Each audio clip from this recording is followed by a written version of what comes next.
sitting in front of a system plate that said, "Watch until the death of the alternative world," the guy said in his head to the inhabitants of paradise. "There is no need to think about purgatory. This quote is perfect. But what if I go to hell? A person living in hell will dream of heaven every second." As he continued to watch the inscription in the system notification, the boy said, confused, "Watch it, watch it, watch it, watch it to the end, watch it to the end." Feeling his brain start to go crazy, he said, "Why I should do this?" At one point, having reached the limit of fatigue, the boy lost consciousness and then heard a voice saying, "God, Shin Hyun and Insol, are you sleeping? I think Insol is very tired." And then thought, "Shin Hyun, this person is calling me. Right, my name is Shin Hyun." Continuing to hear the voice in his head telling him not to wake her up until we got home and seeing past events, he mentally added the dream again to the night I was driving home with my family. The next moment, when the dream came to its logical conclusion, as a bright headlight appeared in front of the hood of their car, he mentally added that.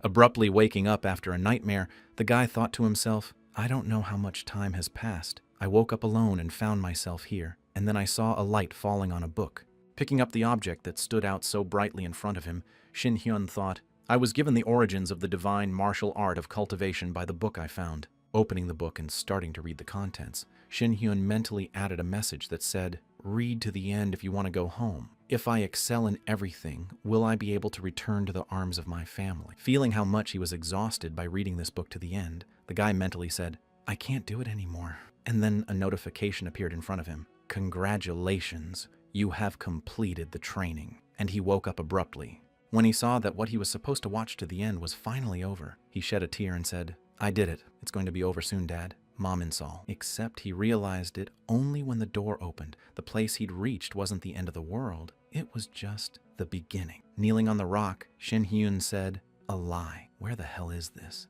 Bending his head down and pounding his fists on the ground, the guy exclaimed, "Why are you doing this to me? Isn't it enough? Why have I been doing this for 10 years? While continuing to lament what he had to go through and how it turned out to be for nothing, the guy mentally exclaimed what I have to do to see the world end, and then heard, "Hey kid." Having attracted the boy's attention, the man who found him by chance added, "I heard your voice and I would have let you go, but I didn't." As soon as Shin Hyun turned his head to the man, he saw a thin person with a weapon in his hands who added, "But my family is dying from the head, so can I cut off a piece of your flesh?" Seeing that he was in danger, the guy suddenly forgot about all the problems that had happened to him, and his eyes were filled with fear. A few minutes after the confrontation, Shin Hyun exclaimed, "It's not my fault." Looking with a frightened look at the boy he had accidentally killed, the boy added frightenedly, "What I should do? How did it all happen? He attacked me first. I had no choice. Anyone else would have done the same. I didn't know what I was doing. And when I stuck the knife in, what should I do? I'm a murderer now. It's all a dream. Yes, it is. But why me?" At one point, his frightened remorse was interrupted by a system notification that said the level of external art had been raised, after which Shin Hyun said in surprise, "The man died, but I raised the level." The next moment, after calming down his hysteria, Shin Hyun got to his feet and laughed nervously. Continuing to laugh involuntarily, the guy bent his head down and felt a tremor in his body and could not understand what exactly was happening to him. When he saw the message, the boy instinctively realized that he had to make the origins of the divine art of cultivation, as well as the level to return to the world from which Shin Hyun came. I must reach the maximum level.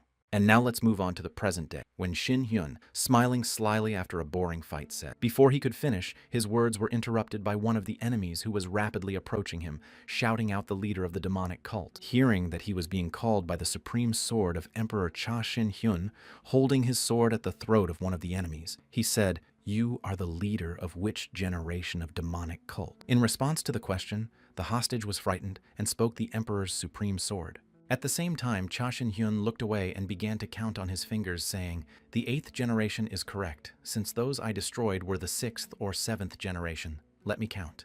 The next moment, looking behind him, where a large number of eliminated attackers were lying, Cha Shin-heng said, "I am proud of you people. You come back to look for me every few decades." The next moment, making a quick rotational movement in a circle, Cha Shin-hyun swung his sword and cut off the man's head and said, "Well, that was fun," followed by the cult leader. Seeing how their leader had just been killed right before her eyes, one of the cult members rushed at Cha Shin-hyun and shouted, "The Emperor's supreme sword, you devil!"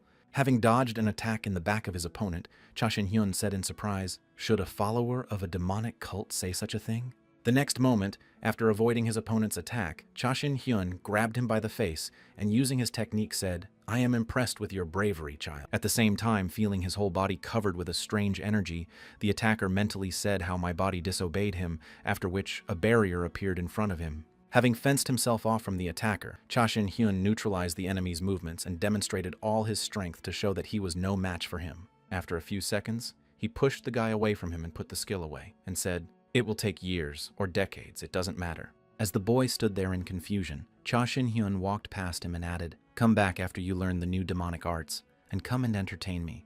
Continuing to move further and further away from the guy who was the only one left after the death of his entire family, Cha Shin-hyun added, "Now you are the leader of a demonic cult." Returning back after the battle with the enemies, Cha Shin-hyun threw his katana to the ground and said in disappointment that even the new leader was not skillful enough. The next moment he sat down next to the abandoned weapon and added in frustration, "Well, how am I going to entertain myself now?" Continuing his speech, Cha Shin-hyun added in frustration, "Should I create a sect with dark martial arts supreme masters? Why is everything so boring?" Immediately after his words, he paused briefly and turned his gaze to the moon and added, "I have been living this boring life for 140 years. Suddenly remembering his past, the guy added in disappointment, "Yes, 140 years. During this time I've had enough of all those who wanted to see the world die. Now I can't even remember the faces of my family members." Continuing his reflections, focusing on his sister, he added, "Heaven is a place that never existed for me. Every day I lived my life as if I were in hell." Immediately after all that was said in his head, the guy opened his eyes again and looked at the moon in front of him and said, "That's enough. Let's finish this." As soon as he said that, a system screen appeared in front of him, and Cha Shin-hyun was taken by surprise and exclaimed what it was. Looking at the table of contents that said, "External Art, 50th level, maximum congratulations. You have reached the highest level. The restriction requirements have been met. Final level, Divine Ascension. Restriction removed. You are returning to Earth." Cha Shin-hyun spoke in disappointment after all these years. The guy laughed hysterically again and put his hand to his face and said, "Did they really feel sorry for me if I decided to surrender or not?" The next moment, removing his hand from his eyes and looking ominously ahead, the guy added, "Maybe they're calling me a divine descent." After applying the skill and preparing to be transported back to Earth, the guy said, "Does this mean that I have reached the divine level? But it's really strange." Looking up, waiting for the corridor to be completed, the boy said, "I must be free of earthly desires if I am to become a deity. I wonder if I have ever been so full of emotion in my life." Again, recalling the images of his family, Cha Shin-hyun mentally added, "My family may have already died, because it's been so many years. I've long since lost the desire to return to my world. My heart is full of retribution. It's all I have left for the one who did this to me." After confirming the request from the system window that asked if you wanted to return to your world, the guy walked back and shouted over and over again, "I'm going to finish you." Unwinding in this world of Morimu and moving back to Earth, Cha Shin-hyun added menacingly, "Whoever you are, I will personally finish you off." At the moment of the spell to move to Earth, a giant pillar of light formed around the place where the boy was, through which he had to go back. While breaking into pieces to be carried, Cha Shin-hyun recited in his mind the supreme sword of Emperor Cha Shin-hyun after staying in Murima for 140 years. Feeling his body quickly traveling to another part of the world, the guy added in his head he was returning to Earth. The year 2011, Earth, before Cha Shin-hyun had his accident. Folding her hands in front of her, the holy girl recited a prayer and said, "The day when the horrors would become a reality was near. Humanity must evolve." While somewhere on the ground in the middle of the forest, a portal overflowing with monsters opened up, the girl added to face and resist this horror. Continuing her speech, the saintly girl, anticipating the trials that await humanity, where piles of monsters will soon break in, added, "Do not miss the blessings given to you." Smiling ominously before the start of the grand event that we had to wait so long for, the person said, "It's finally starting. I'm sure you've been waiting for Cha Shin-hyun."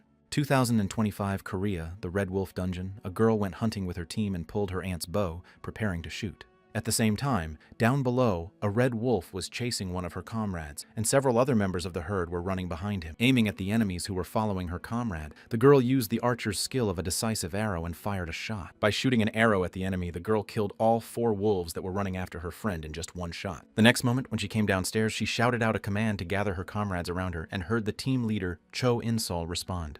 Approaching her friend whom she had just rescued, the girl said, "I'm glad I'm not too late. Let's get out of here as soon as possible," and was answered as expected from a leader. Continuing the dialogue with the girl, the boy added, "Thank you very much," but before he could finish speaking, the teeth of a monster that suddenly popped up behind him sank into his shoulder. Seeing that her friend had just been attacked by a monster, the girl shouted out in confusion, "No Benguchi!" The next moment, hearing screams behind her, she turned to see that a herd of red wolves had attacked the rest of her team and were already tearing up their victims. Continuing to confront the enemies, of which there were many, the girl thought tiredly, "Oh no, things are bad. These monsters have no end, and my bow will break at this rate. I will soon meet the Creator." At one point, during the confrontation with the enemies, she heard the stomping of feet and looked to the side to see a guy running away from the battlefield, trying to somehow bring back the fugitive who had betrayed everyone and started to save his life. The girl called out to Seo Jun-hyun. Not receiving any reaction from the coward, Cha In-sol heard the monsters growling behind her and quickly looked around and shouted at the annoying creatures. Starting to pull the string of her bow again to resist the enemies, the girl nervously said in her head, "Damn if this is going to continue." At the same time, as I left the battlefield with my tail between my legs, I exclaimed in my head, "Damn, I was too careless." Continuing to run away, the boy looked back at his comrades being torn apart by monsters and added, "It wasn't my goal to join the team with these weaklings. If I stay here, I'll die like them." Seeing a portal near him that led to the exit from the dungeon, the guy looked at the hope of salvation and exclaimed, "I've got it. I need to get there as soon as possible." Before he could finish his sentence, an arrow stuck in the ground right in front of him, and he suddenly stopped and froze in place. The next moment, he looked back and exclaimed, "What a bastard," and saw the team leader, Seo Jun-hyun, speaking in front of him. Holding her arm, which had been injured in the battle with the monsters, Cha In-seol angrily exclaimed, "You damn bastard, where do you think you're going in such a hurry?" In response to the team leader's threatening remark, the boy nervously exclaimed, "Oh, team leader, you survived. I'm so glad you're here. What a blessing. I know how it looks, but please calm down." Ignoring the frightened cries of her ward who had betrayed everyone, the girl grabbed him by the collar and exclaimed, "I told you it was dangerous on the battlefield." After shedding a tear for the loss of all her comrades, Jong-sil added, "Because of you, you incompetent deaf bastard, our entire team died." After hearing this, Seo Jun-hyun knocked the girl's hand away from him and shouted out, "You bitch, and that at least I should get out of this alive." Listening to the boy's exclamations, who was afraid for his life, the girl smiled and exclaimed, "You're right, it's Seo Jun-hyun." The next moment, turning her back on the cowardly boy and walking backwards, Choi In-sol added, "It's pointless to talk to trash like you. Turn around even if your father has your back." Immediately after her words, she looked back at the boy and added, "Let's see if he will turn a blind eye to this incident when we return before dawn." After finishing her speech, she was walking on and suddenly heard someone shouting at her back. As soon as she looked back, she saw Seo Jun-hyun running toward her, using the assassin's Stonebreaker ability. When he caught up with the girl, who threatened to tell him everything when she returned to Svitanok after the hunt, the boy struck her devastatingly in the body.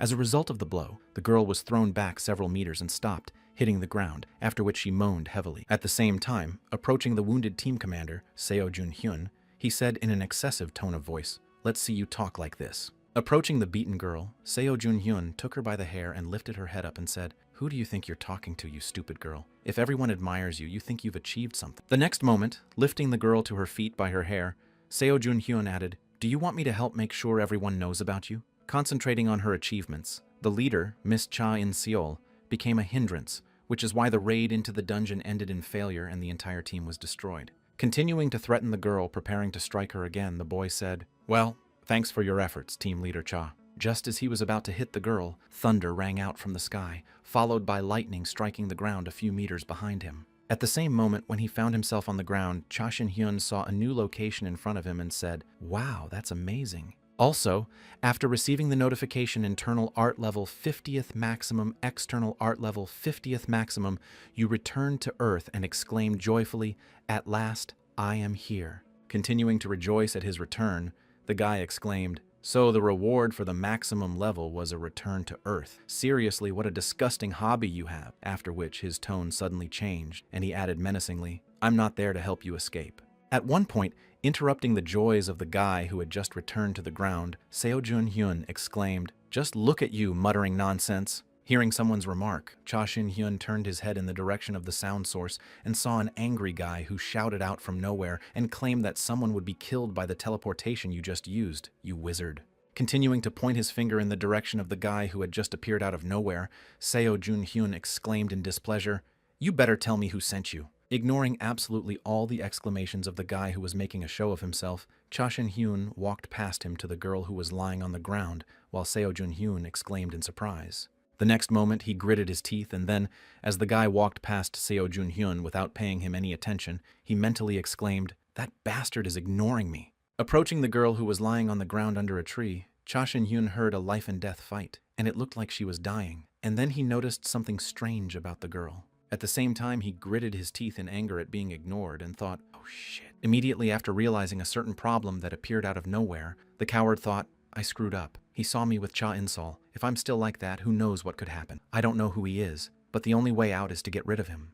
The next moment, when he heard Cha Shin-hyun say, hey Chunni, he asked if it could be the pendant, and then Seo Jun-hyun added, we were just having fun with a deadly fight. If we go back quietly, everything will be fine. Immediately after his words, Seo Jun-hyun attacked the guy with his fists and shouted, only if you don't want your ass kicked too.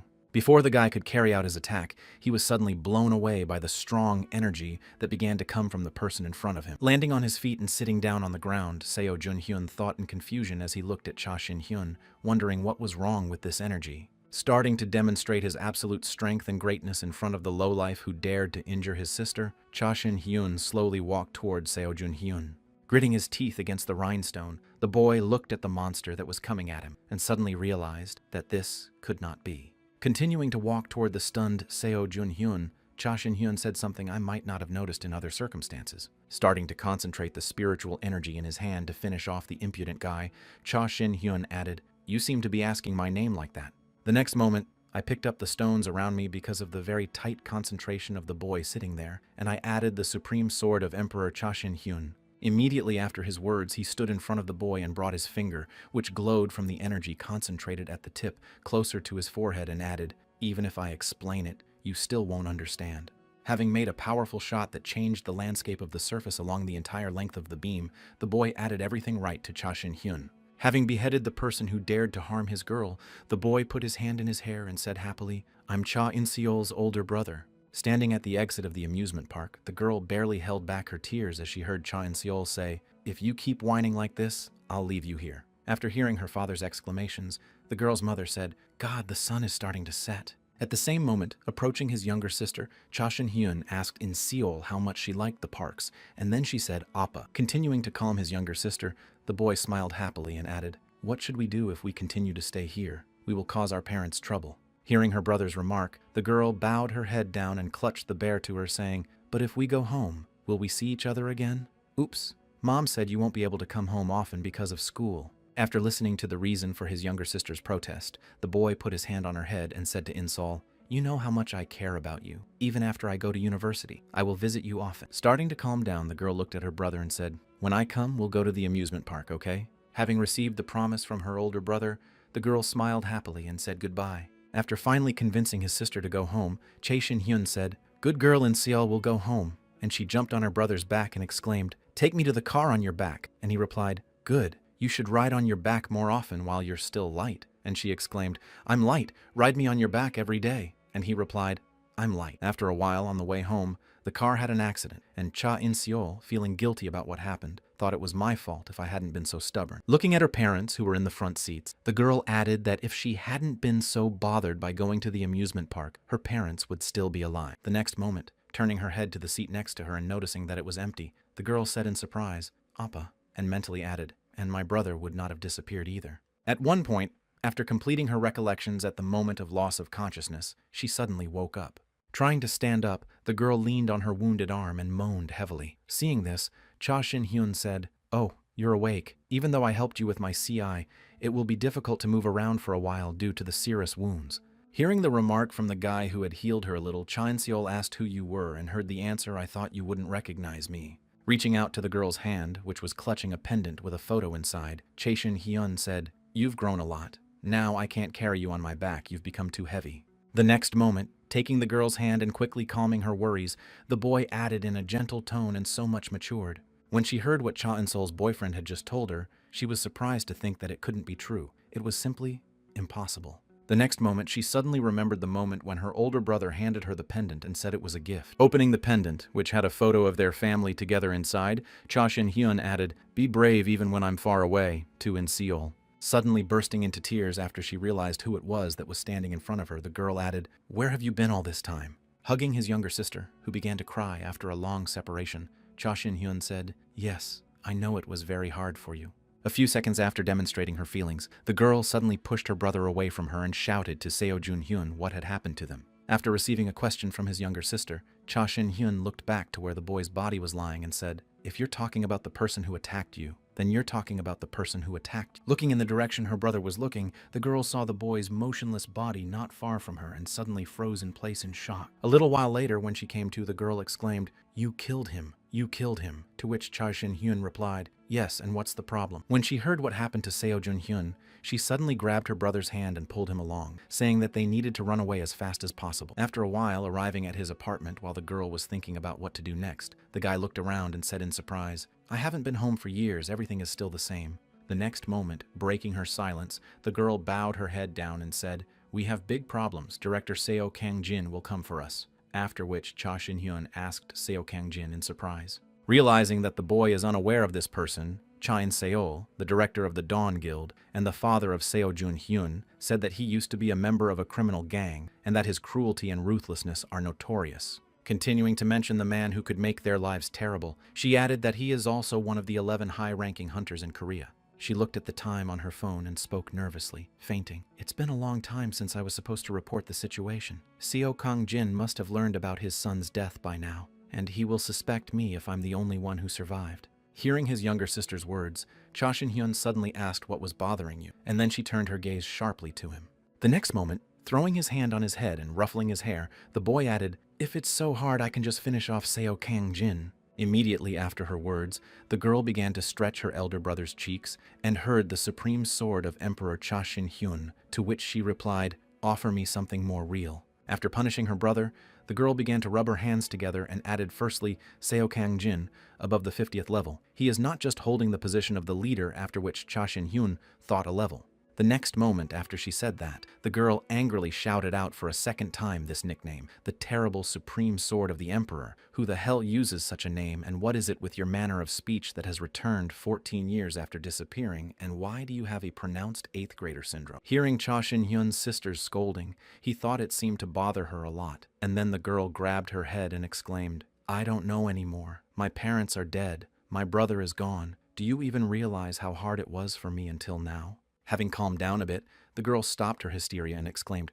"Where have you been until now?" The next moment, she saw Cha Shin-hyun walk over to the picture of their family hanging on the wall and look at it closely. Immediately after viewing the painting, Cha Shin-hyun turned to his sister and said, "It's clear, our parents are dead." The next moment, turning his gaze to his sister, who was standing behind him, Cha Shin-hyun said, "So you say I have a strange way of speaking." Starting to answer the questions, the boy added, "All this time I was in a place called Murim. The reason is quite confusing. I need to understand what is happening and much more." The next moment, the boy began to bombard the girl with questions, adding who the hunters were and what kind of guild they were, and that this world also had a concept of level. Grabbing her head after a bunch of questions that fell on her, the girl suddenly said, "No, wait, my head is going to explode." Immediately after her words, heading for the exit, the girl added, "Let's discuss the details a little later. First, I need to deal with some urgent matters." And then I asked where you were going. In response to her brother's question, the girl showed him the car keys and said, "Wait for me here. I'll be back soon." After closing the door behind the girl, Cha Shin-hyun walked around the apartment for a while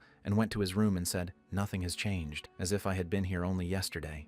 The next moment, remembering the exclamation of his younger sister, who had angrily emphasized this horrible nickname, he mentally said, "You have become so strong on your own during this time." Sighing heavily after his reflections and walking out of his room, the boy said, "I need to become the good big brother I couldn't be all this time."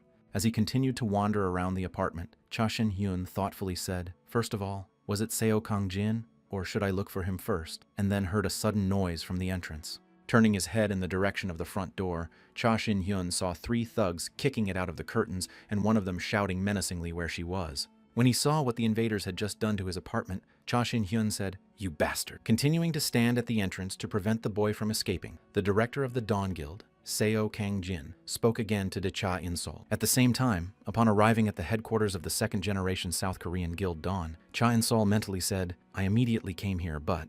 Feeling somewhat nervous about her delay in reporting, she mentally added, "Has Seo Kang-jin already made his move? What if I'm caught when I enter the building?" Standing near her car, she continued to think, wondering who I could ask for help from, when her thoughts were interrupted by the voice of Miss In-sol, who spoke in surprise. Looking back from where she was called, she saw Lee Ji-hee, the deputy leader of the Dawn Guild, who added, "What brings you here at this hour?" Hearing the girl's voice, Cha In-sol froze in place with nervousness. "I thought you were going to go on a raid with Seo Jun-hyun's team. Something happened." Hearing the question from Deputy Leader Insol, Deputy Leader Lee Ji-hai mentally said, she is one of the 4 strongest hunters in South Korea, known for her steadfastness and sense of justice. It is hard to know what she is thinking. Feeling very nervous, Cha So-il clenched her hand into a fist and mentally added, can I trust her? This is my only chance, and then shouted to the deputy. At the same time, looking at the 3 men who broke into his apartment, Cha Shin-hyun said, how dare you?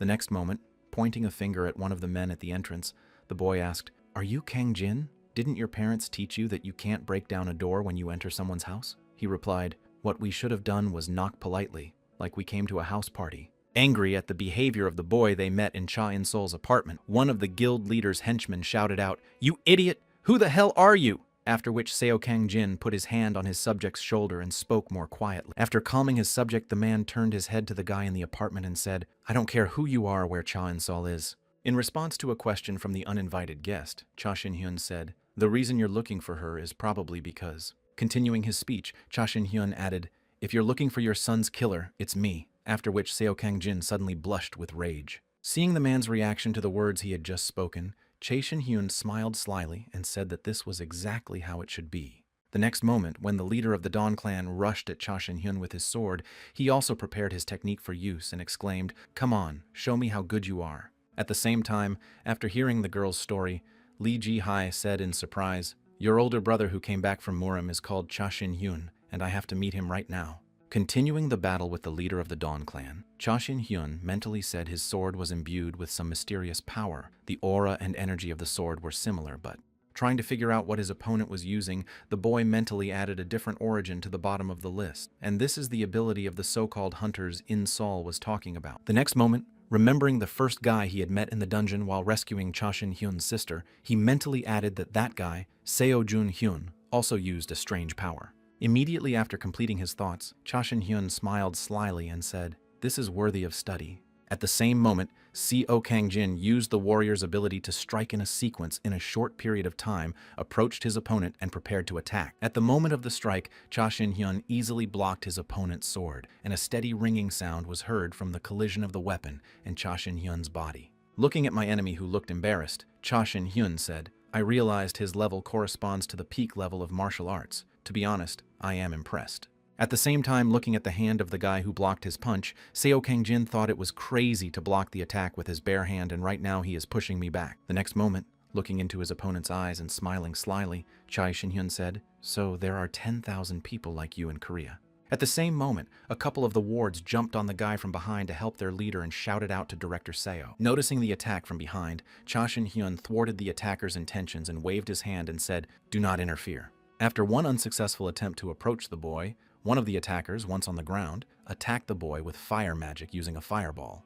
At the same time, watching the fire show his friend was putting on, the guy with the shield shouted out with a sly smile, ready. After setting the guy on fire with the help of a sorcerer's skill, the attacker grabbed his sword and rushed at Cha Shin-hyun again, shouting it was over. Catching the man's sword right in front of his throat with one hand, Cha Shin-hyun smiled slyly and spoke better. The next moment, clutching the sword blade in his hand, which shattered into small pieces, the boy added with a sinister smile than I expected. Immediately after his words, Cha Shin-hyun used his skills to release an aura that extinguished the flames that had been engulfed after the enemy's last magical attack. When he saw that his attack failed, the man stepped back and said in confusion in his head what was wrong with this bastard.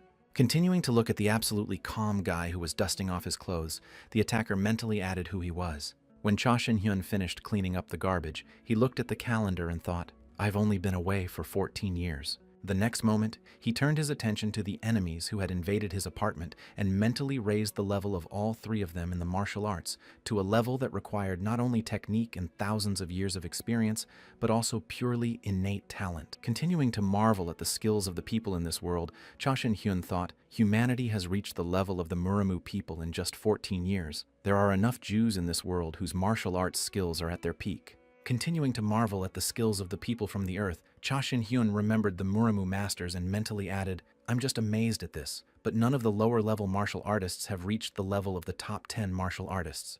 Having met 10 martial artists in Murim in the past, Cha Shin-hyun asked with a sly smile if there were rumors that his Jong-hu rating was higher than mine. Deciding to test himself and show who the true master is in this world, the guy added, well, in that case, I will reach the top and create my own rating, provoking a simultaneous attack by all 10 martial artists. As a result of the duel, having defeated all 10, Cha Shin-hyun, as promised, took the highest level of skill and remained the strongest in Morima. At the same time, Cha In-seol was hurrying home with Lee Jin-hai, thinking about how so many things had happened that were driving me crazy, and the vice principal suddenly wanted to meet my brother. Turning her head in the direction of where the passenger was sitting, Chae In-seol added, "Normally I wouldn't hide anything from her, but I'm not sure if she's a friend or an enemy though." After Lee Jin-hai heard her brother's name, she immediately said, "Arrange a meeting with Cha Shin-hyun-si, and in exchange I will help you to hush up the case of the leader Seo Jun-hyun." And then In-seol asked in surprise. Continuing to insist on her own desire, the guild's deputy added the problem with director Seo Kang-jin, and remembering that conversation,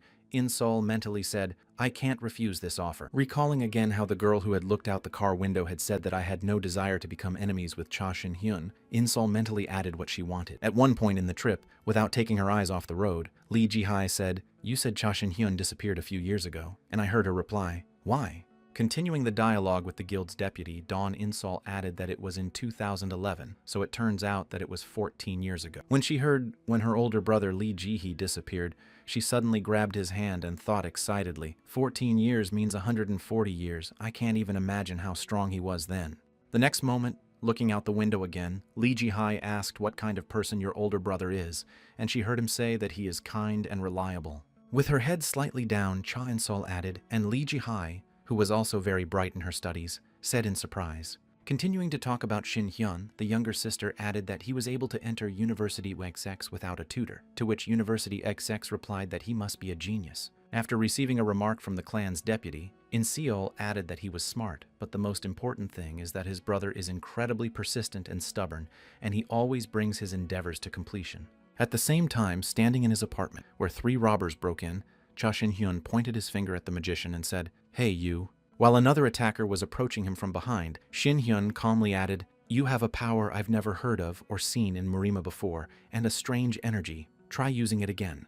The next moment, putting out his hand, which his opponent eventually crashed into, Cha Shin-hyun said, "Don't bother me. I'm not interested in you." After hearing a request from a guy who was interested in him, the magician began to create magic circles and apply ice magic. As soon as the ice fragments flew in his direction, breaking when they hit the barrier, Shin-hyun said, "I've seen a million of these tricks in the ice palace of the North Sea." Immediately after his words, raising his hand and using his ice magic technique, Cha Shin-hyun spoke the ice palette. Immediately after the application, a dragon made of ice with 5 heads appeared right in front of the enemy. When his ice sculpture froze an enemy who was demonstrating his abilities, Shin-hyun added something like this. Seeing what had just happened to his friend, one of the attackers, who was playing the role of a defender, ran to the exit shouting, "Let me live!" Before he could get far, he ran into a transparent wall that did not allow him to go any further, and then he screamed in fright that the Hyun-nim barrier was blocking the exit. The next moment after he shouted, a laser beam shot through his forehead instantly made a hole in his forehead. Seeing that his comrade had just fallen to the ground, the clan leader exclaimed in confusion, "Kim Shi-hyuk, you are the shield that is supposed to cover us from the front. How dare you turn your back and run away?" Hearing the shouts of his enemy, who was killing his comrade, Cha Shin-hyun, blowing the smoke from his finger, said, "Well then." Having attracted the attention of the last of the robbers who broke into his house, the boy smiled and added that he did not care about the loyalty of the bandits. Gritting his teeth in anger, Seo Kang-jin thought, "Ice magic is a barrier, and he casts some kind of spell with his fingers, or is it a mage system? But a mage couldn't block my blow." The next moment, I looked down at the floor of the building and mentally added, I also noticed that the apartment was not damaged despite the battle. It was all because of the barrier. After analyzing the entire situation, Seo Kang-jin exclaimed, "You rascal, you set up a trap here so you knew we were coming and prepared for it." In response to his opponent's various shouts, Cha Shin-hyun folded his hands in front of him and said, "I have shrouded this area with the sword of the mind for many years since I was last here. I could not let some thugs pollute the floor like this." The next moment, remembering his position in Muramu's world, Cha Shin-hyun added, "It's hard for you to understand the level of my actions." With a sly smile looking at his enemy after explaining what he had done, Shin-hyun added, "By coming to my house, you have entered my territory." After listening to everything the boy told him, So Kang-jin used his berserker ability and shouted, "Hey, you crazy bastard, I'm taking you with me." Immediately after his landing, as soon as the berserker mode was activated on him, the man screamed loudly, preparing to use the berserker explosion skill. Seeing what his opponent was doing, Cha Shin-hyun said, "Well, who's the monster here? It looks like your strength has grown significantly. Are you going to die to get rid of me?" Ignoring all the further words of his opponent, Seo Kang-jin began to swing his sword and slashed at the boy. Watching these crazy actions and the man's frantic screaming, Cha Shin-hyun seemed to have lost his temper, just like one of the martial arts masters. The next moment, grabbing the sword from the floor, which had been dropped by one of Cha Shin-hyun's enemies, he said, "I will show you respect." Immediately after he said this, the guy instantly got close to the enemy and with his strike cut the enemy in two. As soon as the opponent was finished, the boy said without looking back, "You have received this honor."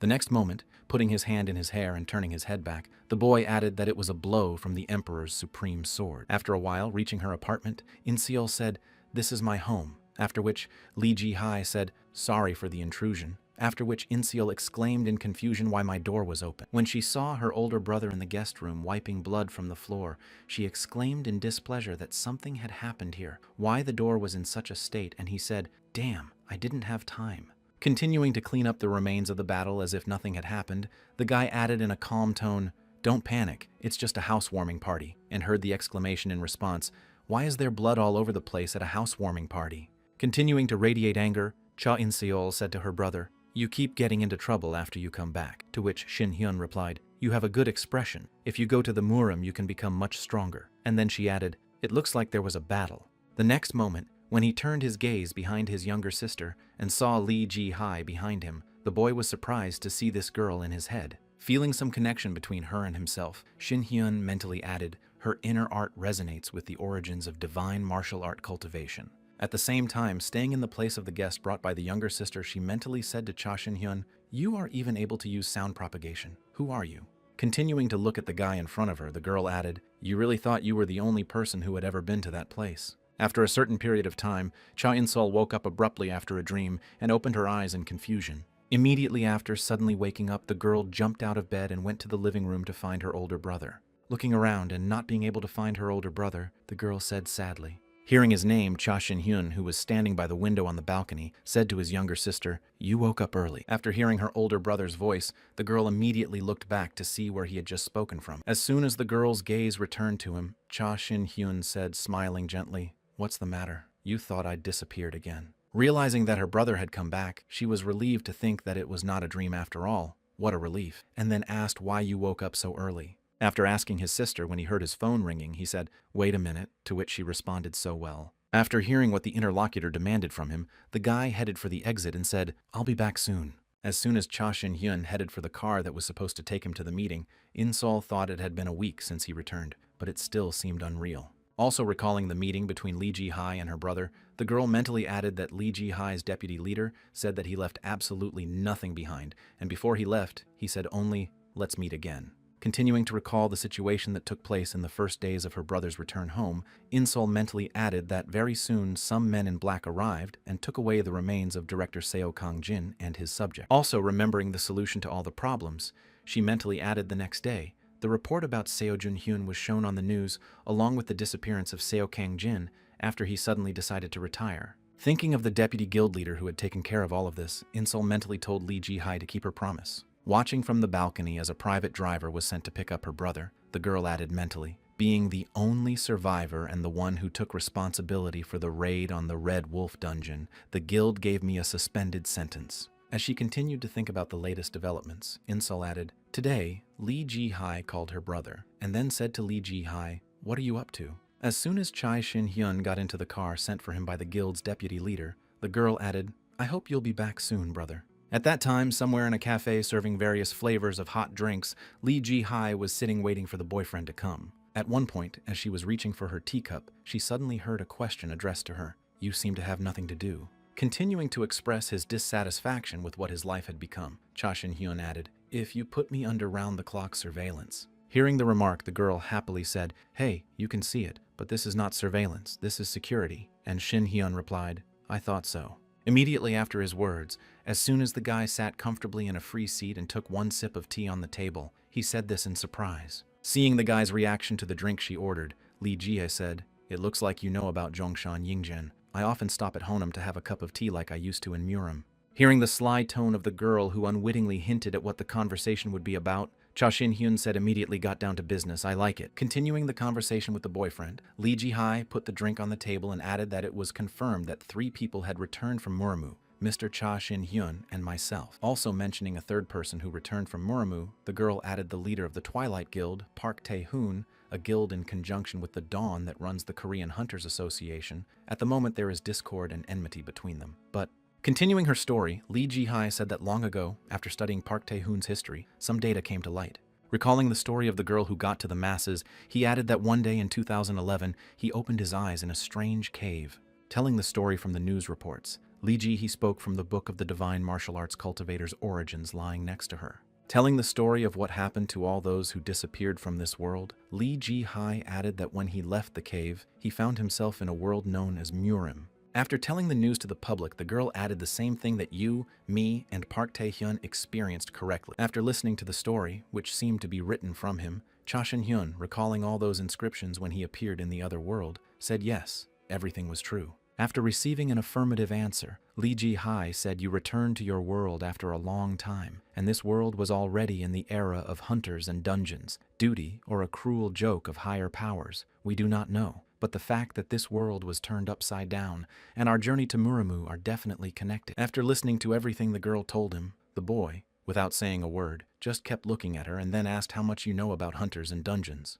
After receiving the question from the girl, Shin-hai began to recall the information he knew and mentally said the dungeons, hunters, and monsters began to appear when the revelation of the goddess came down 14 years ago. Continuing his story about learning about this world, the boy added a system of classes and abilities not very different from the RPG games we played as children. But more importantly, I want to ask about something. Suddenly interrupting his story, the guy added, how did you and Park Tae-hyun get back to Earth? Or maybe he didn't have time to finish. And the girl said in surprise, we came back after we died. Immediately after she answered, the girl exclaimed in surprise, didn't you come back the same way as Cha Shin-hyun? Immediately after she said that, she noticed that the guy was getting very angry and nervously asked what happened. Clutching the cup of tea in his hand, which had already begun to fill with cracks, Cha Shin-hyun mentally said, I was told to witness the destruction of that world. That was the condition. Smiling ominously, the angry boy added, I'm just amazed. I wonder who that goddess is. Also, remembering one moment of what he had experienced in the other world, he mentally added whether she knew who sent me to Murim and for what reason. Continuing his reflections, the guy mentally added that the reward for reaching the maximum level in martial arts is returning to Earth, and there should be a reward for reaching the maximum level of a hunter. Having completed his thoughts, Shin-hyun, having reached the truth, confidently said this award should be the answer to my question, unless of course she wants to lose the dignity of a goddess like this. At the same time, Lee Ji-hai just silently watched the strange behavior of the boy, whose range of emotions was rapidly changing. Having finished all his thoughts, Shin-hyun turned his head to the girl in front of him and said, now maybe you can tell me the reason you called me, because there is something you want so badly. She exhaled nervously after receiving the question and after a short pause said, maybe we should go for a walk. Once in the open-air garden, the girl said the Dawn Guild opposed Park Tae-hyun, that is the Twilight Guild. We were careful in confronting them in situations where we did not know what could go wrong, that is, until the death of a member of the directors, Seo Kong-jin. The next moment, after completing the narration of the basic situation, the girl looked back and added, you must take responsibility for eliminating him and destroying the main force of the Dawn Guild. Stopping in her tracks and looking at the guy in front of her, Lee Ji-hai added, please join the Cha Shin-hyun Dawn Guild. I'm offering you the position of executive director and also promising incredible fame and fortune. The terms of the contract are good, aren't they? Hearing the offer from the girl who had called him to the meeting, Shin-hyun put his hand behind his head and said thoughtfully, if my sister's boss is offering this, it will be hard to ignore it. Immediately after his uninhibited remarks about the proposal, Cha Shin-hyun said, however, I have to decline. When she received a rejection of her wonderful offer, she exclaimed in surprise, but why? And was told that I work alone. The next moment, taking a few steps forward and looking back at the girl, Shin-hyun added confidently, besides, maybe because I don't want to serve someone who is weaker than me. Hearing another reason why the boy refused to cooperate, the deputy leader of the guild, Dawn, suddenly said, then maybe we should check it out.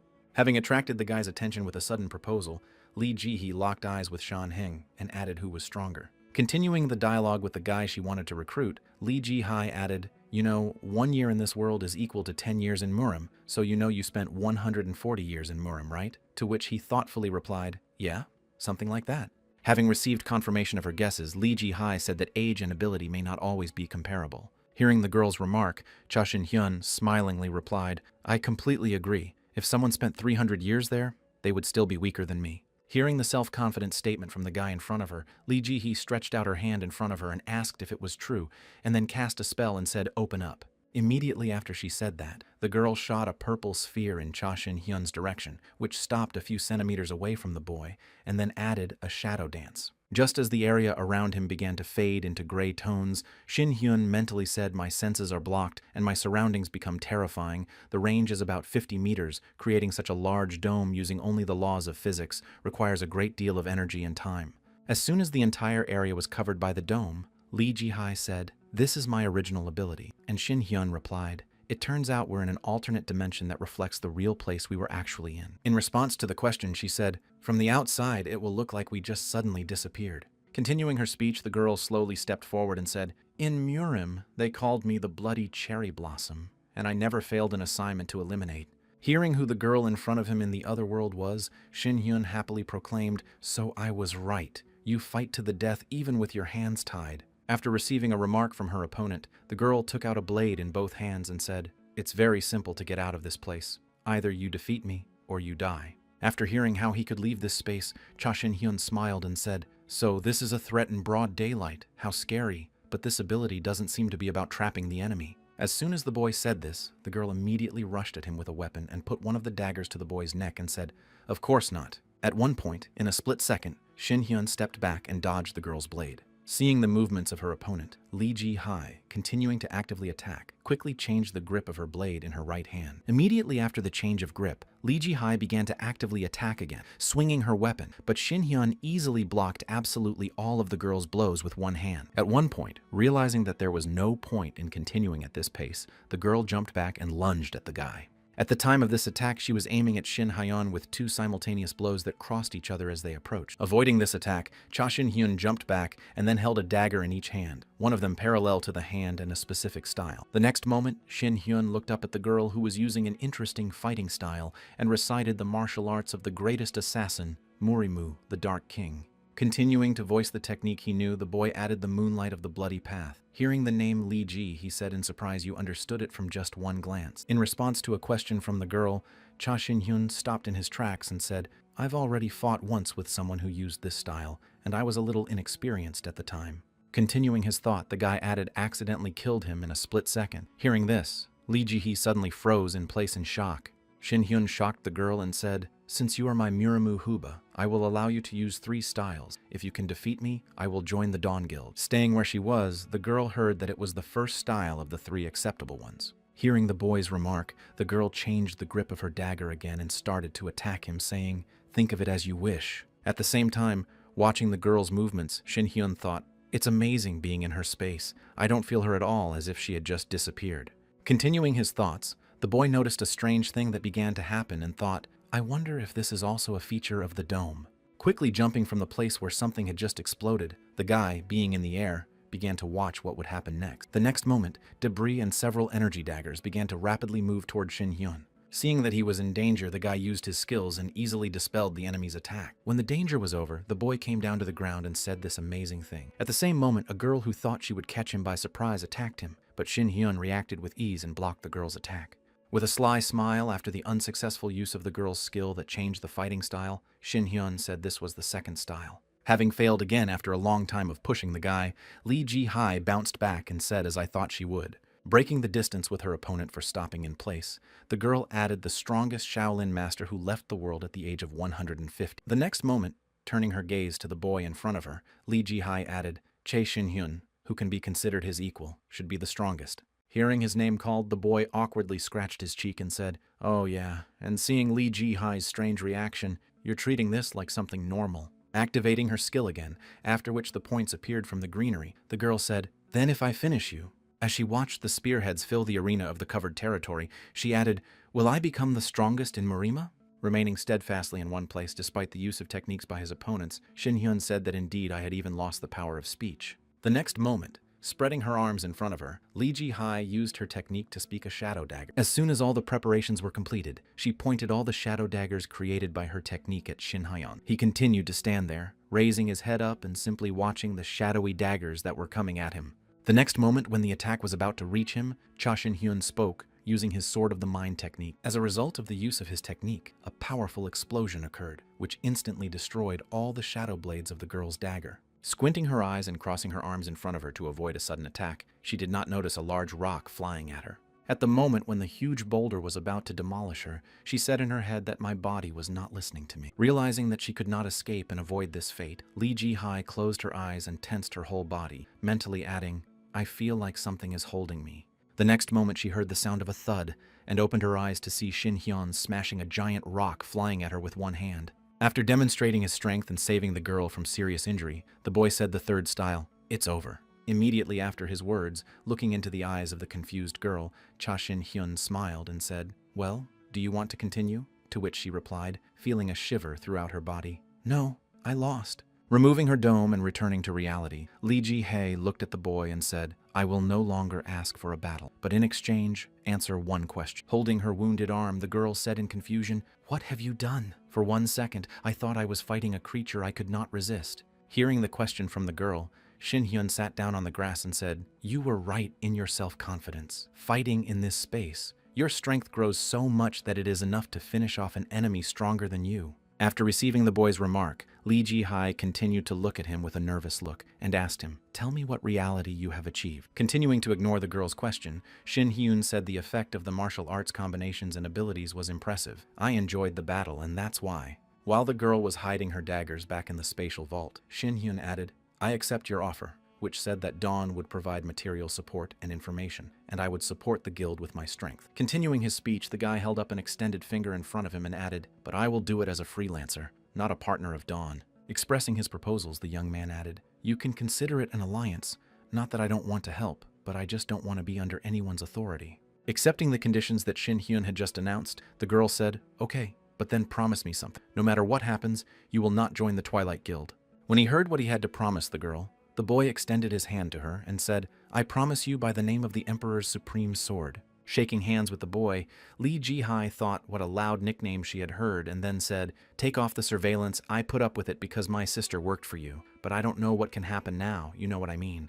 After receiving a remark from the guy with whom she made an alliance, Lee Ji-hai said, I told you before we wouldn't do anything that could spoil our relationship, to which Shin-hyun replied, Thank you for understanding, and also. The next moment, he tore off a piece of cloth from his outerwear and handed it to the girl, saying he was sorry for what happened, to which she replied in surprise that you were. Handing the girl a clean cloth to bandage the wound, Shin-hyun said, I teased you about the 3 styles and such. I wanted to compare the abilities of a master of measurement and a high-ranking hunter. Accepting the boyfriend's apology, Lee Ji-hai said to Cha Shin-hyun, I appreciate your words, but it's okay. I was ready to fight you until the first death, to which he replied, No wonder you were aiming for vital points. The next moment after Shin-hyun's remark, he added, But why did you choose to study the art of assassination out of all the possible options? To which she answered curiously. Continuing to answer the question, the girl did not look away and added, Have you ever felt a desperate desire to kill someone? Having received the answer to his question, Shin-hyun suddenly recalled the same signs that read when he entered Morim. Do you wish to return? If so, then achieve the destruction of this world. Recalling what had annoyed him so much in the previous world, the boy said, I understand your feelings because I think about it all the time. And at the same time, not far from the place of the walk, a car with a personal driver was standing on the forest path, waiting for his lady to return. Seeing that the girl had finally arrived and the condition of the driver, the deputy leader exclaimed with concern, Are you okay? It looks like you used a shadow dance. To which she replied, I couldn't even scratch him with that. When the driver heard that the leader had failed to harm her opponent with the strongest technique, he exclaimed, Unbelievable. After which, Lee Ji-hai added, I thought he exceeded my expectations. I have critically low stamina, and I have completely used up my mana points. Immediately after her words, recalling the moment of her last attack, the girl mentally added, But he never attacked me, as I don't even know how. He deflected my blades when he attacked, and then said it was just a crushing defeat. After hearing all that, the driver looked in the mirror at the girl and said, Have you thought about sending Cha Shin-hyun to the Sun Festival we hold at dusk? After receiving the question from her driver, the girl folded her hands in front of her and said, We need Cha Shin-hyun to stop Park Tae-hyun and his guild. Immediately after her words, the girl recalled the moment when the man in front of whom she was kneeling said in an ominous voice to Ji-hee, Come along, we must follow his will. Smiling slyly and extending his hand to the girl, the man added that he was the god of the heavenly battle. Having finished recalling this moment, the girl folded her arms in front of her and said, We will be doomed if we lose Cha Shin-hyun. Sometime after the dialogue with Lee Ji-hai ended, the boy crossed the threshold of his house and said, I'm home. But before he could finish, his sister threw herself into his arms. Unable to understand his younger sister's strange behavior, Cha Shin-hyun asked Insol why she was so suddenly like that. Trying to somehow loosen the girl's grip, the boy asked her if she was going to break me, to which she replied menacingly, "Shut up." Suddenly changing her aggression to calmness, the girl bowed her head down and said, "Don't go away from me anymore. Don't do anything dangerous and be good at home." While persuading his older brother not to do anything that would cause her anxiety, Shin-hyun looked at the girl and said, "I'm afraid that Appa will disappear again." After listening to all the persuasions of his younger sister, Cha Shin-hyun put his hand on the girl's head and said, "I understand you, but Insol." Having attracted the attention of a girl who had just persuaded him not to do anything dangerous, the boy added, "I decided to become a hunter." Hearing what her older brother had decided for himself, the girl made a disgruntled expression and asked him if he wanted to die. After a while, the guy put a magic object on the table and said it was a mystical cube, and he gave it to me, saying that with its help I could get a hunter status window, after which the girl said, "You're really stubborn." After receiving a remark from his sister, Shin-hyun took the mystical cube in his hands and said, "Well, let's get started," and then it shone brightly in his hands. A little surprised by the beautiful sight and seeing him suddenly drink in his hand, Shin-hyun asked if Lee Ji-hai was a fraud, to which In-seol replied that it was fine. Now try to call up the status window. Following his sister's advice, the boy spoke the status window, and then two yellow and blue windows with different characteristics appeared in front of him. Looking at one of them first, Shin-hyun mentally said, "This side of the window is Muramu's status. No one but me can see it, and it's relevant to this world as well." The next moment, turning his gaze to the blue window, the boy mentally added a hunter status window on this side. And then looking behind his brother at the status window, Insol said, "Watch what class appears." Seeing that her older brother had no class, the girl exclaimed, as she expected, that the path of the Appa was not like the path of other hunters. If so, let's start from the beginning. After which he asked in surprise, "What but why?" Starting the training from the beginning, Insol said,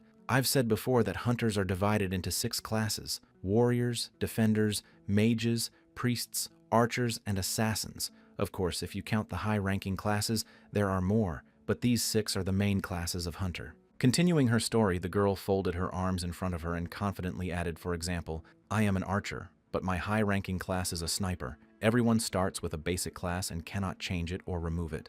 The next moment, pointing a finger at her older brother, the girl added, "But Appa without class means you didn't get class. You're just an ordinary person." Continuing to frustrate her brother with stories, Insol added, "Of course, people without class can also become hunters, but the problem is in the ability," and then thought I should say this so that the opponent would give up the idea and give up. After these thoughts, the girl added that the hunter needs to get experience points to level up and fight monsters you can only with abilities, getting experience points for it. Continuing her story, Insol added that unlike hunters of 6 classes, a hunter without a class must gain an ability through a cube skill. Immediately after mentioning the main lever that could discourage her brother from becoming a hunter, she added, for example, the cheapest ability hand-to-hand combat technique costs 20 million won, sword technique 25 million won, after which Shin-hyun said 20 million won. Continuing to talk about the structure of this world, the girl added that hunters with classes can automatically gain abilities by increasing their level, but hunters without a class can only constantly spend a fortune on it. Immediately after her words, the girl added with a sly smile, "But brother, you have money," meaning that Shin-hyun only gave a disgruntled nod. The next moment, remembering his rescuer, the guy joyfully exclaimed, "Lee Ji-hai, I have a sponsor, Lee Ji-hai," and then In-seol, who was already unhappy, told him not to be fooled. Wiping the sweat from his face after mentioning his sponsor, the boy mentally added, "If I hadn't made the alliance, I would have been in big trouble, but that's not the problem." The next moment after he said that, remembering his position in Muramu, the boy mentally added, "You mean to tell me that I am a genius who will never appear in Muramu's history, but I am a talentless hunter. How annoying." After a while, Cha Shin-hai and her younger sister arrived at Mount Chiak of the Dawn Guild training dungeon, or in other words, the rabbit dungeon. Seeing an enemy near her, the girl pulled the string of her bow and shot at the rabbit, setting it on fire to destroy the monster. The next moment, looking back at her brother, she exclaimed, "You saw the op," to which he replied, "You should try your best to catch at least one hare." In response to her brother's remark, the girl looked at the disappearing rabbit and exclaimed, "You don't understand. Newcomers who think like opponents die immediately." And she said, "It can't be that this happened to me, but still."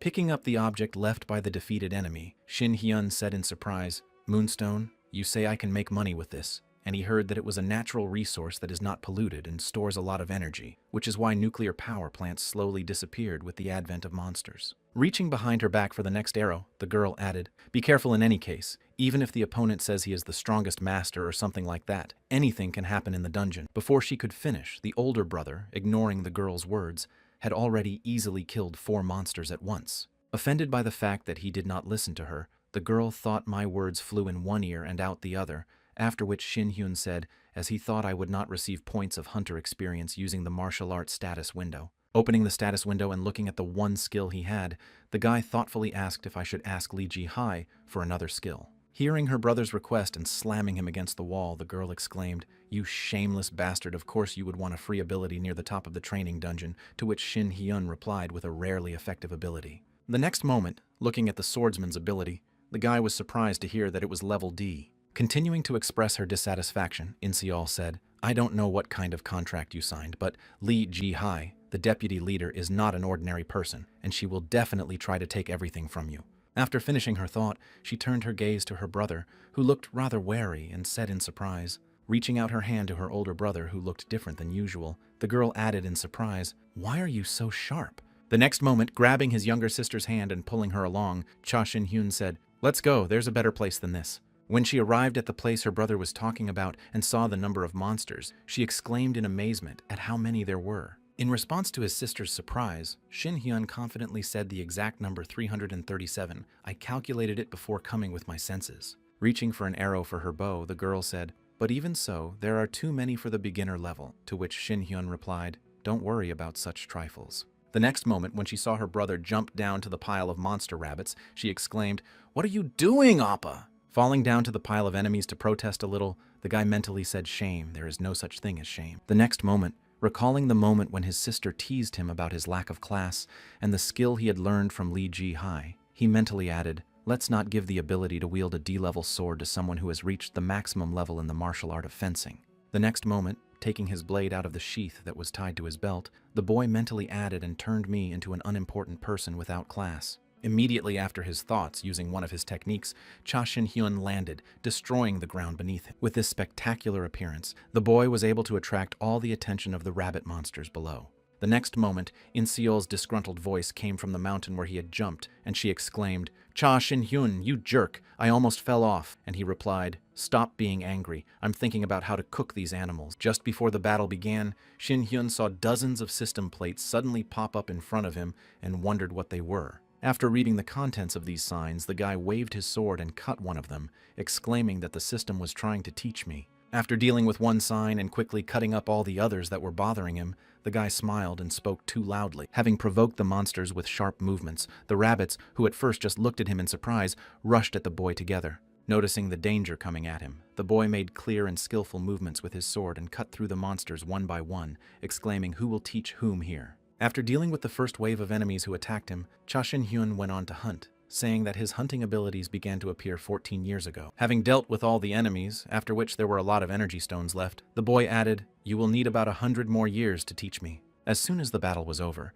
Shin-hyun began to drown in system windows again. "Trying to remove them," he said with a grudging smile, and then those annoying windows again. Trying to somehow disperse the system notifications, the guy said unhappily why there were so many of them, and then accidentally saw the content of the notification, which said fencing ability. Looking at the number of notifications he received, one of which said his fencing skills had reached A+, Shin-hyun said what it meant. Continuing to poke at the windows to close them, the guy added a status window always appears so small where to change their settings, and this is here. At the same time, the girl who appeared behind her older brother's back said in surprise, "Appa, what have you just done?" In response to his sister's question, the guy continued to point at the notifications closing them and replied, "I have no idea. I don't know English. My skills in all types of swordplay should be described in the system, or there was a glitch." Having received the answer to her question, she wondered if it made sense to get the A+ skill rank at the same time. At one point, Shin-hyun froze in place and asked Yoon-seol if it was possible to get experience points from monsters using only a passive ability without using mana points, to which she replied, "Yes, it is." Hearing the good answer, Shin-hyun smiled and said yes, so nothing looking at the notification with the content of the energy original ability. The next moment, as he began to knead his fists, the guy confidently added, "I just want to make things much easier in the future." Immediately after his words, he took up a fighting stance and struck a blow in front of him that destroyed the remaining monsters in front of him. Frozen in place in a striking pose, the boy added, "From now on, using martial arts, it seems I will be able to earn experience points for hunting." Continuing his thought, Shin Hyun confidently added, standing in front of his sister, "Nothing can be done if the strongest hunters in Korea are Lee Ji-hee and Park Tae-hoon, because they, like all hunters, must have original abilities." After listening to her older brother's words, the girl looked at the bow she was holding and thought of martial arts. Immediately after deciding to make the change, the girl shouted out, "Appa!" Drawing her brother's attention to her, Insol added, "Teach me martial arts." Clutching her bow in her hand, she added, "I had my doubts when you easily defeated Seo Kong-jin, but today, seeing it with my own eyes, I realized that you are a powerful Appa." The next moment, recalling the events of the last dungeon hunt, she added what happened in the Red Wolf dungeon, and if nothing is changed, this will happen again and again. As she was reviewing the events of that day in her head, she added that there were no guarantees that history would never repeat itself, but for me, I would be a team leader if I stayed at the same level. Clutching her weapon in her hand, the girl shed tears and said, "I don't want to regret anything anymore." The next moment, she looked up at her older brother and added, "I know I can't be as strong as you, but if I can learn martial arts, everything will be different." Before the girl could finish expressing her request, Shin Hyun put his hand on the girl's shoulder and interrupted her words, saying, "I will teach you, so don't worry." Looking at his crying sister who asked him to teach her martial arts, the boy added, "I've never taken students before, but even with you I'll be strict." Seeing the fighting spirit of his sister, who was ready for the challenge, Shin Hyun thought it was for the best. Because I can't always be there for Insol, she has to learn to defend herself. Who knows what the future holds? The moment he finished his thoughts, the guy turned around and said, "Now let's go to the next point," to which Insol replied that we were on a golf course. Moving to the next point at a fast pace, a pair of young people heading towards the cluster of monsters started a conversation with each other. Watching the road while traveling, the girl asked Op what you would do if you were fluent in fencing.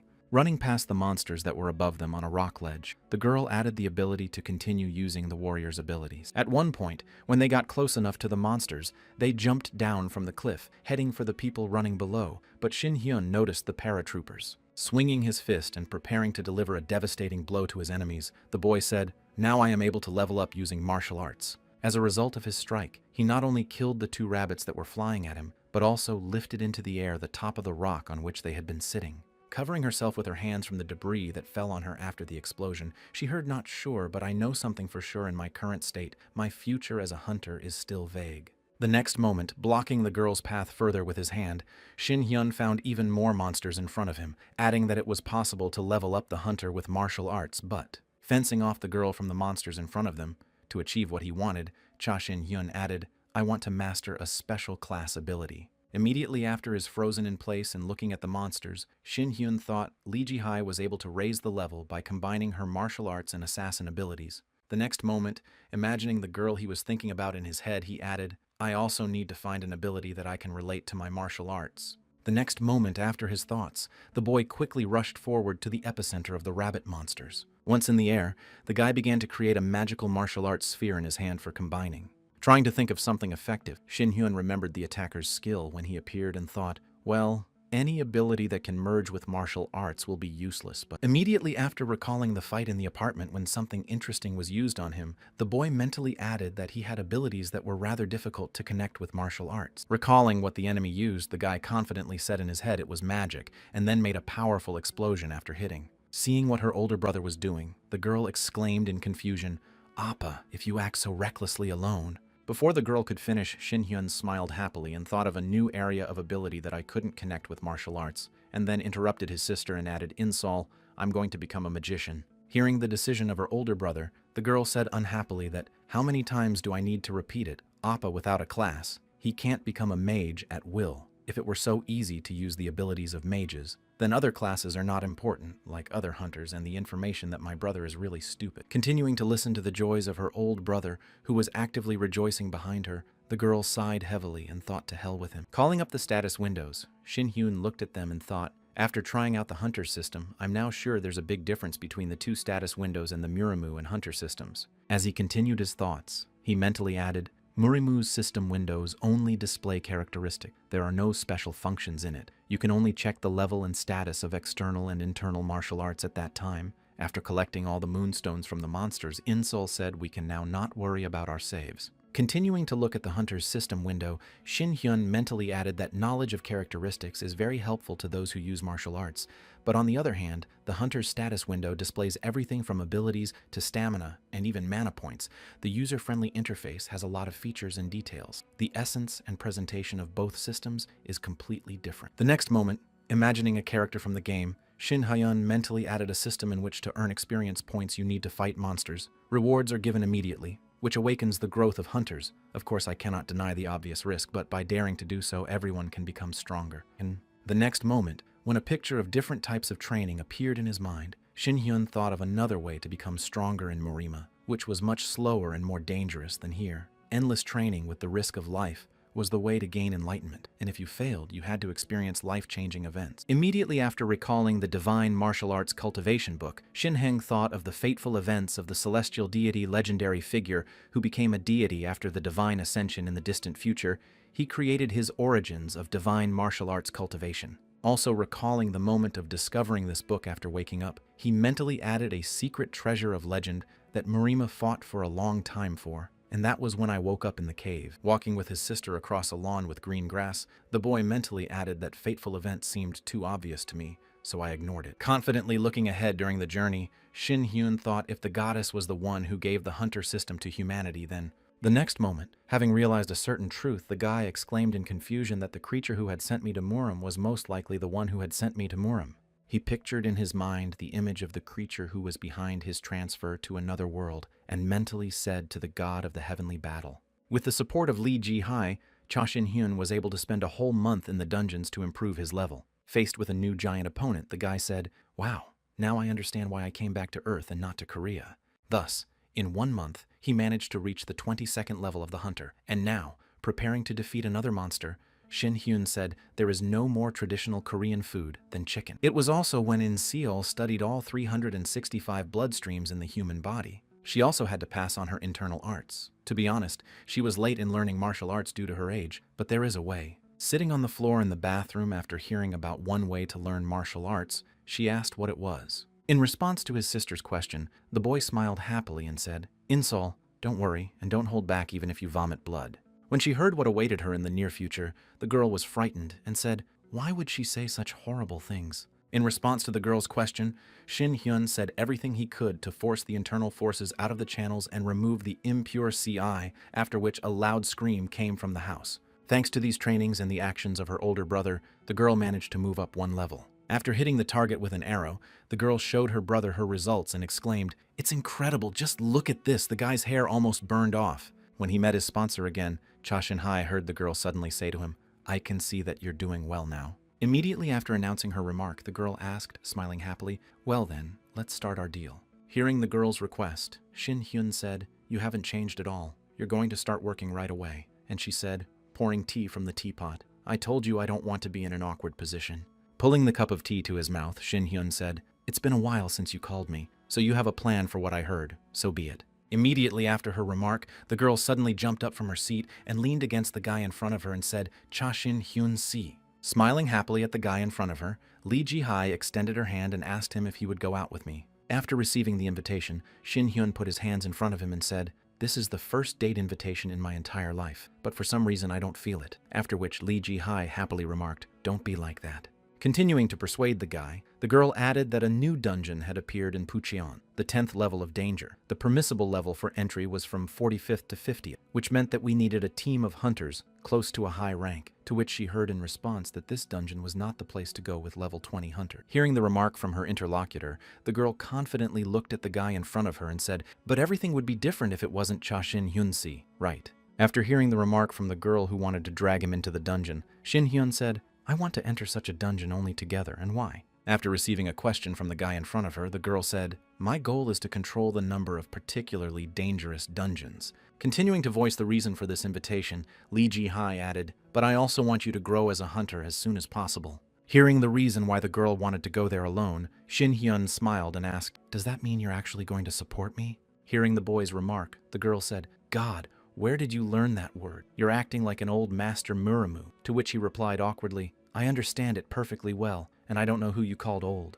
Starting to shake the empty cup of tea, Shin Hyun asked, "It's not surprising that you support me for the sake of our alliance, But what do you gain if I become the strongest hunter? Hearing the question, Li Ji-hai suddenly became quiet, watching the nervous movements of her interlocutor's hand. The next moment, deciding to reveal the truth behind her clinging to Shin Hyun so strongly, she asked him what he knew about the Sun Festival. When he heard the question, the guy said it was a festival held annually by the Dawn and Dusk Guild, something like a friendly fight where we determine the best guild in South Korea. After hearing the information from her interlocutor, Li Ji-hae said, "From the outside, this looks like a match that is being held to strengthen relations between the two guilds. But in truth, it is an opportunity to identify the strengths and weaknesses of our opponents and determine the chances of being able to cut their throats, so you can consider it a mini-confrontation." Continuing the story of this festival, the girl added that Dusk and Dawn constantly conflict when distributing ownership of the dungeons, which leads to bloodshed. This is not public information because everything happens inside the dungeons. Telling the horrific truth, Li Ji-hai added,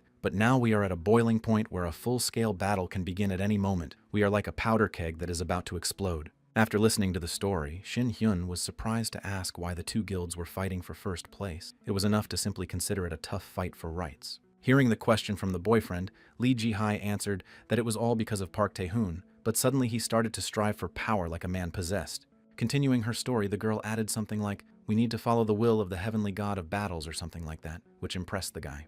Immediately after hearing this, Shin Hyun jumped up from his seat and exclaimed, "The heavenly god of battles is here. What is his relationship with Park Tae-hyun?" To which Li Ji-hee exclaimed, "Calm down. I don't know much about this god of battles myself. I heard once he received a message through Muramu's status window." Sitting down in his seat, Shin Hyun mentally said the message means, after which Li Ji-hae added, "No one knows if it's true since we can't look at Muramu's status window and others." Continuing her story, the girl recalled one terrible fragment of her life and added that even if Park Tae-hyun had received a specific order from the heavenly god of battles, I don't understand how he could treat the Dawn Guild and me in this way, because we once had a good relationship. Tilting her head down and looking at her reflection in the tea, she added, "Morimi, we were comrades who understood each other and shared a common destiny." The next moment, suddenly looking up at the boy in front of her, Li Ji-hae said, "Please take part in the Sun Festival by cooperating with the Dawn Guild." Heading to her personal driver who was already waiting for her at the scene, Li Ji-hae said to Shin Hyun that the balance of power that should not have been shaken had recently shifted to the Twilight Guild. Approaching the waiting car, the girl added as they aggressively take over the dungeons and roads. Seated in the car with the guy in the back seat, Li Ji-hee added that if the imbalance becomes known at the festival, it will be the end of our guild. The next moment, the girl made the first stab at the guy's conscience and said, "If we lost Director Seo Kang-jong, our strongest fighter, at such an inopportune time." Before she could finish, Shin Hyun, trying to somehow stop these blows to his conscience, said, "I understand the situation, but I still haven't heard the reason why you want to raise me to be the strongest hunter." In response to the boy's question, the girl said that the Sun Festival is a festival where external media groups are invited and it is broadcast live. Li Ji-hae pointed a finger at the guy and added, "Don't tell me you're planning to show your martial arts to the world. It's hard to prove you were in Muram, and it will only provoke hunters around the world." Continuing to point accusing arrows at the guy, the girl added, "I think you are confident enough to deal with the International Association of Hunters," to which he replied awkwardly, "I can't say that it's not so," and then thought, "I'm being poked at quite a lot today."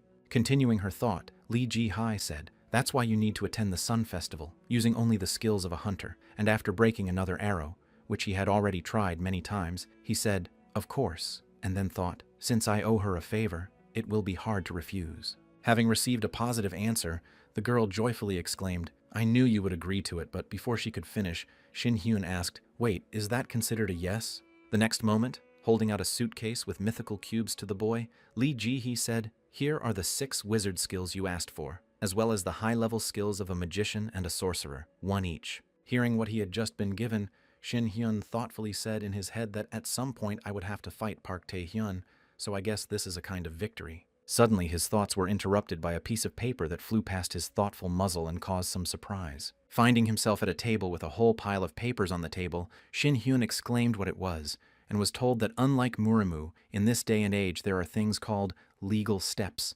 documents that confirm your official relationship with the Dawn Guild as its ally. Taking out a pen from her purse, the girl added, "These are the supporting documents with all the things we have provided you so far, and the contract for guaranteed payment," after which she heard a disgruntled tone, "And these are the official documents on the registration of hunters and the creation of the guild."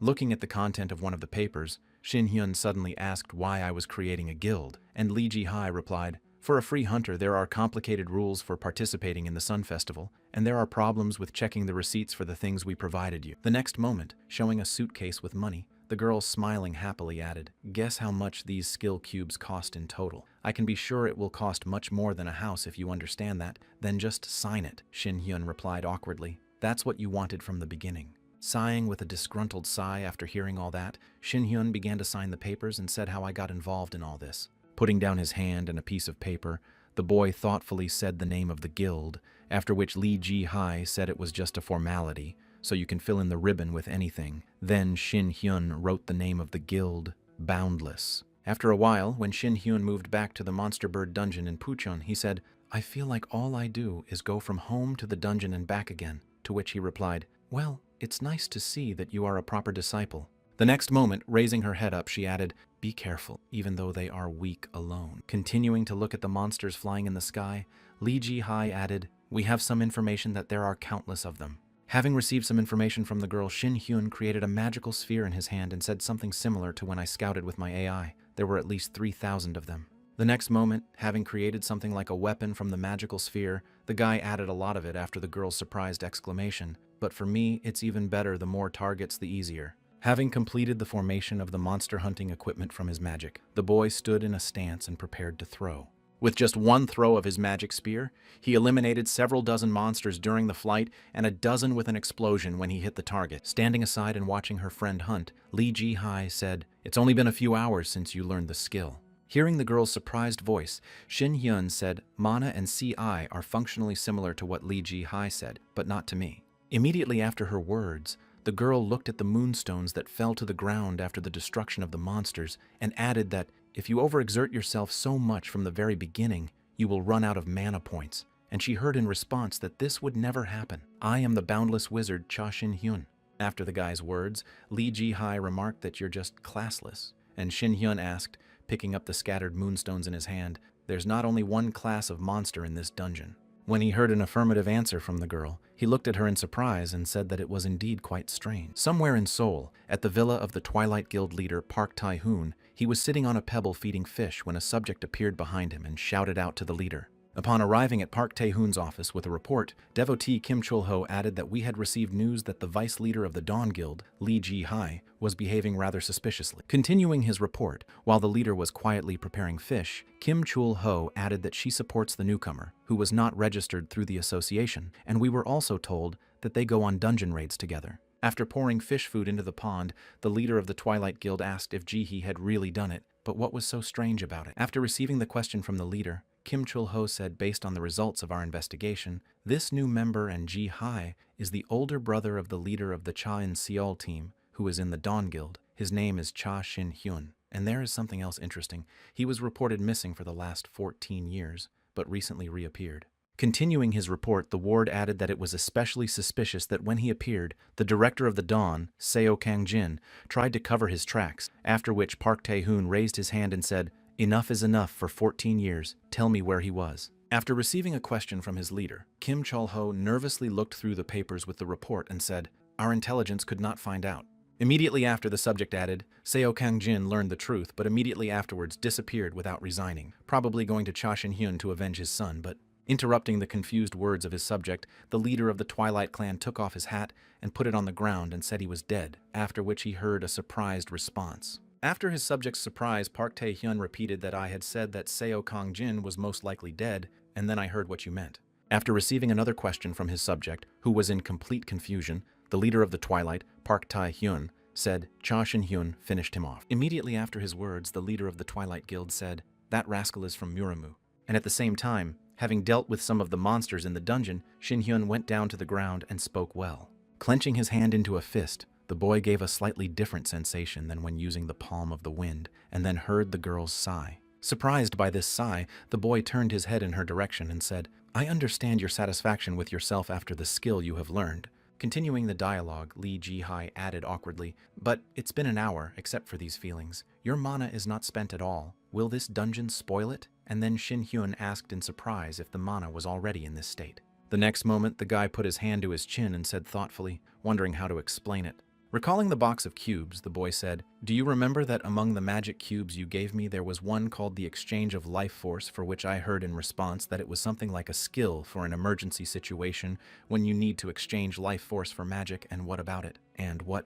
The next moment, Shin Hyun raised his finger up and confidently said in Marima, "When you reach the 35th level in the internal and external martial arts, you will receive an astral body, and if your body is in this state, you will be able to use your powers endlessly, blah blah blah, and when you reach the 40th level in the external martial arts, you will receive the rebirth of youth." Continuing her story, the girl who was sickened by the story heard that due to this upgrade, you can constantly use your abilities to maintain vitality, blah blah, and if you have infinite power, you also have infinite vitality. So if I use the exchange of vitality, I can use magic power endlessly. Such a wonderful formula. Realizing that he had overdone it a bit, the guy suddenly said, "Oh, I'm sorry, I got carried away." In short, it's an endless flow of power, even if the type of martial arts at high levels all become similar.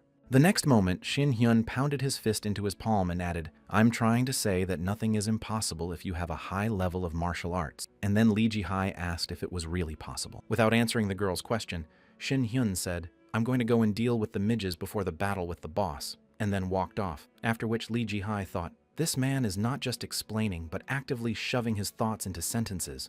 The next moment she summoned the spatial vault and took out her weapon, thinking that I would just worry about the boss. If it was just a monster, I was an idiot. If that was all, the Sun Emperor had nothing to worry about. At the moment of reflection, one of the monsters was approaching rapidly behind Lee Ji-hai. At that moment she thoughtfully said, "I wonder if I should." In an instant, she took off the head of the monster that was approaching her from the back, and then added something to earn a living. After a while, she burst onto the battlefield and continued her training, making several aerial cuts to eliminate the monsters in the sky. After that, falling down, Lee Ji-hai stuck one of the daggers into a ledge on the rock, and holding it in the air, exhaled heavily and spoke seriously quite high. Once in the sky, Lee Ji-hai began to jump from one flying monster to another, destroying them at the same time. Having destroyed a certain number of enemies, the girl jumped down to the level surface of the mountain, and then looked down and said, "I wish we could finish clearing this dungeon." Continuing to look down at the considerable amount of moonstones left behind by the monsters, the girl thought, "When I return, I will increase the danger level of these creatures much more than in the report, especially since they are harder to fight because they fly." Continuing her thoughts, the girl thought about what level of hunters should be needed to raid a dungeon with a team of 5 people: a shield, a mage, an archer, a priest, and someone for melee. At one surprise, amazed at the size of the monsters that suddenly appeared above her head, Lee Ji-hee mentally wondered why it was so huge. How could there be 2 bosses in one dungeon? As soon as she thought this, she noticed that the enemy had started to act and had to quickly retreat from her location. Once in the air, the girl noticed a giant monster's mouth in front of her, ready to swallow her. As soon as she said this, she heard something strange behind her and quickly looked back in the direction of the sound. At that very moment, she saw the monster flap its wings and use its demonic power to attack her, knocking her backwards. Falling down, shocked by what she had just experienced, Lee Ji-hai thought he had used demonic power, which is not a simple phenomenon. The next moment, as the monster rushed after her to swallow her, when she lost the ability to continue fighting, Ji-hee mentally added the entire dungeon system was broken. Suddenly, at one point, the girl felt the warmth of his hands and suddenly opened her eyes to see her savior in front of her. At that very moment, after saving the girl from danger, Shin Hyun joyfully said he had finally appeared. Surprised by the sudden appearance of the boy, the girl exclaimed, "Shin Hyun, don't tell me you knew about this." And she replied, "I told you, boss, while I was scanning the dungeon with my senses, I found an unusual monster." Surprised by her savior's words, Lee Ji-hai asked, looking at the monsters that were chasing them, "So you mean that despite knowing about them, you did nothing, and was told that I expected them, and that it was normal to leave the boss for last?" The next moment, landing on a hard surface, Shin Hyun said, "Hey, I understand that you were worried and that's why you froze, but if you calm down, you can easily handle them. Just stay calm." Immediately continuing to talk actively, Shin Hyun said, "Do you like fried or grilled food?" To which Lee Ji-hai replied that in this situation, one cannot be frivolous. Ignoring the girl's words, Shin Hyun used his skills to say, "I've been waiting for you." When he saw several enemies aiming at him, the boy confidently said that tonight he would have chicken for dinner. Lifting her head up and looking at the giant cluster of monsters above her, Lee Ji-hae said in surprise at what was happening. Continuing to watch the guy use the usual skills to destroy enemies, Lee Ji-hai added, "And now you just use your fists." Hearing the girl's remark, Shin Hyun looked at his hands, which were covered with the magic of lightning and fire, and replied through telepathy that it was definitely magic, and then heard, "Yes, it's definitely her." The next moment, after the conversation with the guy was over and it was useless, she looked up and noticed something very strange in the sky. Looking at the magic door from which the enemies came to the dungeon, the girl was surprised to see that it was a portal. Immediately after seeing the problem, Lee Ji-hai turned her attention to her friend who was fighting the monsters in the sky and shouted to Cha Shin-hyun to watch out. Seeing that her friend was in danger, Lee Ji-hee jumped up and went to him, thinking that monsters appear here from a portal. It's impossible, and then exclaimed, "Oh my god, this guy." When Lee Ji-hai came down from above and saw that her friend was surrounded by enemies, she thought it was dangerous and then shouted out, "What are you doing? Run away." Trying to somehow reach out to her friend, who began to ignore her, the girl, trying to save him from the monsters, said through telepathy, "Cha Shin-hyun, you can hear me. I will create space, and we will get out together. Come on, hurry up." Seeing the girl's attack on him, the monster boss directed smaller monsters to block the girl's attack at the cost of their lives. Seeing what had just happened before her eyes, the girl exclaimed in surprise that this boss did not care that the smaller monsters were simply dying. After focusing her gaze on the boss who was in charge of the minions again, she mentally added the large individuals were in charge of them because each of them had blocked attacks aimed at the boss with their own bodies, voluntarily sacrificing themselves. Continuing her thoughts, Lee Ji-hai mentally added, "The battle will not end until we deal with the big monsters, but how to get them?" Staying put and making a plan, Lee Ji-hai said, as well as Cha Shin-hyun said he would manage. Recall the next moment, with a heavy sigh, the girl said, "I can't understand what he's thinking about. It's so hard to answer through the vocal cords." Immediately after opening her eyes in displeasure, Lee Ji-hai said, "This is the first time that such an anomaly has appeared. No matter how strong Cha Shin-hyun is, it's still dangerous. I have to help him, but I can't reach him while he's in the air." At one point, the solution to the problem appeared by itself when the girl accidentally noticed a monster flying quite low above her. Jumping on the back of one of the monsters, the girl mentally said, "This cluster of monsters around Cha Shin-hyun, the monster did not even notice that I was on his back, in which case it would not be a problem to get to him." Walking to her companion on the back of the monster, Lee Ji-hai thought, "Please hold on a little longer if I'm going to deal with the mutated monster that emits this strange aura." Before the girl could finish her thought, another monster crashed into her monster at speed, knocking the girl off her back. Going downstairs, Lee Ji-hai, irritated by what had happened, noticed another monster below her that she could jump on. Falling down, the girl used her dagger to drive it into the body of the monster she was falling near and managed to hold on to it. This way, immediately after her question, she pulled the dagger out of the small monster's body and jumped right into the bigger one's mouth, but it was too late because it was a one-on-one fight. Heading to the boss to figure out who was controlling all that crowd, Lee Ji-hai used her technique to say, "No monster in my game shadow dance, open up." As soon as she used her skill, the boss monster opened one of its wings, which held countless monsters. After assessing her strength and the number of opponents, the girl hesitantly said, "I wonder how quickly I can handle this." As soon as she said this, she saw a bright beam fly by her head with incredible speed. After seeing what she saw, she looked back and noticed a bright glow and saw Shin Hyun, who instantly dispelled all the monsters that were circling around him. Amazed to see her comrade slay so many enemies, Lee Ji thought he was using a power blade without any resources, and using the sword of explosive air to control multiple blades at the same time. Continuing to marvel at the guy's incredible skills, Lee Ji-hai mentally added that astral body, after which Shin Hyun set a role-playing game as a hunter. The next moment, pointing his swords created by his astral body at the monsters around him, the boy added that this was the end of the story. Immediately after the end of his speech, all the swords he created went in different directions, destroying all the monsters on their way. At the same time, standing on the edge of the cliff, Lee Ji-hai watched the rain of moonstones covering the ground. Amazed by this sight, she thought, "Thanks to Cha Shin-hyun, we've managed to get through this, but there's a more important problem. What if something like this happens in other dungeons?" Starting her thoughts, the girl put her hand to her chin and thought, "Now the system determines the level of hunters who are able to clear the dungeon based on the level of danger. But is it enough to fight the mutated monsters, and that portal without a doubt it will be destroyed?" The next moment she turned her gaze to Shin Hyun, who was looking at the dark moonstone, and added in her mind, "The Sun Festival is not the most important thing right now. We need to do a full investigation, but..."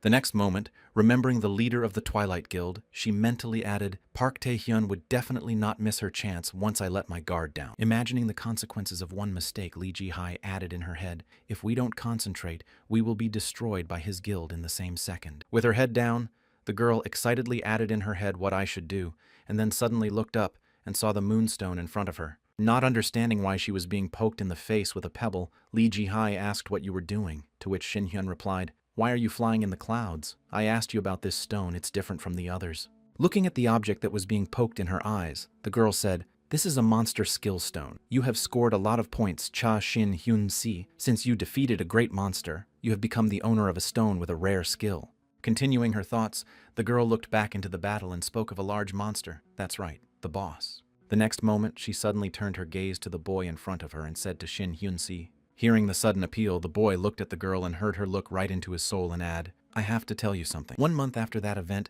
the company's employees went out for a lunch break and started talking about it. Hey, did you see the schedule for the Sun Festival? Of course I did, I can't wait. But there were so many rumors. Not far from them, Kim Chul-ho was sitting on a bench looking down and hearing his name being called Cha Shin-hyun, who is now very famous on the internet, not even a month after he registered as a hunter. Feeling very anxious and sweat pouring down his face, Kim Chul-ho heard a rumor that he was a secret weapon from the Dawn Guild. After listening to all the talks of the men who went out for lunch, Kim Chul-ho, who was supposed to give a presentation at the guild meeting, said I was completely fucked. Sometime after the meeting began, one of the attendees threw a glass at the speaker and exclaimed, You're kidding. He was chosen as the savior of the Dawn Guild, but you can't find out where he's been for the last 14 years, let alone his level in class. After hearing an angry exclamation from one of the members of the Twilight Guild present at the emergency meeting, Kim Chul-ho said to me in fright.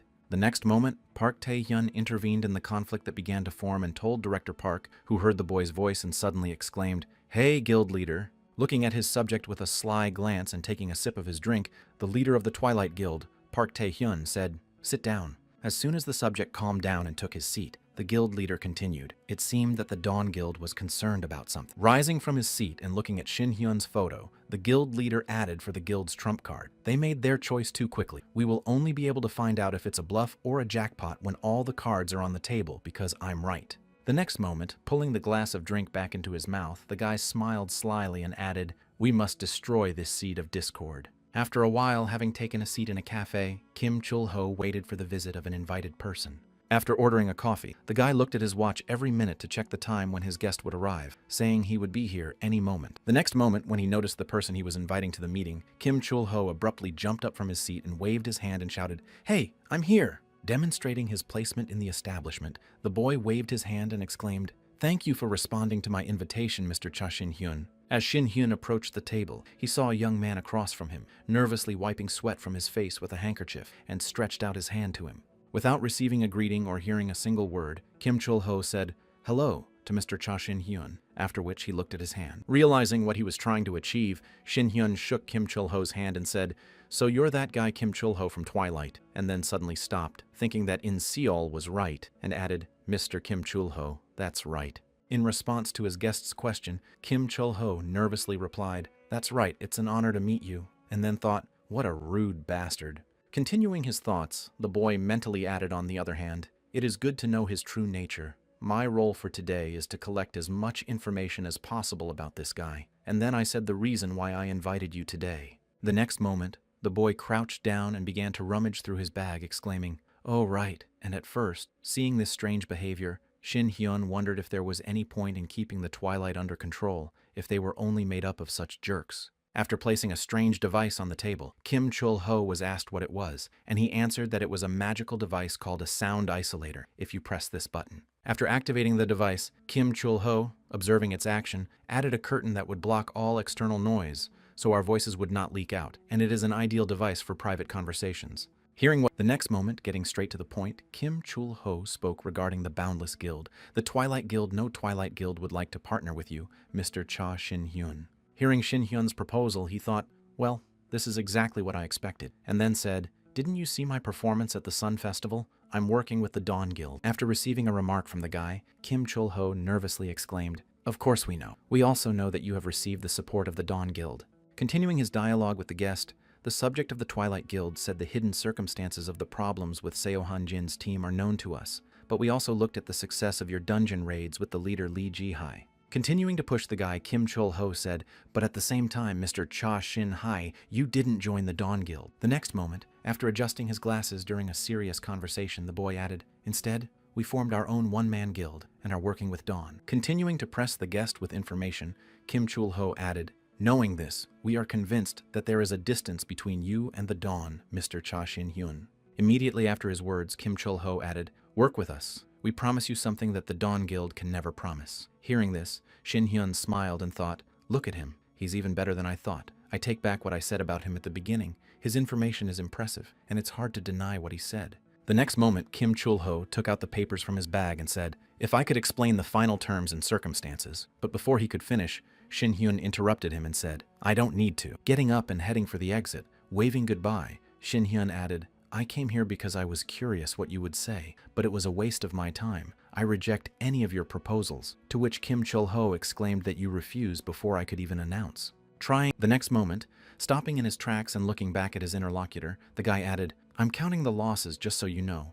Rushing after the boy, Kim Chul-ho nervously exclaimed, wait a minute. If you're going to leave like that, then wait a minute. Starting to shed tears because he was ignored, Kim Chul-ho mentally exclaimed, you bastard, I still have so much to say, and then shouted after Mr. Cha Shin-hyun. When the interlocutor left the institution, Park Tae-hyun took off his mask and said to his subject, how much longer will you stand there and stare into the distance? Getting up from his seat and heading to his subject, the boy heard him nervously shouting to the guild leader. The next moment, throwing his arm around his subject, the guild leader said to Chul-ho, I know I told you to stretch this dialogue as long as possible. Immediately after his words, Park Tae-hyun grabbed the guy by his tie and pulled him toward him, adding in an ominous tone that my eavesdropping was completely useless. I was only the leader who let him go and walked forward with his hands in the air, Kim Chul-ho shouted after him. I'm really sorry for that bastard. I mean, that guy was so rude. After hearing his subject's excuse, Park Tae-hyun said indifferently that it was more important to wonder who he was. At the same time, after contacting her friend, Lee Ji-ha said, I wonder if it did happen, and was told that Park Tae-hyun must be very disappointed right now. Continuing the phone conversation, the boy added that he probably thought I was from Muramu, but the name of the Supreme Emperor did not go very far. Continuing to recall the person who tried his best to hide himself, Shin Hyun felt this guy will be cautious. He is the kind of person who gets very nervous when the situation goes beyond his expectations.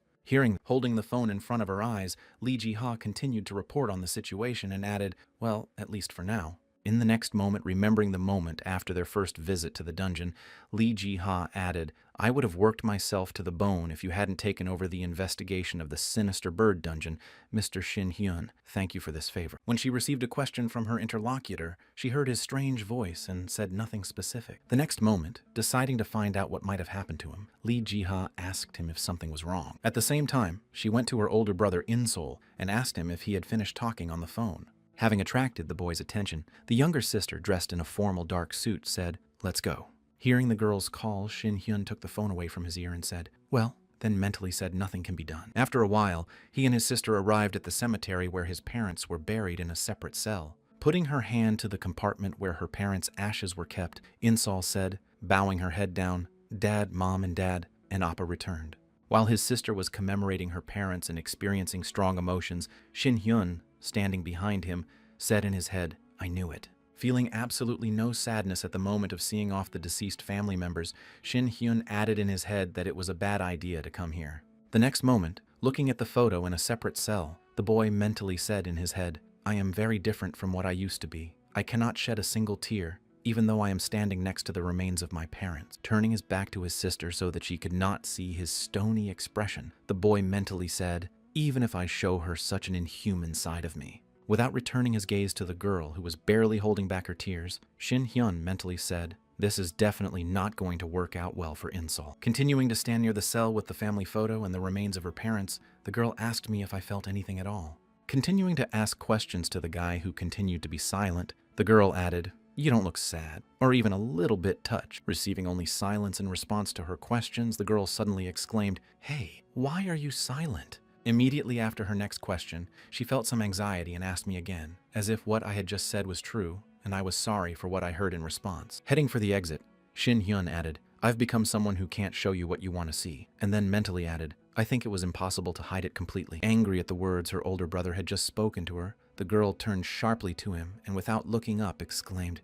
do you even know how strange you are, what you're apologizing for, and what you think I want to see? Continuing to hold back her sadness, which continued to overwhelm her, the girl added in a stern tone, what I want is this. The next moment, In-sol suddenly remembered a moment from her childhood when her older brother was riding her on his back and she was sincerely happy. When In-sol finished recalling, she couldn't help but wipe her tears with her sleeve and asked, why, you've changed so much. You're acting cold even now. Having attracted her brother's attention, the girl continued to reprimand him and added, I'm not even sure you're still my brother.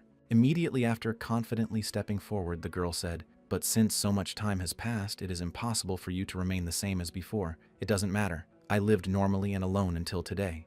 Looking back at his younger sister, who was walking away in resentment, Shin Shen did not say a word to her. Continuing to stand silently in place, the boy bowed his head down and thought, "I shouldn't have come here at all." The next moment, as he began to recall what he had experienced in Murima, Shin Hyun thought, "Why have I changed so much? You want to know? I wish I knew the answer to why this happened to me." At the same moment when he heard the sound of the notification and looked back, he saw a notification from Murimu which said why, and said in surprise, "Murimu can't be here." Smiling ominously and sending the guy a message from another dimension, the strange person sent the guy a message again, with the content still taking the form of a human. Frozen in place by the sudden turn of events, Shin Hyun continued to look at the notifications that appeared before his eyes, the last one saying, "Cha Shin Hyun." As he continued to stand in one place, the boy received several more notifications that said, "How come you are still Cha Shin Hyun's person?" Shin Hyun felt his hands tremble with shock and excitement and said, "What the hell is this?" Once you receive a notification with content again, end your futile resistance if you need motivation. "I can help you, boy," you said, "and you still do things unilaterally. Who the hell are you?" Smiling ominously at the system notifications that were sent to him, the boy said excitedly, "The next moment I receive a notification with the content, I'll take everything from you again. Just wait." Shin Hyun pulled his tie and smiled and said, "This madness." Continuing his dialogue with the unknown person, the boy added, "I don't know who you are and why you're doing this to me, but just try it." Starting to smile ominously again after voicing his opinion on this matter, the guy added, "I will find you and tear you to pieces." After receiving the threats, the guy received another notification, "Just wait," after which they all instantly disappeared. After having a good talk with the heavenly god of battle, Cha Shin Hyun, looking in the wake of his younger sister, said, "Everything I have." A few seconds after her demonstrative actions, Cha In Seol walked a little further to the exit of the cemetery and looked back to where her brother was already gone. Offended by the fact that he left, the girl said, holding back her tears, "He didn't even follow me. The insidious bastard." A few days after the event, a girl in the commentator's seat joyfully exclaimed, "I congratulate everyone. This day has finally come." Continuing to rejoice at the beginning of the grand event, the girl commentator exclaimed, especially for those heroes who will go to conquer dungeons and hunt monsters, "We all waited a very long time with passionate curiosity and expectations in relation to hunters," after which her colleague awkwardly added that it was exactly after that I thought I chose the wrong partner. The next moment, the excited girl jumped up from her seat and exclaimed joyfully, "We will continue without further delay with the grand event of Korea." Continuing to announce the long-awaited event that everyone had been waiting for, the girl joyfully exclaimed that the Sun Festival had begun. While people from the stands and around the stadium were waiting for the start, the commentator added that while the festival unites the hunting community and gives a truce, you can also watch the hunters in action with your own eyes as part of the solar festival. Listening to the commentator's noise that echoed throughout the stadium, Shin Hyun felt as if it was something like the Olympics or the World Cup. Hearing the words of her friend, Lee Ji-hee, who was just nearby, she remarked that it was actually very similar in the eyes of the public. Hunters are the most interesting. Continuing to talk about this event, the girl sat down on the sofa with a cup of tea and added that they were like superheroes who could use superpowers like in movies and cinema, but this information is limited internationally. The next moment, opening her one eye and looking at the boy, Lee Ji-ha added a second reason for the Sun Festival to create a more sociable image of hunters. Immediately after her story, she noticed something strange in the boy's behavior and asked Shin Hyun-si if he had a fight with the team leader Cha In-sol. The next moment, remembering the moment when they first arrived at the festival, Lee Ji-ha noticed this, and no wonder you looked tense when we arrived at the arena. Deciding to help solve the problem, Lee Ji-ha said, "Tell me what happened. I think Shin Hyun-si did something wrong. I'm right." And then the boy thought, as usual, she was right on target. At one point after his thoughts, Shin Hyun said, "Help me find a place to live somewhere quiet and secluded." And the girl asked, confused, "I'm sorry, what are you talking about?" When I received a question from my friend Shin Hyun, I didn't hesitate to answer, but I received a message from Murimu's status window, which plunged her into shock. The next moment, Shin Hyun began to voice the reason for his decision, saying, "I don't know his purpose, but I think the heavenly god of battle is coming for me because I don't know how I will hold my own against him. If In Seol stays close by, she will be in danger." Hearing the reason for the request, Lee Ji-ha slowly got up from the couch and said, "Wait a minute, Shin Hyun. I can't digest everything so suddenly." The next moment, looking at the guy who was standing with his back to her, she added, "Even if it's true, you need to stay with her and live separately for the safety of your sister It's strange. Hearing the remark from his friend, Shin Hyun looked at the screen where the view from the camera was broadcast and said, "In Seoul doesn't need an older brother like me." Watching the joyful children walking with their parents, he added that she had told me earlier that I, whom she knew and hoped to see again, had long since disappeared. The next moment, turning to face Lee Ji-ha, the boy asked if it would be better to return to the way things were before, and then saw the girl's fist fly at him. Immediately after the girl's sudden actions, Shin Hyun, without even trying to dodge, simply took the blow and then froze in place with Lee Ji-ha's fist punching him in the body. She bowed her head after the blow and said, "I don't like to get involved in family disputes, but if my brother said that to me, I would have hit him. I act like you are my brother." Continuing to express her dissatisfaction with the idea of a boyfriend, Lee Ji-ha added, "Shin Hyun-si, you know even less about your sister than I do, don't you, the leader of Team In Seoul?" Before the girl could finish, a man suddenly burst into the waiting room and shouted, "Vice leader of the guild, you're here!" Having attracted everyone's attention and feeling that he was very badly timed, the man awkwardly exclaimed, "Excuse me, vice leader of the guild, the event will start soon." Lowering her hand and walking toward her subject, the girl laughed awkwardly and said, "Donghwag Sai seriously knocking the same basics, isn't it?" After which she looked back at Shin Hyun and said, "We'll continue talking when I get back. Don't go anywhere until I get back, understand?" Hearing Lee Ji-ha's instructions to follow the prisoner out of the waiting room, Shin Hyun mentally said, "I've just been punished." When the leading figures of the clans entered the arena, the commentator exclaimed, "Before the festival begins, let's watch the opening ceremony." Continuing to announce the people who appeared in the arena, the girl added the leader of the Dawn and Dusk who organized the Sun Festival will come out to greet each other, after which the leader of the Dawn Guild, Young-jun Ho, and his vice leader entered the arena. Opposite them, the leader of the Twilight Guild, Park Tae-hyun, and the vice leader of the guild, Jang Jong-hyun, from the assassin class, appeared in the arena. Continuing to comment on the events, the commentator exclaimed that some may not know that vice leader Lee Ji-ha and leader Park Tae-hyun used to be in the same guild, to which her colleague added that it was true. Continuing the speech, the boy commentator added that they started together as ordinary hunters, and now they are standing on top of each other, as this at the same time stretching out his hand to the girl. Park Tae-hyun said so much water flowed out of vice leader Lee Ji-ha. She looked at the guy who was holding out his hand to her and smiling happily, and she could barely contain her aggression, gritting her teeth. The next moment, she smiled back at the guy with a fake smile and said, "I'm sure it's leader Park Tae-hyun. Is everything okay?" Immediately after her words, she turned her attention to the person behind her and added, "The assassin boy who served as my replacement has grown quite a bit, hasn't he?" Noticing the sharp movements of his subject, the clan leader stretched out his hand to him and said to the vice leader, Lee Ji-hee, stopping his dog. The boy said, smiling happily, "I heard that you yourself were quite busy taking care of the newcomers. You always take care of the weak, don't you?" After making his sarcastic remark, the boy spoke through Ji-hai's telepathic connection, "And this time I will get rid of everything with my own hands." Recalling the reason why his former affair was left behind, the guy mentally added, "Everything that keeps you from moving forward." Hearing what her former comrade had just mentioned on the voicemail, the girl sighed heavily and looked away. The next moment, with a wide smile, Lee Ji-ha said, "I'll take this as a compliment to leader Park Tae-hyun." Immediately after the voiced text, looking into the eyes of the guy who was snapping at her, the girl replied over the voice link, "Just try it, you fucking bastard."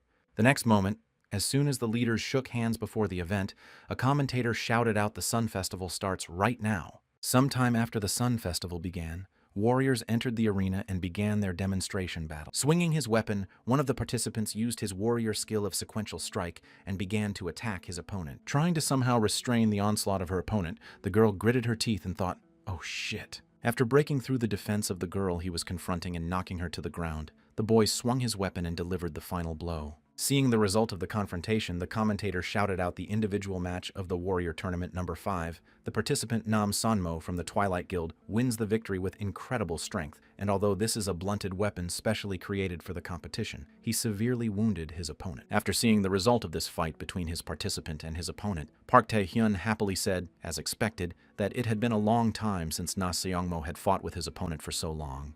Continuing to say harsh things, the leader of the Twilight Guild added, "Well, in any case, she wasn't a threat to him." Hearing this, Lee Ji-ha thought how arrogant. The next moment, Park Tae-hyun got up from his seat and went about his business, saying, "I'll leave then, and I hope you can entertain me at the next match." Heading out of the special guests room to watch the battles near the exit arch, the subject appeared behind the boy and spoke to the leader. Demonstrating his dagger and taking it out of its sheath, the vice president asked when I would be able to finish off Lee Ji-ha. Looking back at his subject, the guild leader smiled happily and said, "Calm down, Sung-hee. You'll have your opportunity soon enough." While continuing to smile slyly in conversation with his subject, Park Tae-hyun gave everything its time, so her name was Cha In-sol, and I want to greet her. After a while, having changed the location at the stadium, the commentator exclaimed, "Welcome to the Archers Survival Arena, an opportunity to see archery experts from each of the guilds."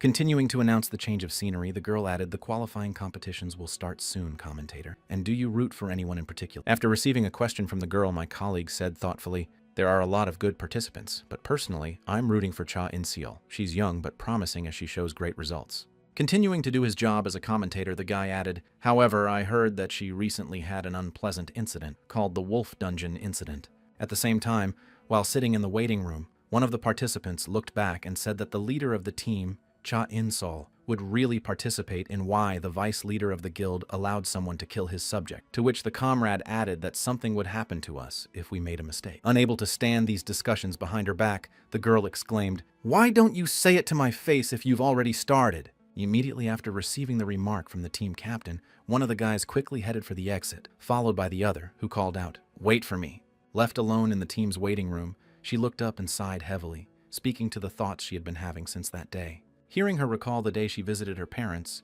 and the day of the family quarrel, In-sol added in her mind, "I didn't say a word to my brother." Immediately after her thoughts, the girl began to aggressively exclaim, "Now that I think about it, I'm angry again. I'm sad. Then why is he avoiding me?" And then suddenly the team leader Cha In-sol said.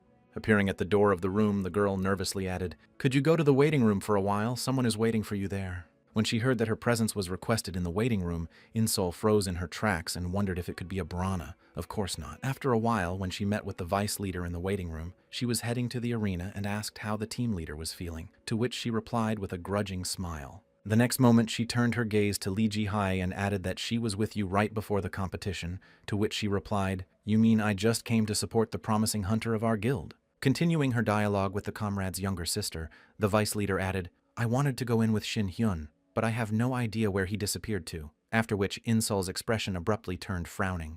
After seeing this, Lee Ji-hai continued her dialogue with the citizen and said, "I don't know what exactly happened there, but wouldn't it be better to resolve all misunderstandings between you?" After receiving a remark from her leader, In-sol suddenly asked, "Since when do you meddle in other people's business?" To which the vice president of the guild awkwardly replied, "Why do you say that? I'm just concerned as Shin Hyun's sponsor and your boss." Hearing the reason for this concern, In-sol smiled and said, "But I don't like you. It feels like you're keeping your brother around and pushing him around as you please. Or am I wrong?" The next moment, remembering her older brother, In-sol added, "Now that I think about it, he decided to become a hunter after meeting you, and it hasn't been long since he returned to normal." Continuing to express her dissatisfaction, In-sol gritted her teeth and tilted her head down and added that her brother should not have become a hunter. Without looking up at the embarrassed Lee Ji-hai, she added what he was trying to achieve by becoming a hunter and gaining strength. "He even chased something without telling me anything." The next moment, giving free rein to her emotions, she began to shed tears and said, "My brother is no longer the brother I knew. He has changed and distanced himself." Immediately after her words, an announcement came from the cabin that the archery competition would begin in 1 minute, and the participants were asked to move to the arena. Hearing the announcement, Cha In-seol began to wipe her tears with her sleeve and said, "I'm sorry. I didn't mean to show you this side of me." As soon as In-seol passed by her supervisor and said, "I'm sorry," she suddenly said, "Shin Hyun-soo probably didn't want to change like that. I know that, because I felt the same way as Shin Hyun-soo." Hearing him recall his life in Murim, Lee Ji-hee added that he went to hell where he could die at any second and spent a lot of time there alone. He just couldn't stay in his right mind. Continuing his story of survival in Murim, the vice leader of the guild added that he did not want to show this side to his sister. Hearing what In-sol had just told her, the boss suddenly froze in her tracks and said, "It's strange. Why should I listen to something about my brother, who is the vice leader of the guild?" The next moment, turning her head half a turn back, she added, "My brother probably doesn't think I'm reliable." Continuing their not-so-friendly dialogue, In-sol added, "Unlike you, who is on the short end of the stick with him," and then quickly headed toward the arena. Still standing there, staring at the girl's trail, the vice leader of the guild instantly turned her gaze back to where she had felt someone's presence. When she saw a guy around the corner who was listening to their conversation, she said, "I was wondering where you disappeared to, but you were here." Continuing the conversation with Shin Hyun, Lee Ji-hai added, "You said you were going to leave her, but you probably care about your little sister." And I replied, "I just happened to be passing by." Hearing the boy's ridiculous excuse, Lee Ji-hai said, "You're really no different from Park Tae-hyun." The next moment, she approached the boy and grabbed him by the collar and angrily exclaimed, "Why can't you just be honest? Cha Insol is not the child you remember. And the boy said, hey, calm down. Ignoring the boyfriend's exclamation, Lee Ji-hai looked at him angrily and added, do you really think hiding your feelings from your sister is the best solution? Continuing to reprimand the guy, the vice leader of the guild added, don't make me laugh. If you have something to say, then say it without hiding anything. Immediately after her angry outburst, the girl composed herself and said with a heavy exhalation, follow me. I will show you the side of your younger sister that you do not know about. At the same time, a signal shot was fired at the stadium, informing all participants of the start of the competition between the hunters. As soon as the signal to start sounded, the participants began to actively change positions for the fights, and at the same time the commentator shouted out the qualifying competitions for the archers' survival. At one point, 6 teams would face off from dawn to dusk. Watching this show from his special seat, the leader of the Twilight Guild anticipated something interesting and said what would happen. Park Tae-hyun smiled slyly at what was to come and added, I hope Lee Ji-hai likes what I've prepared.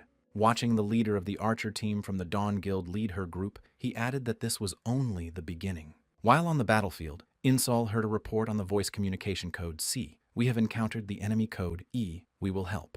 Continuing to listen to the reports of comrades, Insol heard code B again and discovered the enemy 200 meters ahead of us. At one point, she suddenly remembered the dialogue of her vice guild leader, who said to Shin Hyun, you didn't want to show your sister your pathetic side. Slamming her hand on the wall, the girl exclaimed angrily, stupid Appa, you thought I wouldn't understand if you didn't say anything. Just tell me what's going on. He shares everything with Lee Ji-hai. The next moment, when the enemy scout in the alley of the 3rd District target out of sniper range code, I wait for support to arrive. Insol said unhappily, he thinks I'm still a child, thinks he's the only one who has changed. At the same moment, having detected the enemy, Insol said the code, and there are no problems with aiming. And hearing this, one of her comrades shouted that wait, the enemy is outside the 300-meter range. Even if you are in the sniper class, you cannot shoot a bow for the competition. Continuing to dissuade his leader, the subject said, wait for reinforcements, to which the latter replied, there is no problem, I will get rid of them.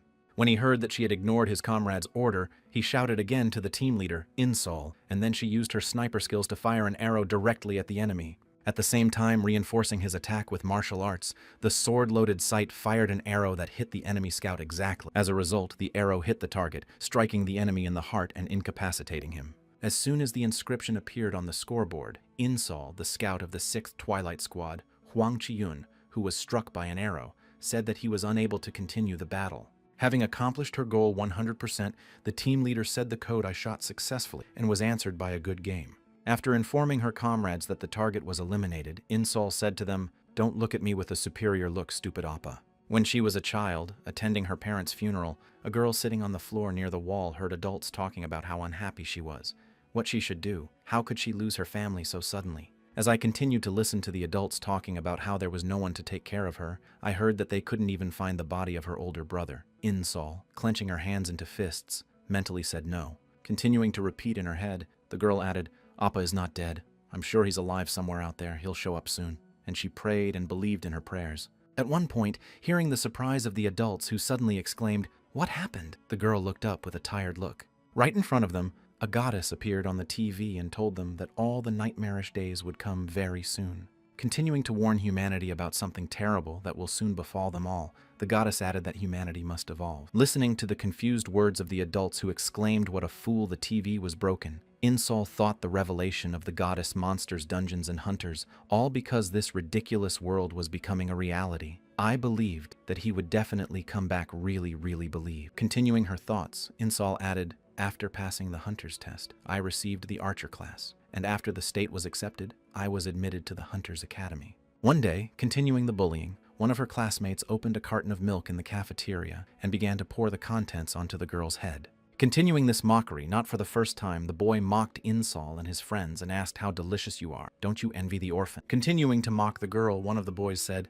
we pay huge amounts of money to attend the academy and she got in for free. Before he could finish, he was interrupted. Unable to resist another bullying, Insol picked up a tray of food and threw it at one of the boys who was bullying her. Immediately after her words, she said, if you are so jealous, then become an orphan, followed by, hey, you're okay, you crazy bitch. Hearing her name, the girl angrily said, oh, damn it, don't talk nonsense. If you're all so brave, then follow me. Continuing her thoughts, the girl recalled her future fate and mentally said, that's how I graduated from the academy. And after me, I found the top guild, Dawn, which everyone wanted to join. At one point, while hunting, the girl lost her vigilance and let a monster approach her, which knocked her to the ground, and she had to block its mouth with her bow. Holding back the enemy with her bow, the girl reached out with her free hand for a broken arrow that was lying nearby and said, "Do you think I have suffered for so long?" The next moment, driving the arrowhead straight into the monster's head, the girl shouted in anger at the idea of ending her life like that. After a while, Lig and her subject arrived and said, "Hey, we came to help you." The next moment, after assessing the situation of her subject, the vice leader of the guild added, "But I see that there is no need." Seeing that the girl did a great job herself, Lig took an interest in her and asked the new girl what your name was, and I answered Cha In Seol. After learning the name of the girl who had defeated the monster, the vice leader of the guild extended his hand to the newcomer and said, "You look like a person with burning eyes. You will become strong. Remember my name." Recalling that moment, Insol mentally said, "I touched the image of Lig and became the youngest commander of the Dawn Guild," but not only Seojun Hyun was unhappy about. Continuing her reflections, when recalling her future life, Insol mentally added whether it was being a team leader or Dawn was fun, and all because I wanted to become stronger. While in the archery training room, the girl was practicing her marksmanship and mentally added up the days without ops to survive. Hitting every arrow directly on target during her training, she mentally added, "And in order not to let bad thoughts appear even now, I snapped at myself." After she finished recalling her past, she took out her necklace with a photo of her family in the pendant and looked at the photo again with a sad look. The next moment, closing the pendant and hiding it back, the girl said, "But this is not praise for me. You are with Lig.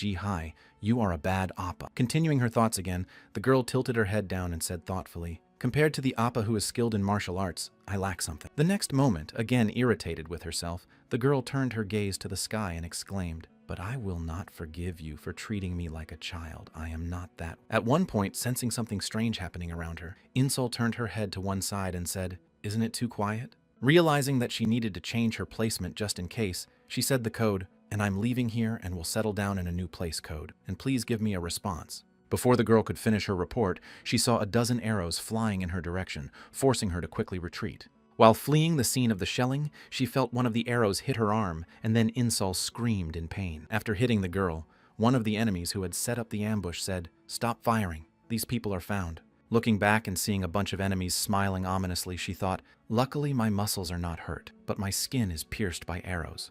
Pressing her hand to her wound, Insol lowered her bow arm down, which was bleeding, and thought arrowheads must be blunt, so it was impossible. They were using real arrows. The next moment, one of the enemy jumped forward and said, "Don't expect anyone to come to your aid. We intervened a bit and made sure the broadcasting camera couldn't get here." Hearing her opponent's remarks, the girl bowed her head down and smiled, saying, "Well, who knows?" The next moment, pulling the arrow out of her hand with a quick movement, the girl added in a menacing tone, "I've never relied on anything like that in my life." Immediately after this action, the girl threw the arrow that had wounded her back at herself and said, "I have no idea why you created all these problems to catch one person." Continuing to prepare for an unequal confrontation with the enemies, Cha In-sol charged 3 arrows and prepared to shoot, "But you are already dead, so let's attack the losers." Angry at the girl who decided to provoke them in such a situation, one of the attackers shouted, "Finish her off," and a bunch of arrows flew at In-sol. At one point during their confrontation, the girl jumped into the air to avoid being shot at, and ended up near the enemy. As soon as the distance allowed her to use her bow skill,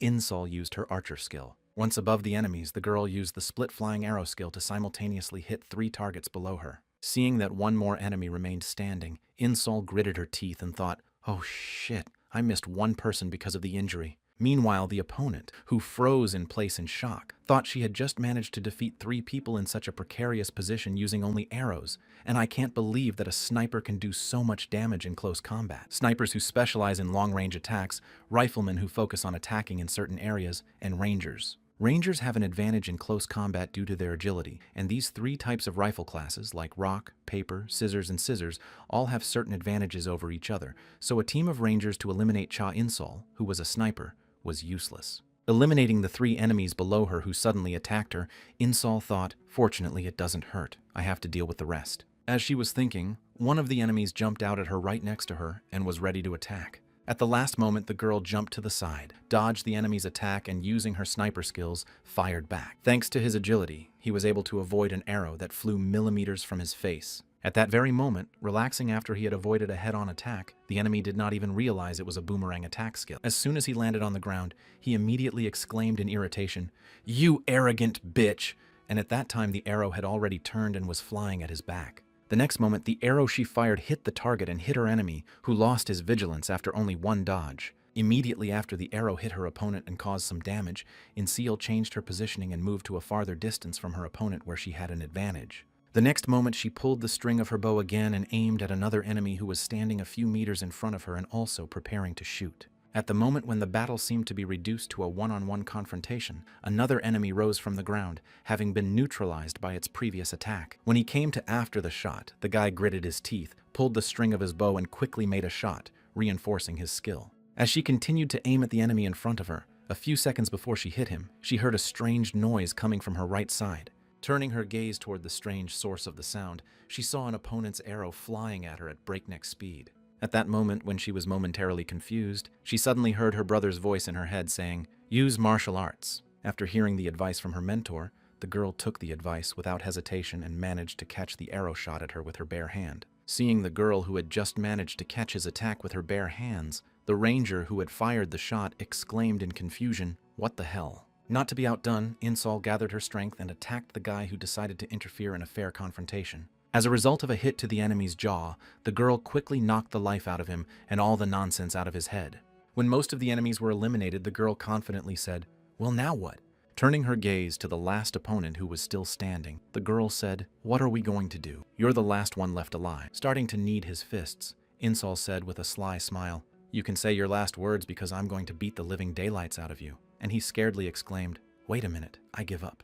The next moment, the team leader's transmitter heard the voice of her comrade saying, "I'll help you, leader," and took out the last enemy who had his back to him. After dealing with all the opponents on the battlefield, one of the team members said to the girl, "Good job, team leader Cha Inseal." After helping me, the girl sighed and said, "I understand your message, but it's too late to help." And I heard her reply, "I'm sorry." As soon as the drone cameras were fixed, the commentator saw the image and exclaimed that the 6 participants who survived the 6th round were the team of the Guild Dawn. The next moment, when her friends jumped up to the girl, the commentator added in surprise that something had just happened in the abnormally deaf transmission zone. Pointing the camera at the hero of this competition, who was able to make the greatest contribution, the commentator surprisingly added Hunter Cha In-seol defeated 4 players from Twilight. It's just incredible. At the same time, the 2 archers who had been unhappy with her participation until recently said happily, "Cha In-seol is really strong. I know she was from the beginning." The next moment, using the sniper's clairvoyant skill, Inseol told me not to need help if possible. Continuing to look up at the sky where a helicopter was circling with her comrades who were watching the confrontation,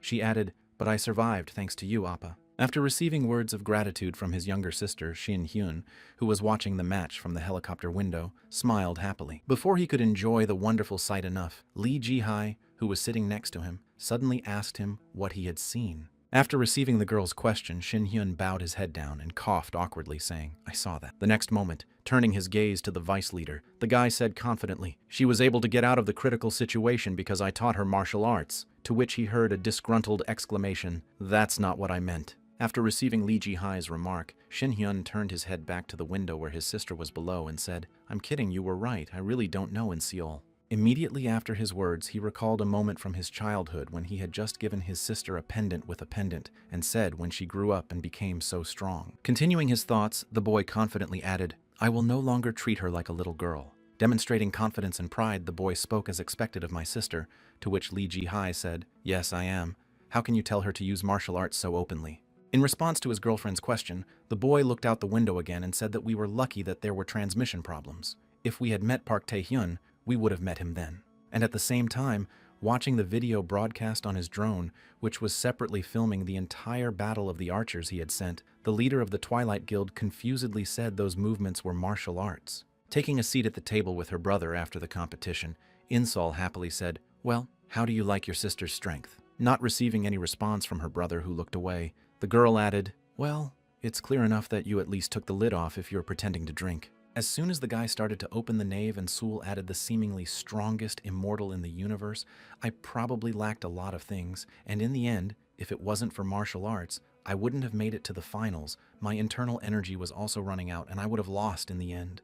Interrupting the story of his younger sister, Shin Hyun suddenly put the glass of drink aside and said, "You are strong because of your hard work and martial arts and hunter skills." Bowing his head to his younger sister, the boy added, "I'm sorry I hid a lot of things from you. I wanted to be your brother as much as ever, but I didn't."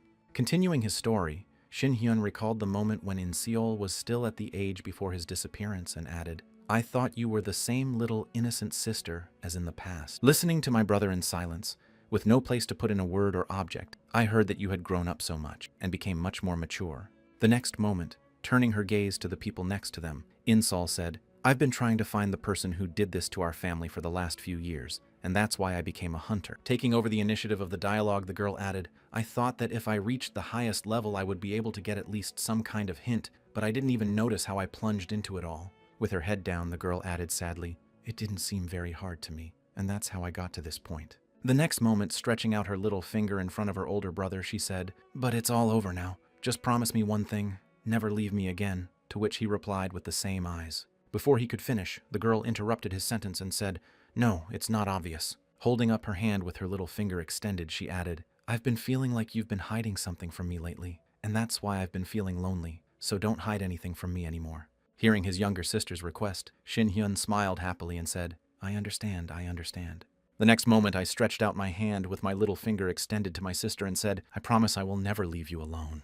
When the girl began to melt in her feelings after reconciling with her brother, Shin Hyun suddenly said, there's something else you need to know about after that, and she asked awkwardly what it was. Then, smiling joyfully at his younger sister, the boy said, your brother's nickname is not Immortal, but the Immortal Sword of the Emperor. Hearing what her brother had just said, the girl suddenly stood there for a minute in surprise, then made a disgruntled expression and said, oh, that's it. Sometime after the family gathering, a loudspeaker announced to the audience that in an hour the great battle would begin, so hurry up and get there before it starts. I repeat, in 1 hour. Hearing the announcement, Shin Hyun stood up from his seat and said, I'm going to go to the show. In Seol replied, well, try harder, but you're seriously going to wear those clothes to an official event. In response to the girl's question, Shin Hyun asked her conveniently, by the way, didn't those guys seem strange to you? It seems like they deliberately targeted you. When she received a question from her older brother, the girl said, those assholes. When dawn and dusk intersect in the dungeons, sometimes there are fights, but this time they openly attacked me. It's strange. Confidently holding up her nose during her story, the girl added, well, I often meet with this kind of person, so they probably wanted to get rid of the professional as soon as possible. Hearing this, Shin Hyun thought awkwardly, she's definitely a pro at getting in people's ears. The next moment, remembering again the message from Morimu's system window that said, I'm going to take everything from you again, Shin Hyun mentally added, if that's the case, then it's okay. Upon arriving at the room for the official event, Shin Hyun first saw Jung Jun-ho walking toward him with his hand outstretched and said, Hunter Cha Shin Hyun, I've heard a lot about you from the deputy leader. Shaking the guy's hand and waving it actively, the man added happily, you will lead the advance squad in the great battle. I look forward to it, and by the way, it was nice to meet you. After greeting the guy and moving on to other guests, the man said, well, how are the others doing? Seeing Young Ji-ho happily chatting with the others, Shin Hyun spoke into the voicemail, this is the leader you were talking about, Ji-ho Jong, to which Lee Ji-hye replied, don't look down on him, he's a top level 60 hunter, and when did I ever talk about him? And Shin Hyun added, he's still weaker than you, to which the girl replied, that's true. As the guild leader headed for the exit, happily saying goodbye to everyone and exclaiming, I'll be off to prepare for the competition, Shin Hyun added, as you know, I won't be using martial arts during the battle. Folding his arms in front of him and smiling happily, the boy confidently added, but let's not forget that highly developed martial arts are no different from magic and something else. Looking at the vice leader of the guild he was working with, Shin Hyun added, I'd like to thank you for helping me make peace within Seol. When she heard that her friend was able to find a common language with the leader of the archery team, she smiled happily and said over the voice link, I'm glad. Continuing to look at the joyful guy who had to take part in the great battle as a leader, the girl added, well, if that's the way it is, then good luck to you.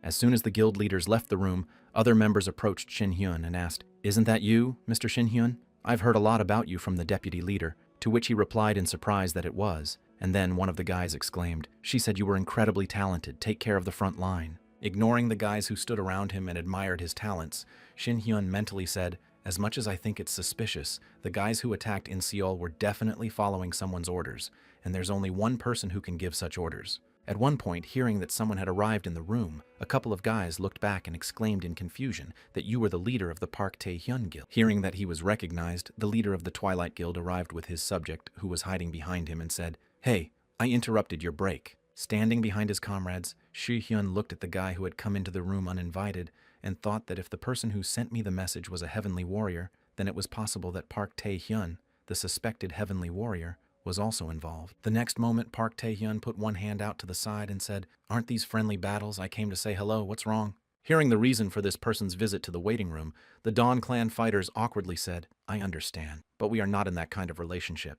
After receiving comments from the boys, Park Tae-hyun straightened his arms and walked forward to them, saying, "I'm so lousy at pretending you're right, but when I heard that a great man would be with you, I came to spy." Immediately afterwards, the boy approached Shin Hyeon and extended his hand, saying, "I've heard a lot about you, and it's nice to meet you, Master Cha Shin Hyeon." Trying to keep his smile on, Park Tae-hyun asked, "This is the first time we've met, am I right?"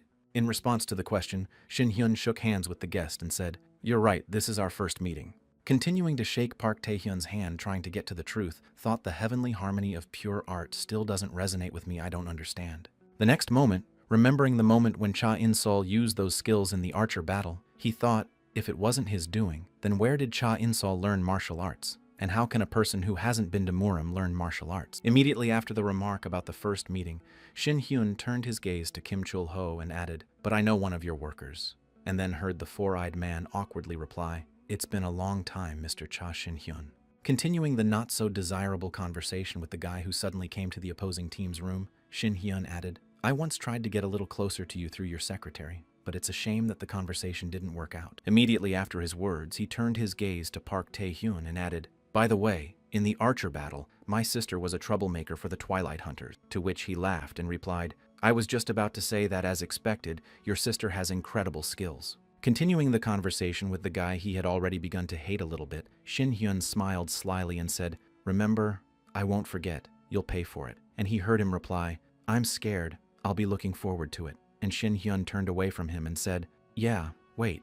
Heading toward the exit of the room, Shin Hyun said, "I'm going to give you an interesting show, it will never disappoint you," and then thought about whether it had anything to do with the Celestial Warrior or not. It was something else. First of all, he hurt my sister. I will wipe the Twilight Guild off the face of this world for sure. After a while, when the long-awaited moment was about to arrive, the commentator exclaimed, "Dear viewers, you have been waiting for this for so long." Announcing the main event of this Festival of the Sun, the girl joyfully exclaimed the main event of the Festival of the Sun, which needs no words. Jumping up from her seat and leaning forward to get a better look at the start of this show, the girl commentator exclaimed, "The great battle of dawn and dusk was finally beginning." Continuing to comment on the events taking place in the arena, the girl saw the first participant and exclaimed the hunter who would represent the dawn side, a super newcomer who had attracted a lot of attention thanks to the personal offer of partnership from the deputy leader of the Dawn Guild, Lee Ji-hae. Introducing the first person to face the enemy in the first fight, the girl commentator exclaimed the leader of the Boundless Hunters Guild, Cha Shin Hyun.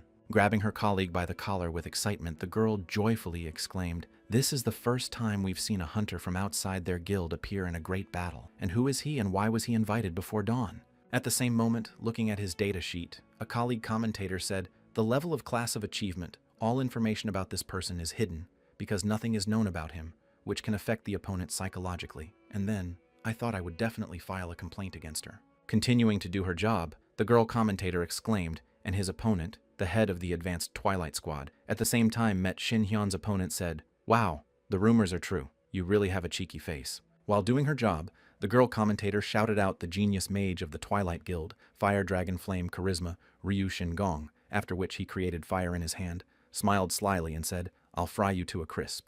Hearing the threat in his address, Shin Hyun asked with a smile that he was serious about the flames of the fire dragon and what kind of fire charisma he was not ashamed of in Marima. It would sound normal, but here. Continuing to do her job, the girl commentator shouted out Cha Shin Hyun versus Ryu Shin-gong versus Cha Shin Hyun. The first match of the big battle begins. Hearing about the beginning of the battle, Park Tae-hyun, watching everything from his seat, mentally said to Sung-gun, "You know what to do. Never leave him alive, at least try to reveal all his abilities." Hearing what Baek Tae-hyun had just told him, the leader of the advanced unit of the Twilight Guild said this. The next moment, looking forward and seeing his opponent in the sky, Ryu Shin-gong exclaimed in surprise, "What the hell is this for show?" And then the girl commentator exclaimed what was going on, and Cha Shin Hyun immediately showed his class by flying quite high. Continuing to observe the actions of the guy, the girl commentator added the levitation of the wizard class. He openly revealed his highest class, and the hunter Cha Shin Hyun demonstrates his high control over magic by maintaining such a height, which is his strategy. Seeing the actions of the guy who was speaking for them, the guild leader Jung Jun-ho turned his head to Cha Ji-hye and nervously asked if he had a plan. When she received a question from her leader, the girl, watching what was happening, said, "No, it looks like he just wanted to do it." At the same time, while in the air and looking down at his opponent, Shin Hyun thought, the 50th level hunter Ryu Shin Gong has the same level as Seo Kang Jin. Continuing his thoughts, remembering the past leader of the Dawn Guild, the boy thought, if I use martial arts, he won't be a good opponent, but if I fight using only hunter skills, he'll probably be good for something. Continuing to stay in the air above his opponent, Shin Hyun mentally said, I'm at level 53 now. Although I've been raising my level quickly with my strength, I don't have much experience as a hunter. The next moment, Shin Hyun turned his gaze to a separate podium where the guild leaders who were watching the battle were sitting, and he mentally said something else. Catching Baek Tae-hoon's gaze, Shin Hyun smiled slyly and said, he's been watching me nicely, and though to learn more about me. Immediately after his words, preparing for the battle with the enemy, who was probably waiting for him, Cha Shin Hyun said, you can watch for 100 years until your eyes dry up.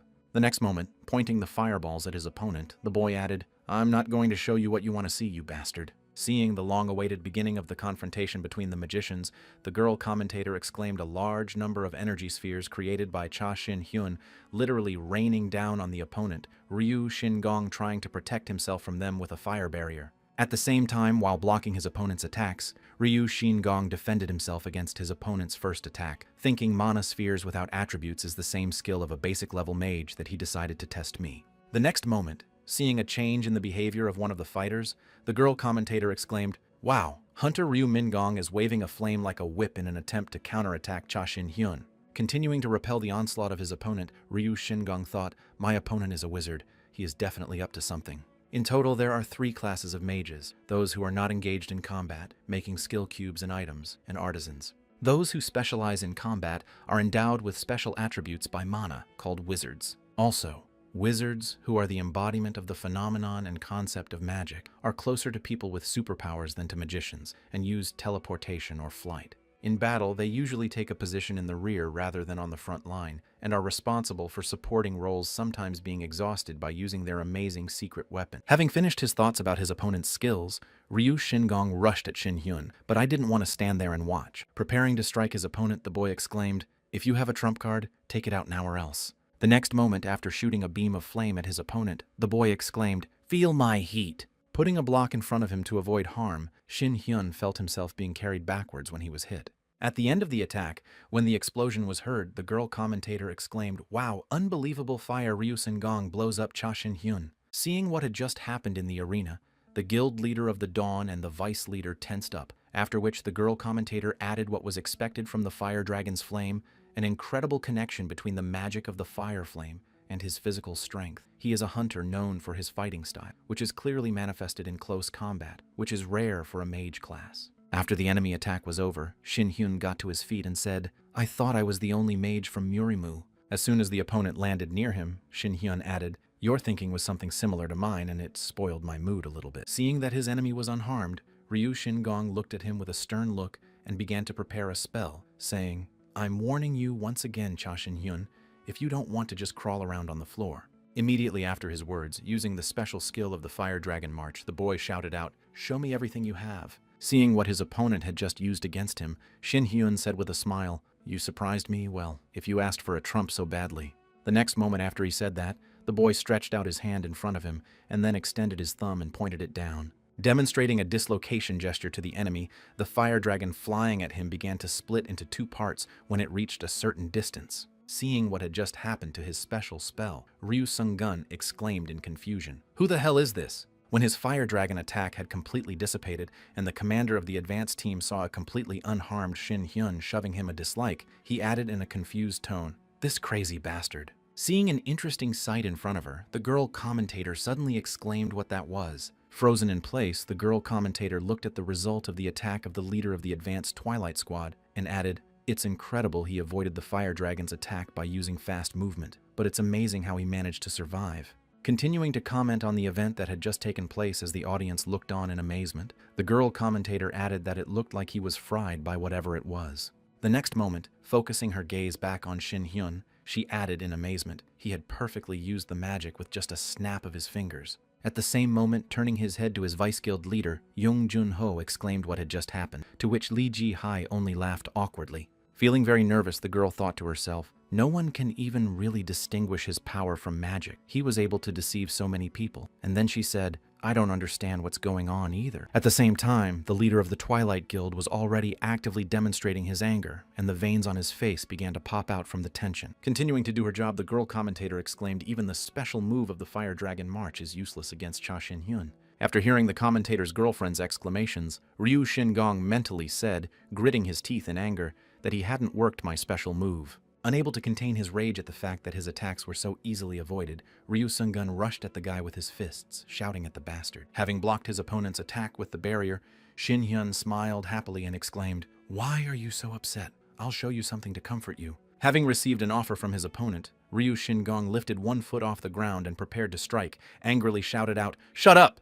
Watching the action on the battlefield, the girl commentator saw the new development and shouted out, Go Ryu Shingong! However, Cha Shin-gyong holds his ground and easily holds him back. Continuing to watch the battle and admire what was happening, the girl commentator excitedly exclaimed, What an exciting battle! Who would have thought that there would be a hand-to-hand fight between two mages? At one point, Shin-hyun disappeared right in front of his opponent's eyes and said, You did very well, but you made one mistake. You ruined my mood. Touching his opponent's leg, standing behind him and using force, Shin-hyun added, You're too inexperienced to open up like that. The center of balance should be your feet, and you took them off the ground so stupidly. As soon as the enemy fell to the ground, Hen turned his back on him and added in frustration, You should also correct your bad habit of lifting your shoulders too high when you strike and concentrate on your opponent more carefully. Lying on the ground after his opponent's sudden attack, Ryu Shingong asked him in confusion how he managed to do it, and he heard a Ganu in response. The next moment, Shin-hyun suddenly appeared right in front of his opponent and leaned over him, saying, Well, I've been studying martial arts for quite a while. Continuing to press his opponent, who was sitting on the ground, the guy confidently added, Well, you just don't have enough experience.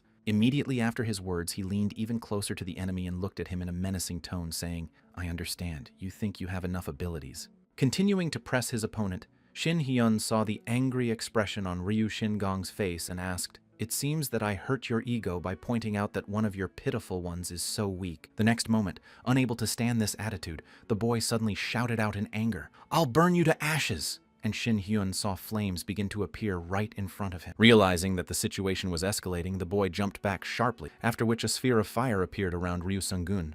Preparing to use his strongest technique, the commander of the leading team angrily shouted, Even if I use up all my mana, I will burn you to ashes. Immediately after his words, Ryu Shingong used a technique called the Fierce Fire Dragon March that activated the use of true power. Seeing that several fire dragons released by his opponent were now flying at him, Shin-hyun smiled and said, Wow, looks like I'm going to have to put in a little bit of my own power.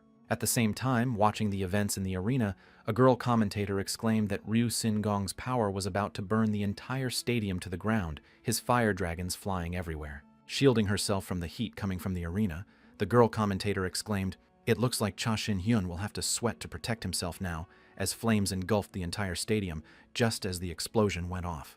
At the same time as Lee Ji-hai was watching the events in the arena, the girl commentator exclaimed that Cha Shin-hyun was cornered and would not be able to counter such a ruthless attack. Immediately after her sit-down, the girl commentator suddenly interrupted and exclaimed, Oh, wait! But at the same moment, Lee Ji-hai also noticed something striking and froze in shock. Watching Shin-hyun block the fire dragon's attack, the girl commentator exclaimed that it was unbelievable that even such a powerful attack could not break Cha Shin-hyun's strong barrier. Continuing to hold off the onslaught of the enemy attack with his barrier, Shin-hyun said it was really so annoying, but such attacks are not that difficult to defend against. Having dispelled his opponent's attack, Shin-hyun said with a smile, As long as my body is immortal and I feel neither hot nor cold, I will not be easy to deal with. Immediately after showing Ryu Shingong the common gesture of bad skills again, Shin-hyun added with a smile, Your pathetic attack won't even be able to hit me. Seeing how this attack ended, the commentator girl exclaimed in amazement that Cha Shin-hyun had easily dealt with such a terrifying force in an instant. He just took and so easily defeated all these fire dragons. What kind of power is this?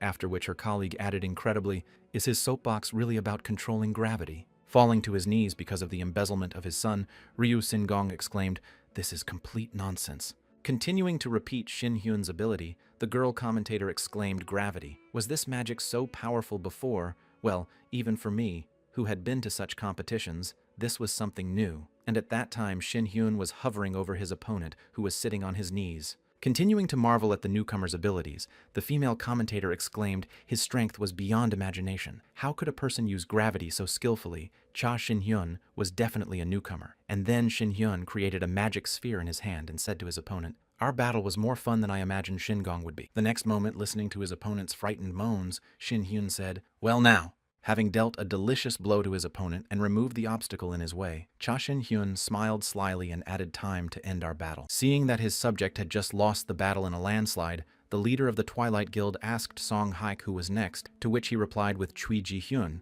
after which Park Tae-hyun said, "It was so beautiful." Looking at the guy who had just tarnished the reputation of the Twilight Guild with an angry look, Baek Tae-hoon added menacingly, "Go to Ji-hyun and tell him to use this." As soon as a new opponent appeared in the arena, the girl commentator exclaimed, "Choi Ji-hyun is the spear of dusk that protects them. His spear wipes everyone out from the dawn." After announcing all the basic information about the person who had just appeared in the arena, the girl commentator finally exclaimed that he was the spear of twilight and the mage killer knight, Choi Ji-hyun. Continuing her work, the girl commentator exclaimed, judging by his nickname, Choi Ji-hyun never lost to mages, right? And that her colleague answered her in general. The warrior class has a higher winning percentage compared to mages. As soon as the two fighters locked eyes in the arena, the commentator added, "But I dare say that mages may have more techniques unknown to anyone." Seeing his new opponent in front of him, Cha Shin-hyun, flexing his fists, smiled happily and said, "I'm looking forward to our battle. That's a nice costume you've got on."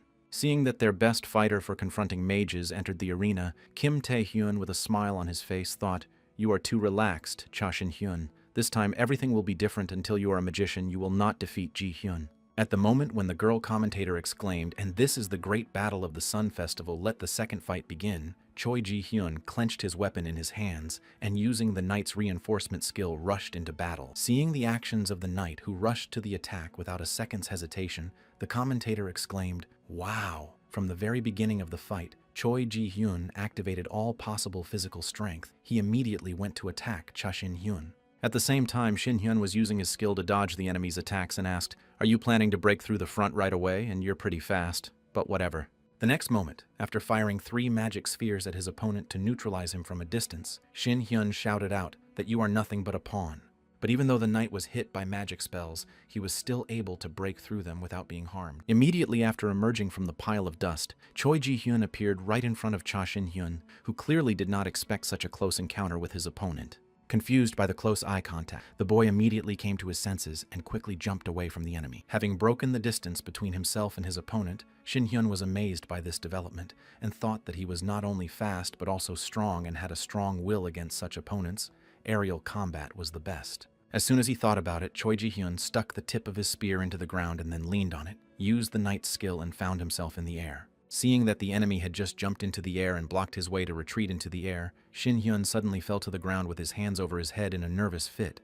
At the same moment, using the knight's skill, Choi Ji-hyun's jumping attack struck a devastating blow to his opponent's defensive barrier. As a result of this attack, the boy saw that his protective barrier began to crack, which made him nervous. The next moment, there was a loud explosion that kicked up a lot of dust and dirt, and the girl commentator exclaimed, "Choi Ji-hyun's incredible attack doesn't allow Cha Shin-hyun to take off. He doesn't hesitate to successfully attack him." Continuing to do her job, the girl commentator said with a heavy sigh, "What a pity for those responsible for the ring. They will have to repair everything," after which Shin-hyun said in amazement after the attack was completed. The next moment, when his opponent jumped back, the guy was amazed to add how much time had passed since the last time I was hit like that.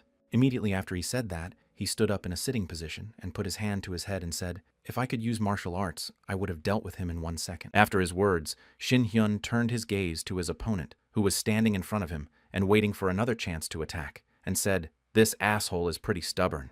The next moment, demonstrating the dislike gesture again, the guy said, "Okay, asshole, you wanted to see it like that." Immediately after using the skill, the Twilight Guild knight suddenly felt a large force pressing down on him from above and pushing him into the ground. While the girl commentator exclaimed in amazement, the hunter Cha Shin-hyun again used his unknown skill. Choi Ji-hyun, who had not stopped since the beginning of the round, now could not move. The leader of the Twilight Guild calmly sipped his drink, and then hearing the girl's surprised exclamation, he smiled slyly. After sticking his spear into the ground, Choi Ji-hyun began to get back to his feet. Watching this, a commentator exclaimed, "This can't be true. Choi Ji-hyun, the hunter, was able to get up. He can stand up under such pressure. It's amazing." As soon as Choi Ji-hyun was back on his feet, He immediately looked at his opponent and said, "You thought you could stop me with your gravity. Now it's my turn." The next moment, the Knight of the Wall Guild swung his spear and rushed at the boy and shouted out to Cha Shin-hyun, "Get ready!" Hearing the threat from his opponent, the guy waved his finger to the left and said, "What are you talking about? When did I use gravity?" The next moment, Choi Ji-hyun felt his body rapidly fly in a given direction, combing the wall with his armor. Immediately after a good flight, the invincible Knight of the Storm of Magi hit the wall and his armor fell off. When the guild leaders saw what had just happened to Choi Ji-hyun, they opened their mouths in shock. Also overwhelmed by the shock of what she saw, the girl commentator confusedly exclaimed what had just happened. Continuing her work, the girl commentator exclaimed that again the gravitational force of the hunter Cha Shin-hyun is not an unknown force, it is enough to defeat Choi Ji-hyun. Trying to figure out how the guy had just knocked the knight to the ground, the girl commentator exclaimed what kind of skill Cha Shin-hyun used. Sitting on the ground after receiving the damage, the Knight of the Twilight Guild said, "Boy, you're really strong. It's amazing that you've survived until now." In response to his opponent's praise, Shin-hyun said, "My power is not gravity, but repulsion and attraction, my main skill that I have learned through sweat and blood, and it is called the conduction of yin and yang." The next moment, raising his index finger and pulling the pebble to it, the boy added, "If you know the basics of physics, you should know that in physics, the force of attraction is the force that attracts objects to something, and the force of repulsion is the repulsive force." The next moment, Shin-hyun threw a pebble at the helmet of the man in front of him with the help of a push, adding, "It will be difficult to explain in more detail, but I think you get the idea." Continuing his story, Shin-hyun added, "I used my power in the direction I wanted to go, and before my opponent could finish, Choi Ji-hyun interrupted him and said, 'You made a mistake, Cha Shin-hyun.'" Immediately after his words, the Twilight Guild Knight drew the boy's attention to him and pointed his hand at him, saying, "You didn't have to explain your weakness," and then used his true skill, Choi Ji-hyun.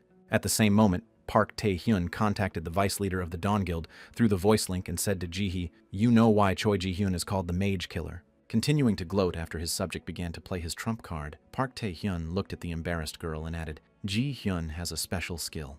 While the Twilight Guild Knight continued to reach out to his opponent, Park Tae-hyun added through his voice link that if Cha Shin-hyun had nothing but magic, he was finished. Smiling ominously after his subject had just used his special skill, the leader of the Twilight Guild said ominously, "He would die here." Hearing what Cha Shin-hyun's opponent had just done, the girl exclaimed in confusion, seeing the system plate before, and shouted out a counterspell. At the same moment, seeing a system notification in front of him that said the use of magic was forbidden for 10 minutes, Shin-hyun, behind whom the knight was preparing to finish him off, said in surprise what it was. Arriving at the next participant of the great battle, Jang Song-hyun said to his comrade Choi Ji-hyun an order from the leader to use a counterspell. After receiving the order from the vice leader of the guild, Choi Ji-hyun said, "This is not a skill I would like to use in public, why go so far?" In response to a question from his subject, the boy said the leader believes that Cha Shin-hyun is hiding something, I don't know what, but a magician with the power of attraction is too dangerous.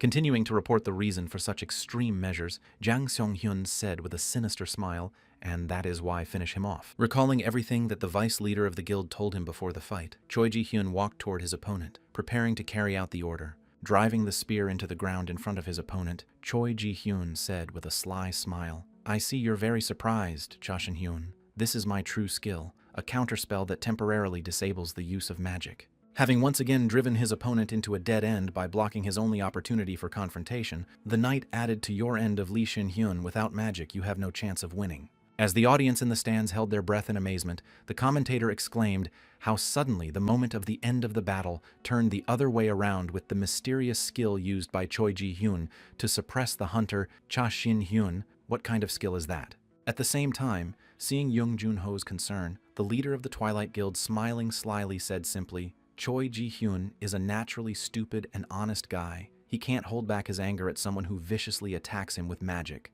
Continuing his story, Park Tae-hyun added that he himself had never dreamed of such a skill. Hearing this, Lee Ji-hai scaredly exclaimed no. The next moment, contacting Shin-hyun via voicemail, the girl exclaimed, "Run away, Mr. Shin-hyun, the competition no longer matters. Give up, don't use martial arts." Hearing the girl's words, Shin-hyun was surprised to hear that he was going to run away and surrender, after which Choi Ji-hyun pointed his weapon at him and said no to Cha Shin-hyun. Increasing his overall strength, which was growing every second, the knight of the Twilight Guild preparing to strike, added that you will not be able to escape or surrender. Walking towards his opponent standing in front of him, Choi Ji-hyun added, "Now the tip of my spear has a huge amount of accumulated power concentrated on it. It can destroy an entire house. Can you hold out without the magical protection of Disappear Cha Shin-hyun?" Watching his opponent's attack, which was already approaching him, the boy said unhappily that I would die if I did. The next moment, activating his martial arts, Cha Shin-hyun added in a stern tone, "What nonsense you just said." Immediately after he spoke his words, an incredible amount of energy began to flow from the guy, which instantly pushed the enemy away from him. Seeing how his subject had just grabbed her head and moaned, Young Jun-ho asked the deputy leader in surprise, "Why are you suddenly here?" At that very moment, experiencing severe headaches during the resonance, Park Tae-hyun thought the heavenly harmony of pure art began to resonate. But what kind of energy was it? At the same moment, flying back after the sudden jolt of energy release, Choi Ji-hyun thought, "I have never felt such a large and frightening flow of magic before." Trying to figure out what had just happened to him, Choi Ji-hyun wondered how this was possible. Was it magic? No, it definitely wasn't. The counterspell was still working. The next moment, seeing that his body was chained, the Twilight Guild Knight exclaimed, "What the hell kind of skill was that?" Appearing in front of his enemy after his exclamation, Shin-hyun said it was not a skill, but a martial art. If you are wondering what it is, you can ask Park Tae-hyun later, after which Choi Ji-hyun asked about martial arts in surprise. Looking at his helpless opponent with a supercilious look, the boy said, "A few minutes ago I almost became like I was before, because they offered me to run away, and I hate to do that." Continuing to look at his disgruntled opponent, the guy added, "You look like you're very surprised that only you feel this power." Continuing his story, looking at his chained opponent, Shin-hyun added that the energy that binds your body is a type of sword-wielding called a spiritual sword, a power that can be used when you reach the 40th inner level, called the emergence of a spiritual sword. Although it is a type of sword-wielding, the word sword here symbolizes the human will. If you reach this level, you can destroy people or separate heaven from earth just by thinking. The next moment, Shin-hyun waved a finger to himself and said, "But that ending would be too boring, don't you think?" Immediately after the command, the chains began to pull the knight in armor toward Cha Shin-hyun, who was leading them. The next moment, as soon as Choi Ji-hyun was in range of Shin-hyun's attack, he said, "I have to teach a lesson to the younger ones." Launching his opponent into the air with his next punch, Choi Ji-hyun mentally said, "You watch carefully, Park Tae-hyun. Watch as much as you want." Continuing to demonstrate his true strength, Shin-hyun, preparing to follow his opponent into the air, mentally added that this is true martial arts. The next moment, using his whirlwind kick skill, Shin-hyun jumped into the air behind his opponent and said the words you wanted to see in your head. At the same time as Park Tae-hyun opened his mouth and watched in fright at what was happening in the arena, the girl commentator exclaimed in shock at what was happening, "I thought that Cha Shin-hyun had stopped this strange skill." The next moment, when the enemy was lying in a pool of blood on the ground, the commentator added, "But now the situation has changed again, and now Choi Ji-hyun cannot resist. Does this have anything to do with the energy coming from Cha Shin-hyun?" The next moment, when the results were already visible, the girl exclaimed that it was the end of the fight. The medical team should hurry to the field, and then Shin-hyun put his hand in his hair and said happily how refreshing it was. It had been so long since I had used martial arts, it was quite fun. While Shang-hyun was smiling happily, and Park Tae-hyun was bursting with rage, the girl commentator shouted, "Choi Ji-hyun is eliminated in the second match of the Great Battle of the Sun Festival, defeated by the hunter Cha Shin-hyun." After this fight, Cha Shin-hyun refused to continue the game, saying that his mana was almost gone in the next battles of the Great Duel. Twilight lost with a score of 3-2, and the Sun Festival came to an end. As a result, Cha Shin-hyun quickly became a star among the hunters, and the prestige of the Twilight Guild fell significantly. Arriving at Park Tae-hyun's office, his subject Kim Chul-ho, who had not left for a long time, asked the leader, "Are you all right there?" However, I did not receive any answer to my question, and only some strange sounds and giggles came from the office. At the same time, sitting in his office chair in almost complete darkness, Park Tae-hyun continued to laugh hysterically as he recalled that day. The next moment, recalling the moment of Shin-hyun's power resonating, the guild leader put his hand to his head and said, "It's funny. I was scared enough to be ridiculed." Immediately after that, taking a jacket from the hanger and throwing it on his back, the man said, "It was a fleeting moment, but the strength he showed then was not at the level I could handle. You probably meant to say you're no match for me. Yes, Cha Shin-hyun, I admit it, and I may not be able to beat you now, but if that's the case." Going about his business to carry out revenge for the tarnished honor and pride of Park Tae-hyun, he slyly smiled and told me there was no need to hide his means and methods. Seeing that Park Tae-hyun had just left his office, the subject shouted out to the guild leader in confusion, to which he exclaimed in a stern tone, "Let's go, Cholzo." Hearing that they were going somewhere, the subject was surprised to ask what and where you were going before he could finish, when the Lord interrupted him and said, "Well, where else can I see the heavenly warrior?" 1 week after the end of the Sun Festival, while receiving hundreds of phone calls, one of the workers put his hand over his face and said, "No, I'm telling you." The headquarters of the Dawn Guild was in complete chaos, with employees taking calls and saying, "Hello, this is the Dawn Guild. Can I get a hunter for Cha Shin-hyun? Why are you asking for the contacts of the Immense Guild? How many times do I have to tell you? Cha Shin-hyun is not in our guild. He is in the Immense Guild." Losing control after another call, one of the employees angrily shouted that the deputy leader Lee Ji-hai and the hunter Cha Shin-hai were not dating. "Hey, who are you, you jerk?" At the same time, in the next room, which belonged to the vice leader, there was Shung-hyun and the secretary, who sat in complete silence. At one point, trying to somehow calm his fear, the secretary said that, as you may already know, we received a total of 328 calls and 800 emails addressed to the Immense Guild, or to be more precise, to the leader of the guild, Cha Shin-hyun.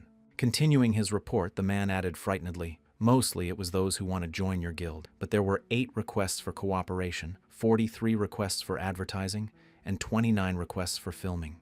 The next moment, turning his gaze to the guy who had caused all the fuss, the secretary added, "As you asked, we have refused all but one of the offers." At one point in the report, there was a knock on the office door and a man exclaimed, "I'm sorry to interrupt. The chief secretary needs to come out and see this immediately," after which the man said tiredly, "I'll end my report here." Immediately after the report was completed, the man headed for the door, sighed wearily, and said what had happened this time. As soon as they were alone in the office, Lee Ji-hai put her cup of tea on the table and said, "Well, this is how things are going, and this is what it's like to become a superstar." After receiving the question from the girl, Shin-hyun sighed heavily and said, "You don't have to tell me. I don't mind being famous, but I don't like all this noise." While the girl looked down guiltily, Chae Shin-hyun said, "His name is Dong Hwan, and I should thank him." The next moment, suddenly looking up, she said, "I'm a little late, but I apologize, Mr. Shin-hyun." And he asked in surprise, "Why are you suddenly here?" After receiving the question, Lee Ji-hai recalled the moment at the competition and said, "I didn't want to reveal your identity, so I asked you to surrender, and I didn't take your opinion into account. I apologize."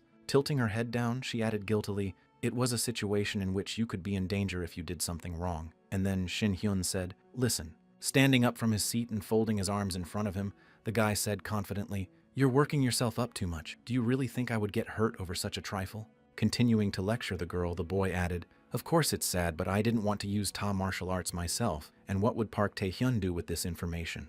Recalling that moment of his triumph and his overflowing anger, Shin-hyun added his limit was realizing the full extent of his superiority over him in the near future. He would likely do nothing. The next moment, looking away, the boy added, "But as soon as I think he's targeting Insol, I want to strangle him right then and there." Hearing her friend's words, the girl suddenly smiled and then began to raise her head and said, "Indeed, the external activity of the twilight after the holiday has decreased. I assumed that he would easily push for dawn, but it seems he was too much shocked. As far as I know, Park Tae-hyun has locked himself in his house and is not going out, and the veteran hunters who have remained neutral are now knocking on our door." The next moment, she stretched out her hand to the boy and added that it gave the guild an advantage, and it was all thanks to you, Cha Shin-hyun. Smiling happily and stretching her hand out in front of her, the girl added, "I want to officially say on behalf of the deputy leader of the Dawn Guild, thank you, Guild Leader Cha Shin-hyun." Hearing these words from the girl, the boy smiled and said, "Well, at last she's back to her usual self." The next moment, shaking his girlfriend's hand, the guy added, "I will rely on you in the future as deputy leader of Lee Ji-hai." Immediately after shaking hands and looking at his phone for a moment, the boy suddenly exclaimed, "Hey, it's been so long. I have to go. Yoon Seol is waiting for me." Hearing what Lee Ji-hai's boyfriend had just told her, she looked at the pile of papers on the table and asked, "You only accepted the invitation to ally with the Jeju Island Guild. Why did you do that? And why did you reject the other offer?" After receiving the question from the girl, Shin-hyun confidently walked forward and said, "I'm tired of the capital's dungeons, and the level doesn't change much either." Immediately after his words, looking back, the guy happily added that Jeju is an ideal place for family travel, isn't it? Opening the door from the girl's office, Shin-hyun confidently walked forward and added, "I'll be back in about a month and I'll see you then." Shin-hyun didn't believe in Lee Ji-hai. Rather, he believed in himself too much. If he had known in advance what would happen, he would never have gone to Jeju. Arriving at Jeju International Airport and getting off the plane, Insol looked around and exclaimed, "Wow." Dragging her suitcase with her belongings, the girl looked back at her brother and exclaimed, "We really came here, brother." Continuing to rejoice in the 7th thing she saw like a little child, the girl added, "This is the first time I've been here that we'll eat black pig meat, Perch Ara." With a happy smile and a sigh, the boy suddenly asked his younger sister, "Do you like it here so much, but we're not here for fun?" The next moment, someone's voice came from one side of them and shouted out to the guild leader, Cha Shin-hyun, attracting the attention of tourists. Looking back in the direction of the voice, the boy and his younger sister saw the leader of the Jeju Island Guild Union with a greeting card, and the leader of the Tamra Guild coming to meet them. Smiling happily, which greatly disappointed the guests, the leader of the Tamra Guild exclaimed, "Welcome, we are glad to see you." As Shin Hyun and In Seol continued to stare at the boy who was trying his best to show them love and his sincere joy, they felt more and more disappointed and disgusted with every passing second. The next moment, Shin Hyun turned away from the boy and spoke to his sister, although it would be a good idea to rest as well. Seeing that they turned away from him, the red-haired guy quickly jumped in front of Shin Hyun and took his hand and began to actively greet him, saying, "I'm the leader of the Tamra Guild, Kim Ki-yul. Thank you for accepting the invitation," to which Shin Hyun replied, "Yeah," and then In Seol thought, "The leader looks younger than me." Continuing to admire the guest, Kim Ki-yul exclaimed, "I really liked your battle at the Sun Festival. This is a little embarrassing, but from that moment on, I became your fan. Can I get your autograph later? This time I bought some shoes and a t-shirt with you on it. Can you sign them?" Hearing this, Shin Hyun thought, maybe I should go back. The next moment, he let go of the guy's hand and approached his companion, Kim Ki-yul, asking, "Are you the leader of the Cha and Seol group from the Dawn? And are you here as an escort, or are you the sister of the Cha Guild leader? Nice to meet you." The next moment, interrupting his leader's greeting, the subject exclaimed to the leader, "Time is running out." And hearing this, Kim Ki-yul replied, "Oh, that's right. It completely slipped my mind." Immediately after hearing this, the guild leader Tamra began to push the guest to the parking lot and said, "I'm sorry to do this on the fly, but first we need to go somewhere. I'll tell you the details on the way." Resigned to the actions of the restless boy, Shin Hyun said, "I can let us go now." And Kim Ki-yul laughed and said, "We have a tight schedule." Continuing to walk with the guest, the guild leader Tamra added, "You said that this is the first time in Jeju, and later I will arrange a tour of all the establishments here." As soon as the guests left the airport, the spy who had been following them spoke in Chinese into the radio to Cha Shin Hyun's brother who had arrived. After hearing the report from his subject, the man lying on the sunbed said, "If you came to Korea then speak Korean, you want to reveal yourself." After hearing an apology after the remark, the man got up from his comfortable seat and sighed heavily. Immediately afterwards, the boy went to work and said, "Well, the sweet vacation is over, people. It's time to work." The next moment, pulling down his glasses, the boy smiled slyly and said, "Well, welcome to Cha Shin Hyun's trap." After some time, after going on business with Kim Ki-yul, Cha Shin Hyun and his younger sister arrived in Woljong-ri on Jeju Island. Seeing the guests they had been waiting for so long, the leader of the Tamra Guild, Mim Hagen, joyfully exclaimed, "Welcome." The next moment, just like his friend, the man grabbed Shin Hyun's hand and began to shake it vigorously and shouted, "Welcome to Jeju Island, leader of the Cha Guild. My name is Kim Hagen. I am the leader of the Tamra Guild. Glad to meet you." The next moment, the man let go of the boy's hands and walked toward his nephew. "You've come a long way, so I hope you'll come to our special treat, Ki-yul. Bring it here quickly," he said, "and I hope you'll enjoy it too, uncle." A few seconds later, Kim Ki-yul arrived with a tray and said, "I brought a special treat from Jeju Island." Hearing this, In Seol, beaming with happiness, thought, "I wonder what kind of delicacy it is, black pork or perch." Breaking the plate with the lid, the guild leader Kim Ki-yul said, "Once you taste this delicacy, you will not be able to forget its taste for the rest of your life." Continuing to introduce this mysterious gourmet dish, the boy added,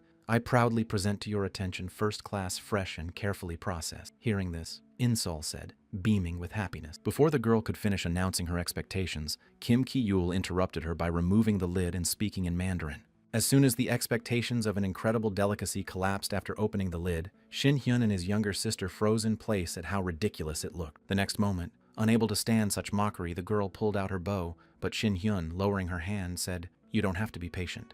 Picking up the tangerine and starting to peel it, In Seol and his brother said they were sorry that they had to discuss work right after they arrived, but given the current situation, it was necessary. Continuing to report on the situation, Kim Hagen added, "As you may already know, on Jeju Island we are the only hosts, but there are also two large organizations of hunters, Dusk and Dawn. But we decided to create our own independent, self-sufficient organization." Continuing his story, the man added that it seems that in the near future, it may happen that they will be able to capture Jeju Island because they have long had their eyes on this island, and now I will tell you in more detail why. Starting with its long history, Guild leader Kim Hagen said, "Up to this point, our Tamra Guild has played a key role in the governance of Jeju Island." The next moment, remembering the reason, he added, "But that was until dungeons with high risk of danger began to appear too often and in large numbers. Dungeons with a danger level above level 11 that had never appeared on Jeju Island before now appeared in 5 different places at once this year. And as you might guess, dungeons of this high level can only be cleared by guilds with veteran hunters above level 40. The next moment, Kim Hagen added with a heavy sigh, "Unfortunately, Our guild is not able to participate in the clearing of dungeons at the moment because we do not have veteran hunters, which is why we really need a hunter who has a high level to start participating in the clearing of these dungeons, but they all belong to either dawn or dusk. Hearing the cause of the problem, Shin-hyun said, I can't understand what the problem is. Well, dungeons appear. Let them appear. Can't you just ignore them? It's unlikely that monsters will be able to escape from the dungeons and harm before he could finish, as the man interrupted him and exclaimed, No way. The next moment, Kim Hagen looked at Shin-hyun with eyes full of hope and added, If we can't continue to clear these dungeons, we will lose the right to manage dungeons in the future, and if the right falls into their hands, we will never be able to get it back, Shin-hyun replied nervously. I understand. The next moment, grabbing his head, Kim Hagen cried out, We had to go through a lot to prevent those two guilds from gaining a foothold here, and if we don't do something, they could take over Jeju Island. Continuing to tell his sad story, the leader of the Tamara clan, Kim Hagen, exclaimed, We thought we could not escape and plunged into the depths of despair. The next moment, pointing a finger at Shin-hyun, the man exclaimed, But like a ray of light, you appeared. You are our last hope. Hunter Cha Shin-hyun. Continuing to rejoice at his appearance, Kim Hagen added, How lucky it is that you are not affiliated with either of the two guilds and are a high-class hunter who officially takes a neutral position, after which Kim Ki-yul happily added, You are our saving ray of light because thanks to you, we will be able to save our guild and preserve our territory in Jeju. Continuing to shower Shin-hyun with praise, they exclaimed, You are just perfect. You are the third wave of the new generation, the one who will be able to outshine the hunters around the world. Hearing this, Shin-hyun was disappointed and thought these guys were crazy. The next moment, with his hands folded in front of him, the guild leader Kim Hagen exclaimed, Thank you from the bottom of my heart for accepting our invitation and coming to Jeju. We will not forget your kindness for the rest of our lives. To which Shin-hyun replied disappointedly, There is no need to thank me, because I did not come with the best of intentions, but simply to raise my level and earn some money. At one point, interrupting the conversation between her brother and the representatives of the Tamra Insol Guild, she pulled her brother, who said that if the conversation was over, let's go to the dungeon as soon as possible, and said, Wait, brother. Having attracted the attention of her older brother, the girl said with a completely serious attitude that there was a problem that needed to be solved. Hearing his younger sister's words, the boy saw her dark aura and asked what the problem was. Then the girl spoke confidently, looking him straight in the eye, and the black pork and perch heard this and said, Somewhere in Jeju, in the Sosun Ipilmengu dungeon, a mission to clear this dungeon of monsters was taking place. While there, members of the Tamra Guild were ambushed by too many monsters. Swinging his weapon to repel the enemy's sudden attack, one of the hunters said, Damn it, no matter how hard we attack. Looking at the venomous fire monkey, the boy added that they didn't care about it at all. They were too fast. As soon as the monkey got comfortable on one of the branches of a tree and saw enemies nearby, it opened its mouth and prepared to attack. Seeing the impending threat, the members of the Tamra Guild activated the protective barrier and tried their best to hold it until the monster's attack was exhausted. Realizing that they were in trouble, one of the monster-clearing team members shouted out that they had to retreat, but before he could get far, a ball of poison fell right behind them. When he looked back and saw the green liquid on the stone, the boy exclaimed in confusion that it was poison. The next moment, turning his gaze back to the enemies, the boy exclaimed, Of course I had heard that they were poisonous, but I did not expect them to be so strong. At the same time, while continuing to hold the shield, his friend mentally said, Their power is much more dangerous. I don't know how much longer the shield can hold. Their flames are also too strong, and I'm not even talking about the poison.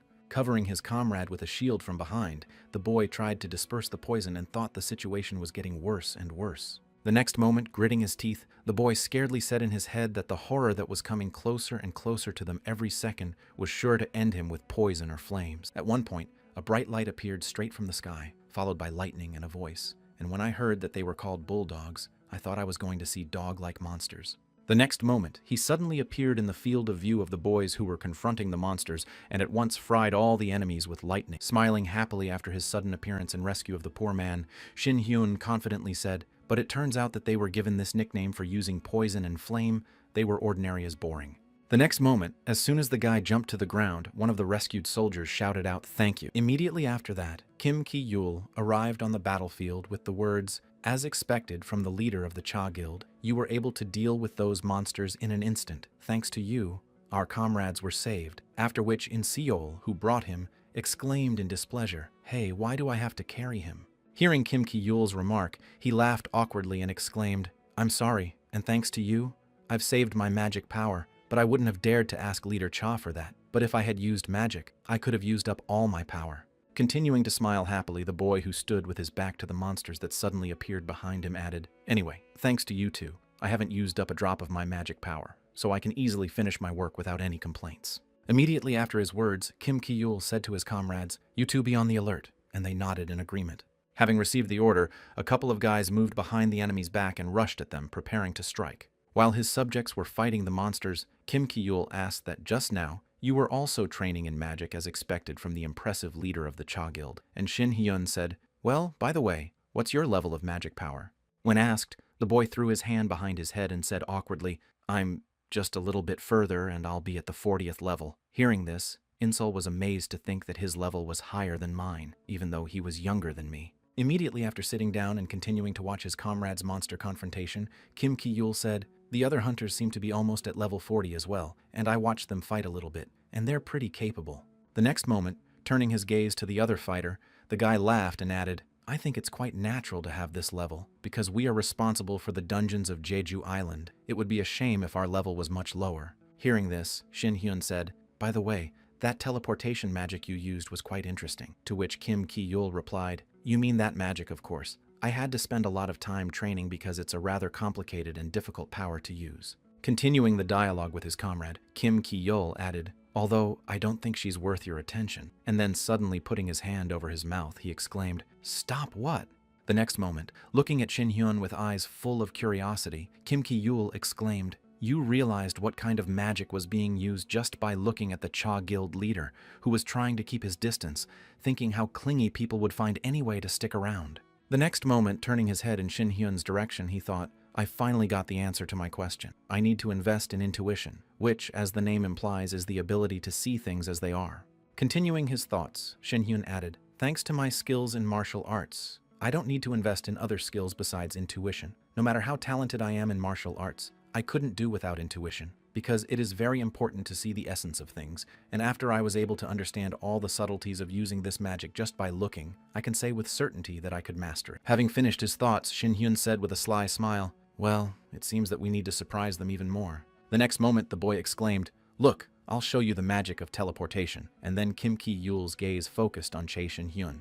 Putting his hand out in front of him, the boy froze in a pose for movement and said, "Don't be too surprised." In the end, the boy froze in one pose and did nothing, remaining frozen in one place. Kim Ki-young continued to look at the guy standing in front of him, and the leader of the Cha Guild said in surprise that he still hadn't used the teleportation magic, to which Insol replied, "Pretend he did. Don't make him blush, he's just a person who doesn't understand how the world works." At the same moment, Shin Hyun put his hand down after the unsuccessful demonstration and said to Kim Ki-young, "How did you activate the teleportation magic?" On the ground, a couple of monsters who had just found something tasty were looking at the fruit they were about to eat. At one point, right behind them, Kim Ki-yul appeared and happily said, "Wow, guys, what are you doing here?" After which the monsters suddenly looked back at him. As soon as the enemies turned their heads to him, Kim Ki-yul happily waved to them and said hello. After moving with the enemies into the sky to a considerable height from where they began to fall rapidly, the boy added farewell. At the same moment, the monsters who flew down began to stretch their arms in the direction of the one who had just thrown them down and screamed loudly. At the same time,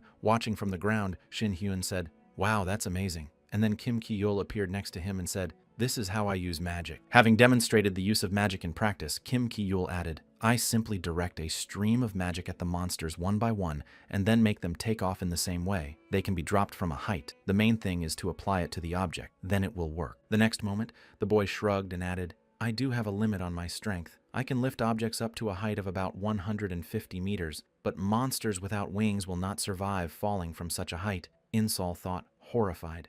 Continuing to talk about his skill, Kim Ki-yul added that the teleportation range can be adjusted in empty space within the range of visibility, and within this range, you will be able to move the object you need in any direction by the way. Putting his hands behind his head, Kim Ki-yul asked, "Why did you ask me to tell you about my skill? How can it be useful to you?" Before he could finish, he saw that Shin Hyun had just teleported, and then Insol exclaimed in surprise that he was a brother.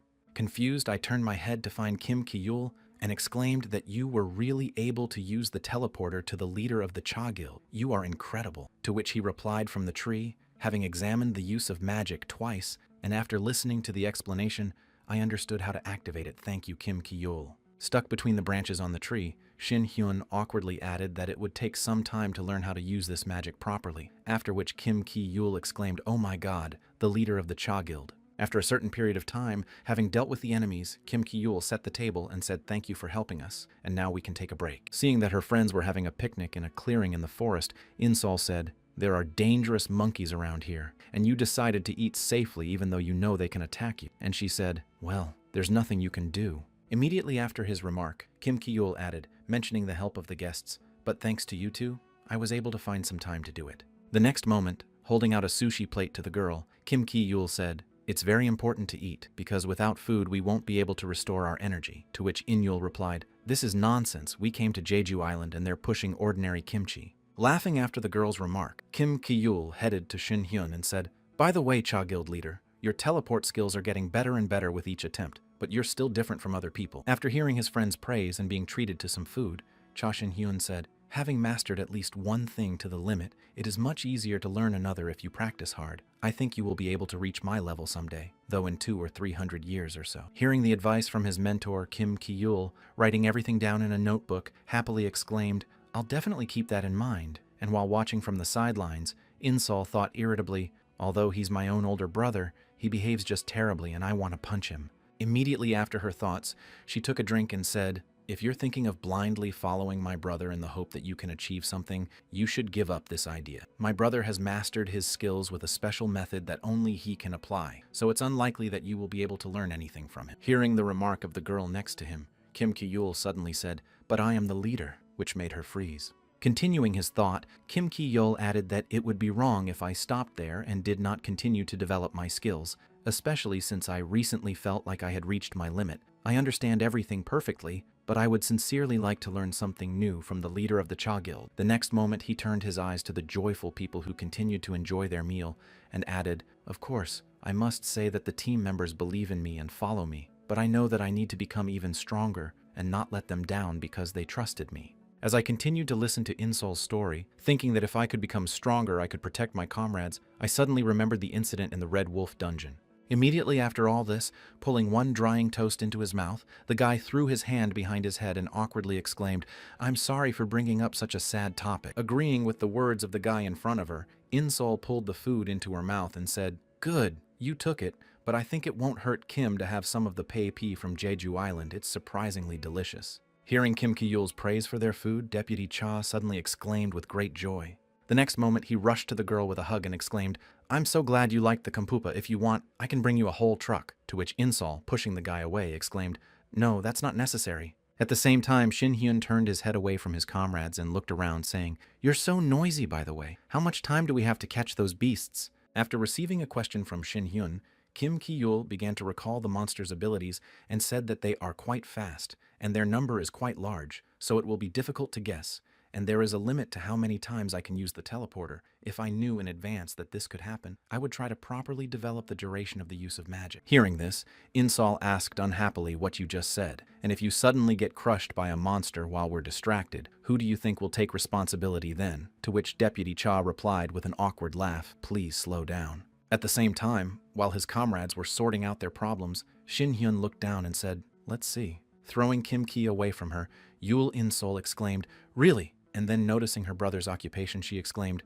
"What are you doing?" To which he replied, "I'm trying to find a way out of this." At one point, having found what he needed, Shin-hyun said, "I never would have thought that this skill would actually come in handy." Reaching the sovereignty skill, Shin-hyun mentally recited this skill from the skill stone obtained in the Puchin dungeon. I decided to use it, thinking that I could master the skills of monsters. Recalling the skill, Shin-hyun mentally mumbled, but it turns out that it works in a completely different way and is a rather powerful skill. Continuing to think about the use of this skill, the boy added that it was interesting that it was possible to control the mind of the target using the user's will. Testing this skill on monsters, one of which began to juggle nuts, Shin-hyun mentally added, after which I decided to modify this skill by merging it with the control sword, which eventually helped me force the targets to perform certain actions. After mentioning the skill's capabilities, Shin-hyun said, "Although I've used it a few times for fun, I don't know if it will be effective against monsters, and it will be harder to master their minds." Immediately after his words, Shin-hyun began to concentrate and said,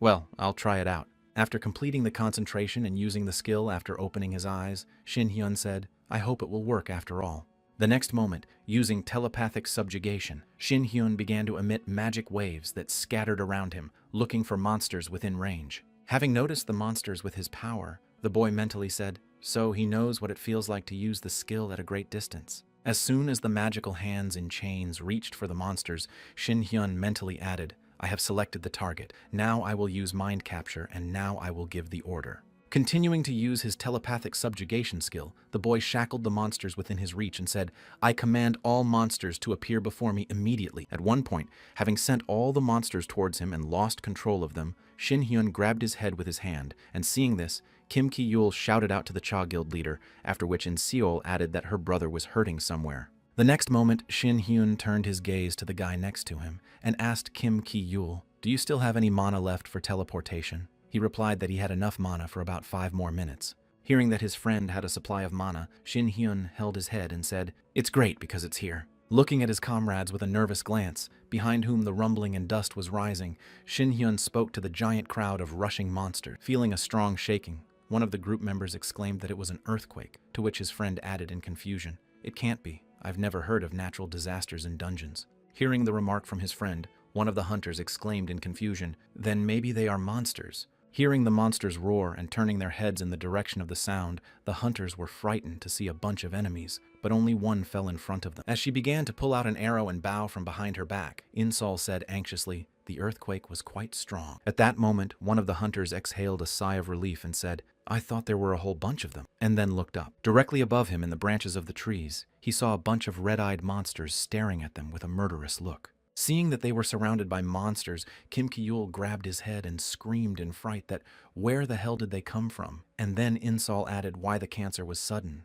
At the same moment, pointing his finger back at himself, Shin Hyun tried to calm his comrades down and said to Kim Ki-yul, leave the rest to me, take your comrades with you and leave this place right now. Seeing what Shin Hyun had just shown him, Kim Ki-yul thought his gesture was definitely about using that ability and then exclaimed, I understand. The next moment, turning to his comrades, he exclaimed, let's get out of here. At the same moment, approaching Shin Hyun, Insol exclaimed, brother, what are you talking about, leaving everything to you? You want to fight them all by yourself. Trying to somehow dissuade her brother from the plan or help Inseol shouted out, I won't leave you. And at the same moment, Kim Ki-yul shouted out and told the leader of the Cha group that we were running away. Immediately after his words, using the teleportation skill, the boy also took Shin Hyun's younger sister with him, who did not want to leave him alone. When he saw that everyone had finally left the battlefield, the boy looked back and saw only monsters, and said something wonderful. The next moment, Shin Hyun activated his attract and repel skill and exclaimed, finally, now I can safely disperse in battle. Watching the explosions in the forest from a high mountain,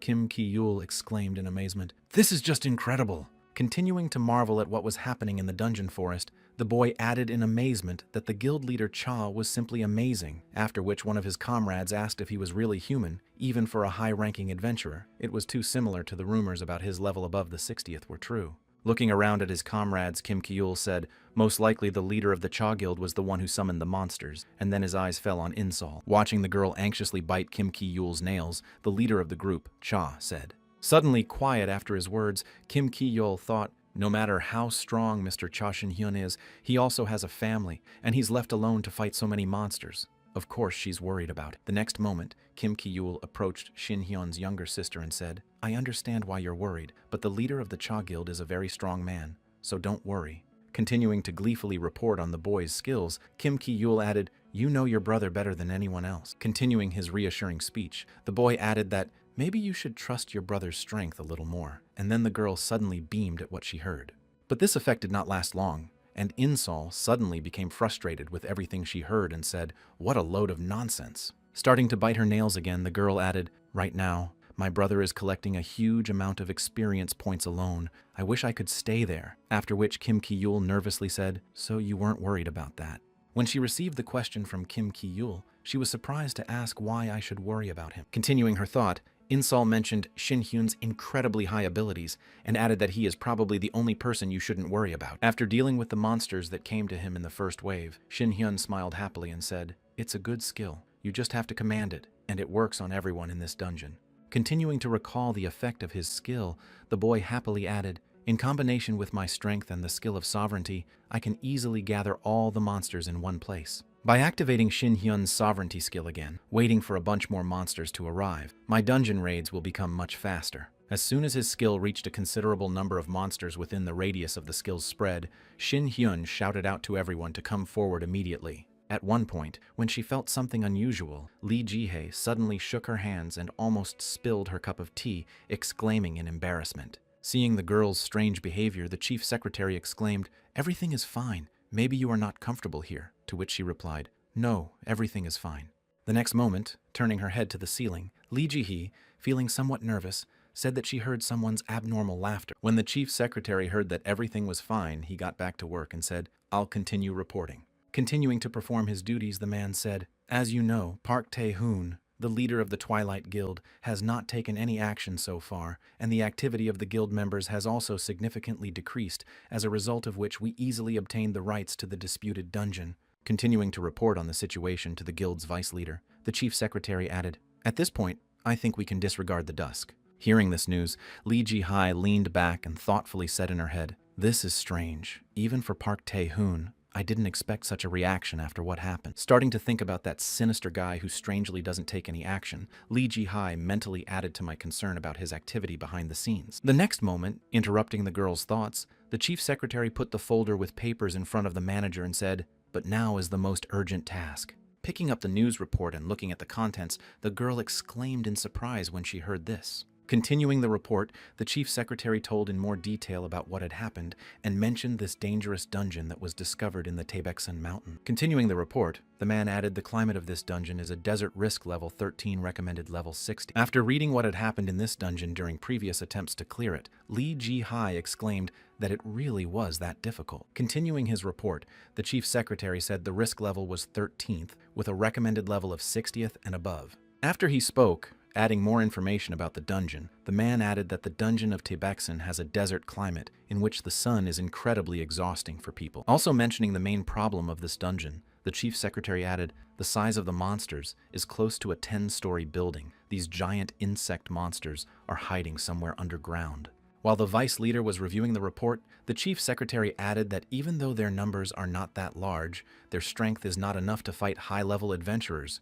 Leader Jong Jun-ho himself conducted an investigation, so the information is reliable. After hearing the report and putting the folder with the report on the table, Lee Jihei said that this was not enough and that they would have to raid again for a clearer picture. Immediately after her words, recalling the moment when Shin Hyun saved her from the dungeon, Lee Jihei thought that it would be nice if he were here at such moments. At one point, through her thoughts, she began to hear the shouts of the deputy leader, after which goosebumps suddenly ran all over her body. When she regained consciousness, she heard the chief secretary ask her, "Are you thinking about something? It seems you are not in a good mood today. If you are not feeling well, please rest." Ignoring the advice of her subject, the girl continued to actively sort through the papers and accidentally knocked a cup of tea off her desk with her elbow. The next moment, hearing the sound of impact and the ringing of shrapnel, Lee Jihei suddenly froze, along with the secretary who was in her office. Realizing that the girl really needed to rest, the man said, "Please leave it to me, I'll clean up everything here myself." Hearing this, Lee Jihei sighed heavily and then looked at the broken mug and thought, "I'm going to go crazy soon, Shin Hyun. When are you coming back?" A month had passed since the start of the Jeju dungeons, and standing next to his comrades who were fighting the monster, Shin Hyun thought to himself. At one point, a hoof appeared from the pile of dust that the monster had kicked up around him, and then a giant horse followed. The next moment, an arrow flew straight at his head, killing the monster who had gone too far. By combining the skill sovereignty and the spirit of the sword, Shin Hyun managed to get used to the skill telepathic submission. At the very moment after defeating the monster, In-Seal joyfully exclaimed with a single shot followed by Kim Ki-yul, joyfully exclaiming a wonderful shot of congratulations.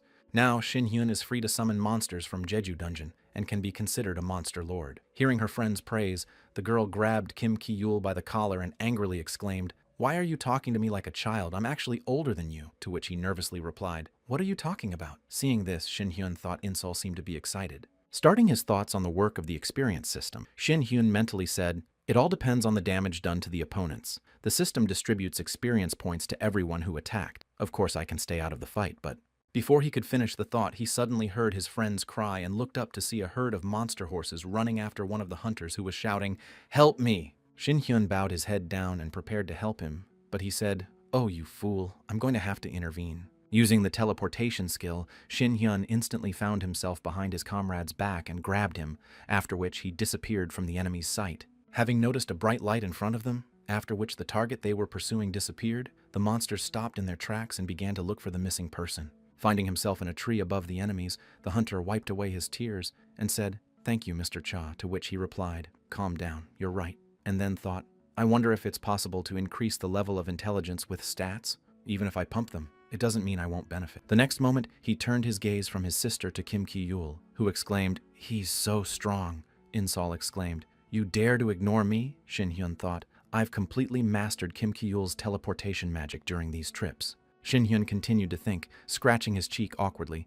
and added in his head, I've overtaken him in the skill, but I still need a little more time to fully master the skill. I haven't reached the pinnacle of teleportation that I want to. After a while sitting at Inseol restaurant, I finally tasted this brother Jeju Island specialty, black pork and arate. Holding a shot glass of alcohol in her hand, the tipsy girl added the restaurant was pretty good, but I have to level up, I have to get stronger to beat these idiots. Cha In-sol was able to raise 3 levels as a level 38 hunter. Hearing the girl's words, Kim Ki-yul said in an exhausted tone, it seems that Leader Cha's level has increased greatly since the dungeon raids. Thanks to you, we were also able to learn something. The next moment, when he saw his sister slamming her glass on the table and exclaiming, more Jeju soju is amazing, Shin Hyun thought. I was afraid that Insol would overdo it with the training, but it really helped her. At the same moment, Kim Ki-yul picked up the papers and said, here's the schedule for the next raids. And a new request from the Samdado Guild came in, saying that the risk of the dungeon was at 11, and that creatures called bats or werewolves would appear, with a wolf's face and a bat's body. Hearing the information about the next order, Shin Hyun asked if it was a dungeon with bats, what was the location, and then heard from Kim Ki-yul, oh, right. Looking for information about the location of this dungeon, the boy exclaimed that the next dungeon was a cave. Continuing to review the details of this task, Kim Ki-yul thoughtfully added that they say they can send reinforcements and are ready to send the leader of one of the groups. But why would they do that? Continuing to look at the information about the next task, Kim Ki-yul added that it looks like the cave will be dark and narrow due to the terrain, so arrows and teleporters will be useless. Hearing the news about the relief, Insol wiped the drool from her lips and said, so, we can't do anything with just owls. Don't you think they're mocking us? Hearing his sister's remarks, Shin Hyun said confidently, I'm determined to win. It looks like you two are a little tired, so get some rest. To which Kim Ki-yul said, yes, but... Interrupting his friend's objections, Shin Hyun said, don't worry, I'll manage. I'll try to finish as soon as possible. Immediately after his words, recalling the moment of his movement to Muram, he mentally said, so the cave means the cave. Stupid memories came rushing back to me. After a while, arriving at the location of the dungeon, the man who met Shin Hyun happily exclaimed, good to see you, Leader Cha. I'm in charge of today's raid. My name is Lim Jong-wook, commander of the Samdado Guild. Extending his hand to the boy, the guild leader added, as far as I know, you should be informed about the dungeon, so let's start a raid, Shin Hyun said, stretching his hand.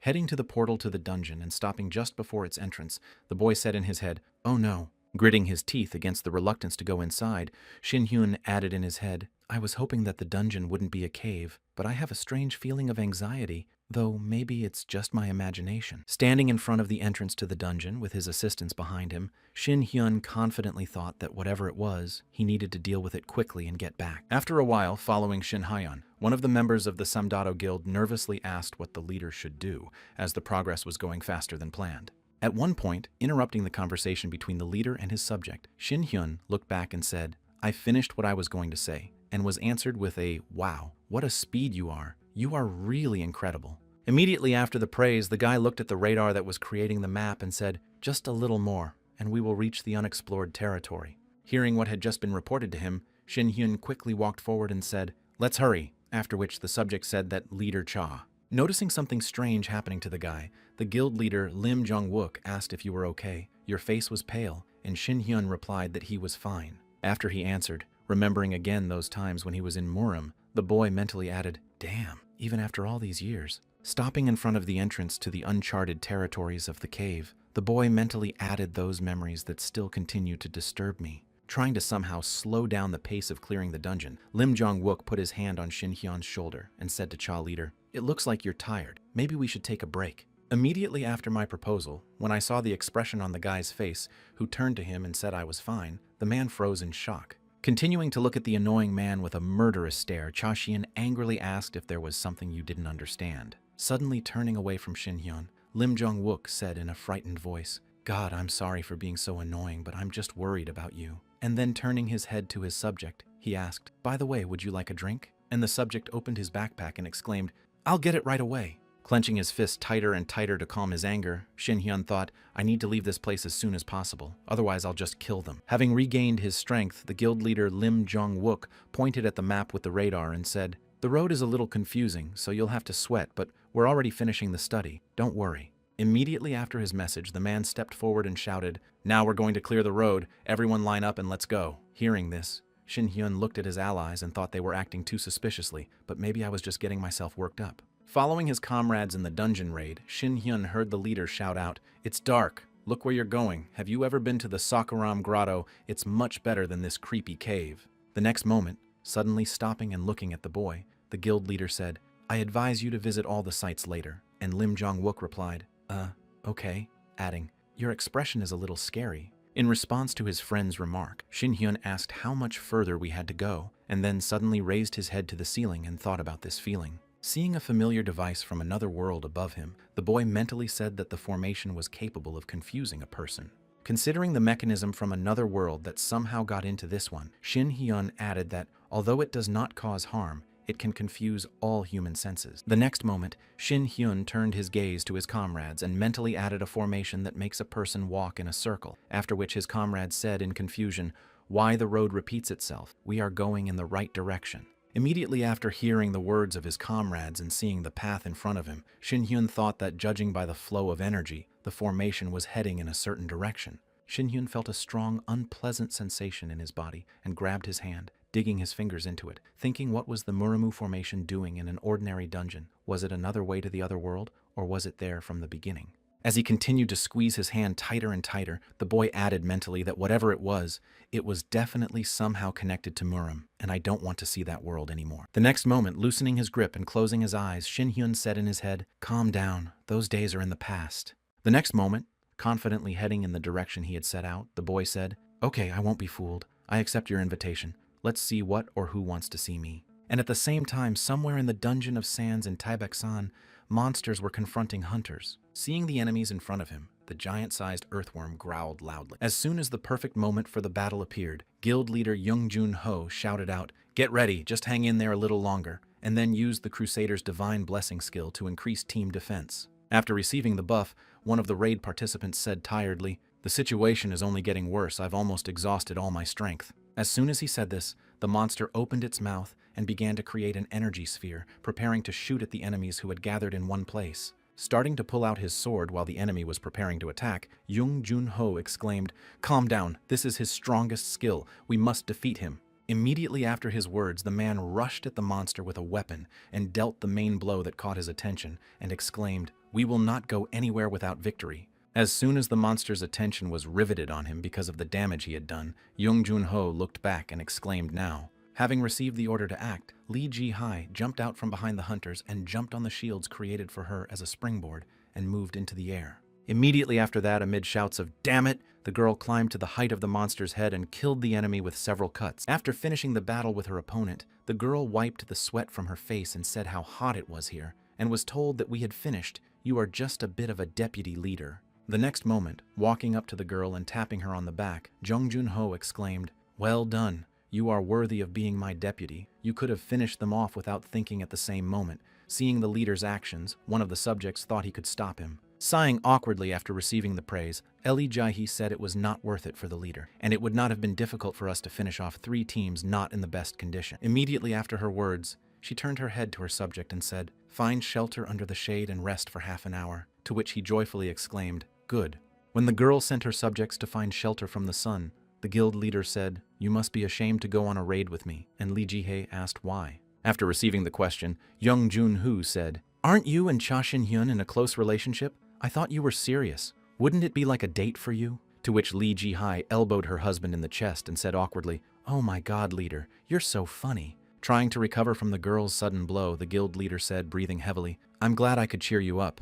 And then Lee Ji, he remarked, try to keep your mouth shut next time, by the way. Why are the other directors absent? The raid would have been much easier with them. After receiving a question from the girl, Young-jun Ho said, you mean Kwon Oh-jung and Yoon Sung-min, as I understand it, they have urgent matters. Hearing this, Lee Ji-hae asked in surprise what kind of urgent matters. At the same time, in Taebeksan, an archer quietly approached the 2 guards standing guard outside the Dungeon of Sands. As the archer and his companion began to aim at the guard, they heard a voice saying to them, Do what you think is right, and then I will take you in. Standing guard at the gate to the dungeon, one of the guards said to you, don't you think it would be easier to explore with the Guild of the Immense? And you heard in response that you had already seen his power. So how do you like it? Arriving at the entrance to the dungeon, the chief secretary asked to speak to the newcomers, to which one of the guards nervously replied, "Oh, chief secretary." Trying to somehow justify his behavior, one of the guys said, "What if something can happen at the gate? Join us." After which the other added, "You have nothing to do anyway." Hearing the excuses of his subjects, Dong Huano spoke sternly, and nevertheless did not relax much, even though the twilight was not so active now.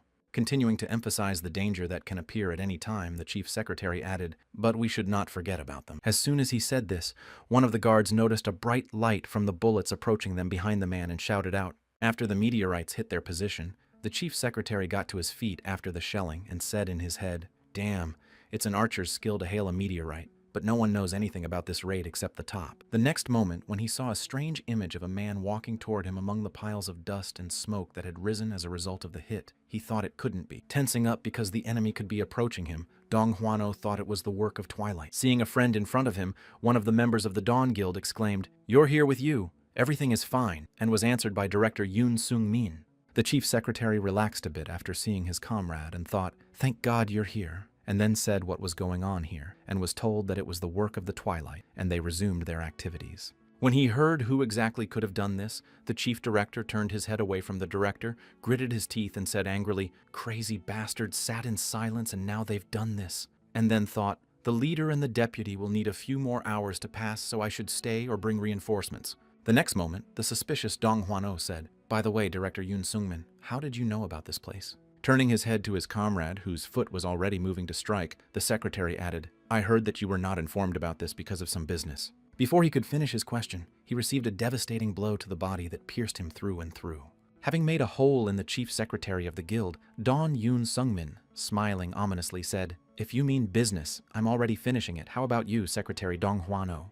Having done his part, the boy called his friend the traitor and said, "I'm done with the cleaning. Kwano Jong should be here soon." After receiving good news from his henchman, Park Tae-hyun smiled slyly and said, "Good, we're on our way too. It's good that everything is going smoothly." Continuing the phone conversation with Director Yoon Sung-min, the leader of the Twilight Guild happily added, "Try harder to keep it up, Don Director." After a while, having arrived at his leader and bowed before him, Director Yoon Sung-min said, "I'm here," to which Park Tae-hyun waved his hand in greeting and said, "Yes." Walking to the entrance of the dungeon, the leader of the Twilight Guild looked at the bloody bodies of people lying nearby and said, "Hey, you did a good job." Immediately after his words, looking back at his new subjects, Park Tae-hyun happily added, "I like it. I wish you further advancement," to which the traitors shouted thank you. The next moment, immersed in his memories, Park Tae-hyun said to Jihai in his head, "You're still too naive and soft. You haven't even thought about the traitors among you."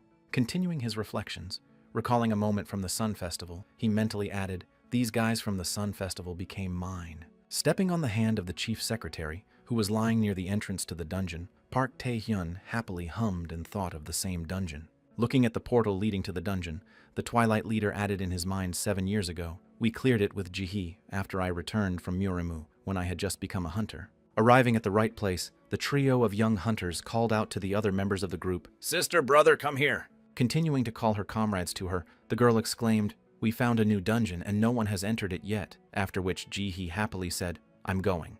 At one point, when he decided to talk to his friend Park Tae-hyun, Jihai said to him, hearing her name, the girl looked back and said, "Yes, what's going on?" When the girl drew his attention, Park Tae-hyun asked how long we would be walking with them because of them. We had to stop training and we don't want to babysit them. Continuing to express his dissatisfaction, the boy added, "Why do you need them? You've already forgotten about Murim. We need to become stronger as soon as possible." The next moment, taking out the objects given to him by God, Park Tae-hyun said, "Have you thought about what I told you last time? Look at this jade. I received it from a heavenly warrior." Holding out the amulet with the stone to his friend, Park Tae-hyun added that with it, the power of martial arts would increase several times.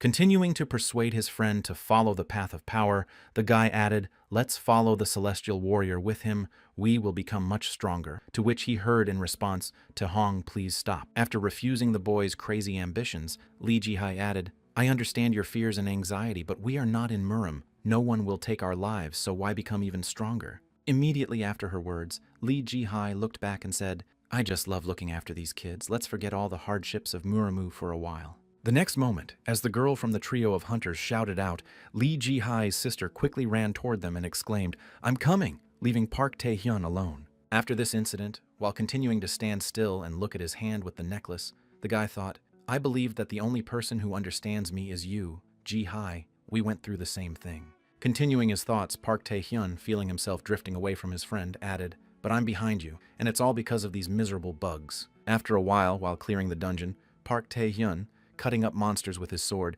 said in his head how annoying it was. After defeating another monster, the boy saw that they could not cope with the enemies as well as he thought they were weak. The next moment, when he heard his friend suddenly shout out, "Ju-hyun," Park Tae-hyun turned his head in the direction of the shout. When he saw the cause of this scream, namely the wounded comrade Park Tae-hyun, he thought they were wounded by such weak monsters. As he continued to think, he thought, maybe we can finish them off, and then heard his comrade shout behind him, "Brother, help me get Ju-hyun out of here." Bringing his sword down, Park Tae-hyun continued to stand still, listening to the shouts of his comrade, who continued, "You can't stay here any longer. The monsters are too strong, Brother Tae-hyun. Do you hear me?" Continuing to sound the alarm, the boy exclaimed, "Please help me, we must hurry. We can't take too long, Brother Tahong." At one point, while standing still, he heard a voice in his head saying to him, "Park Tae-hyun, isn't that how you always help Lee Ji-hai and follow her around? Because she pushed you away because she was weak." As she continued to stand there and listen to what the voice in her head was telling her, she simply forgot about the desperation she felt to get rid of the garbage. As he was setting the boy on the path of the killer, a voice in his head said, "Destroy everything that makes Lee Ji-hai weaker. Leave nothing at all, and then Lee Ji-hai will understand you." Hearing his name shouted, Park Tae-hyun stood over the bodies of his comrades whom he had taken away their lives and said, "Ji-hai, I will take away yours." Smiling ominously after succumbing to the provocation of Park Tae-hyun's voice, he added in a crazy tone of voice, "It's all the weakness that surrounds you." Standing in front of the portal to the dungeon, Park Tae-hyun suddenly froze in place in horror, staring at one point without being able to say a word. At that very moment, one of the traders standing behind Park Tae-hyun asked what we should do now, and the other one added in surprise, "Excuse me, hey." Appearing near the directors from the Dawn Guild, the vice leader of Twilight said, "You guard this place."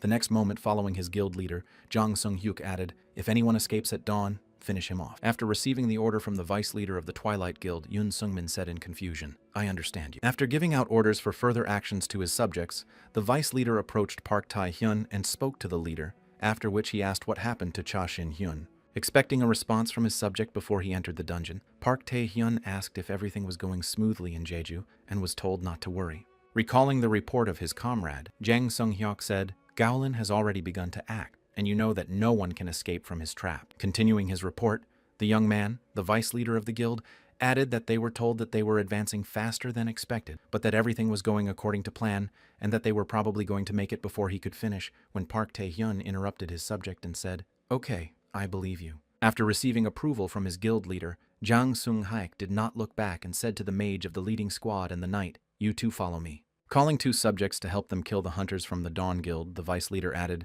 "But I will finish off Lee Ji-hai with my own hands, just like I promised." Hearing the words of his subject, the guild leader smiled happily and said, "Well, if you promised, then do whatever you want with them." After receiving his commander's approval, Jang Sung-hyuk smiled happily and said in his head, "I want to make amends." As soon as all the organizational issues were resolved, Park Tae-hyun, preparing to go to the dungeon, said, "Well then, let's get started, people." Heading to the entrance of the dungeon, the leader of the Twilight Guild said in an ominous tone of voice, "Hunters hunt prey, and today's hunt will be at dawn." At the same time, Shin-hyun stopped in his tracks in the cave and looked at one point and wondered why. Continuing to stare at the point where his path of abilities led, the boy mentally said, "I accepted their invitation, but nothing happened." At the same moment, right behind his back, the subject whispered to the leader that something was wrong, to which he replied, "Everything is correct, but I thought someone would be waiting for us." Hearing the conversation of his comrades in the dungeon clearing, Shin-hyun looked back and asked someone, after which the two of them screamed out in fright.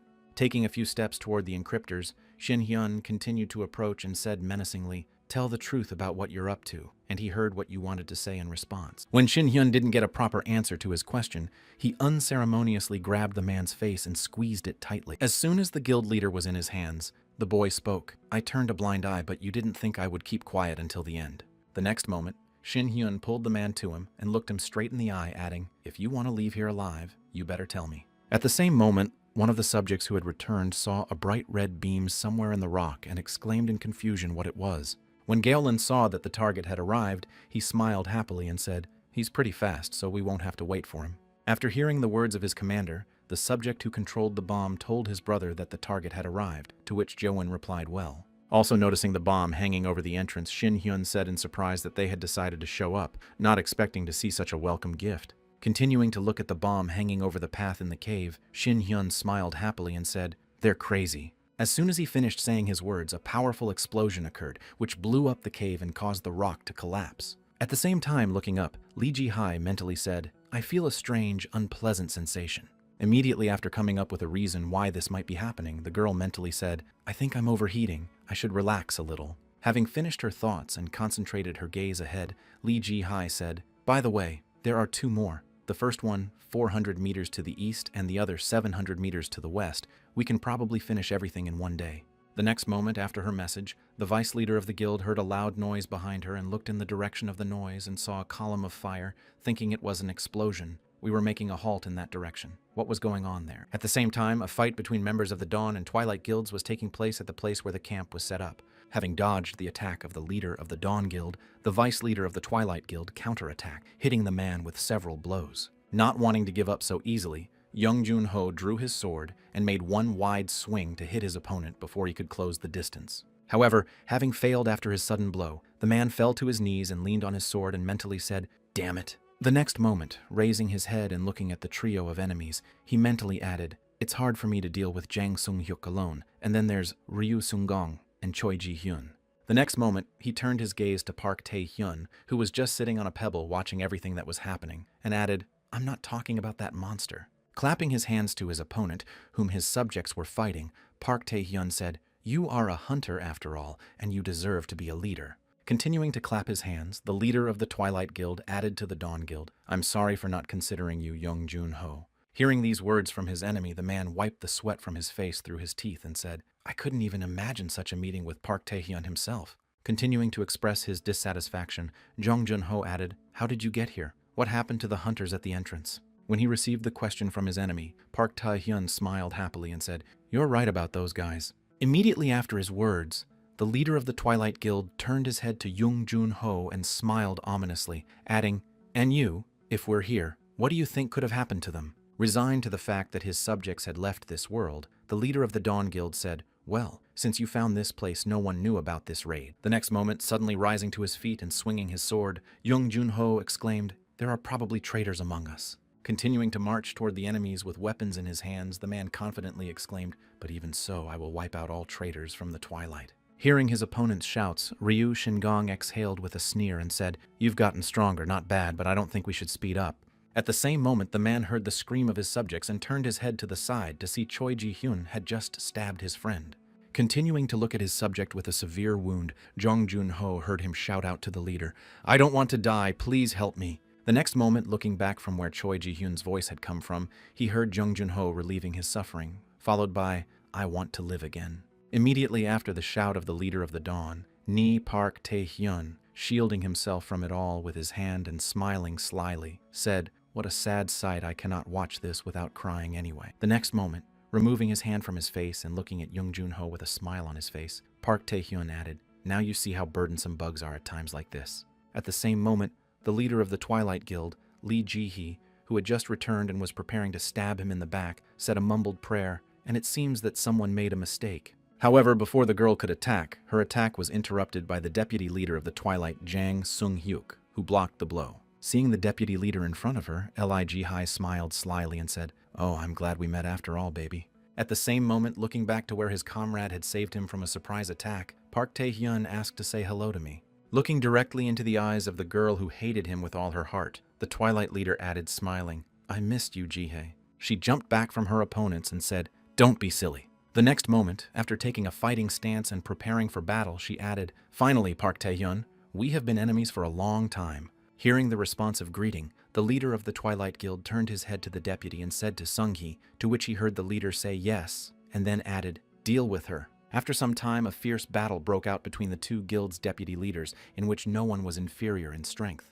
At one point, after exchanging blows, the initiator Lee Ji-hee quickly regrouped in the air and kicked the enemy. Having blocked the blow, the guy ended up flying back a few meters and ended up on the ground, instantly catching up to the guy who had flown away from her. Lee Ji-hee said, smiling, "Hey, you've gotten a little stronger following Park Tae-hyun, and you couldn't even hold a dagger before." Unable to stand the mockery, Jang Sung-hyuk quickly pulled his dagger to head level and swung at the same moment, dodging Lee Ji-hai's attack. Feeling a little nervous looking at her opponent and his skills, she mentally said, "It looks like the battle will be harder than it seems, but I will deal with it." The next moment, looking back at where the enemies had surrounded the guild leader, Ji-hee added the main question in her mind: what to do next. At the same time, holding his wounded comrade in his arms, the leader of the Dawn Guild shouted, "Let's attack the bastards from the twilight." Assessing the situation around Young Jun-ho, the girl mentally said as she dodged another attack, "The leader will hold out for a while at this rate, but..." The next moment, she jumped back and looked at Park Tae-hyun, who was standing back and watching everything, and she mentally added the biggest problem in him.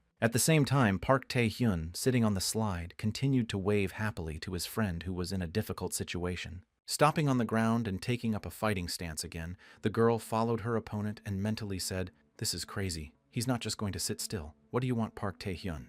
Continuing to watch the active battle between the two deputy guild leaders, Park Tae-hyun suddenly said to Ji-hee, "You've also become much stronger, haven't you?" The next moment, turning his head in the direction of where Shin-hyun had gone, he added, "The operation on Jeju Island must be coming to an end." Continuing his self-confident speeches, the leader of the Twilight Guild added that if everything went according to plan, Cha Shin-hyun was probably dead by now. And at the same time, somewhere under the rubble, the stones that had crumbled after the explosion suddenly began to tremble and flew in different directions. Having escaped from the trap, Shin-hyun smiled happily and said this to me for the second time.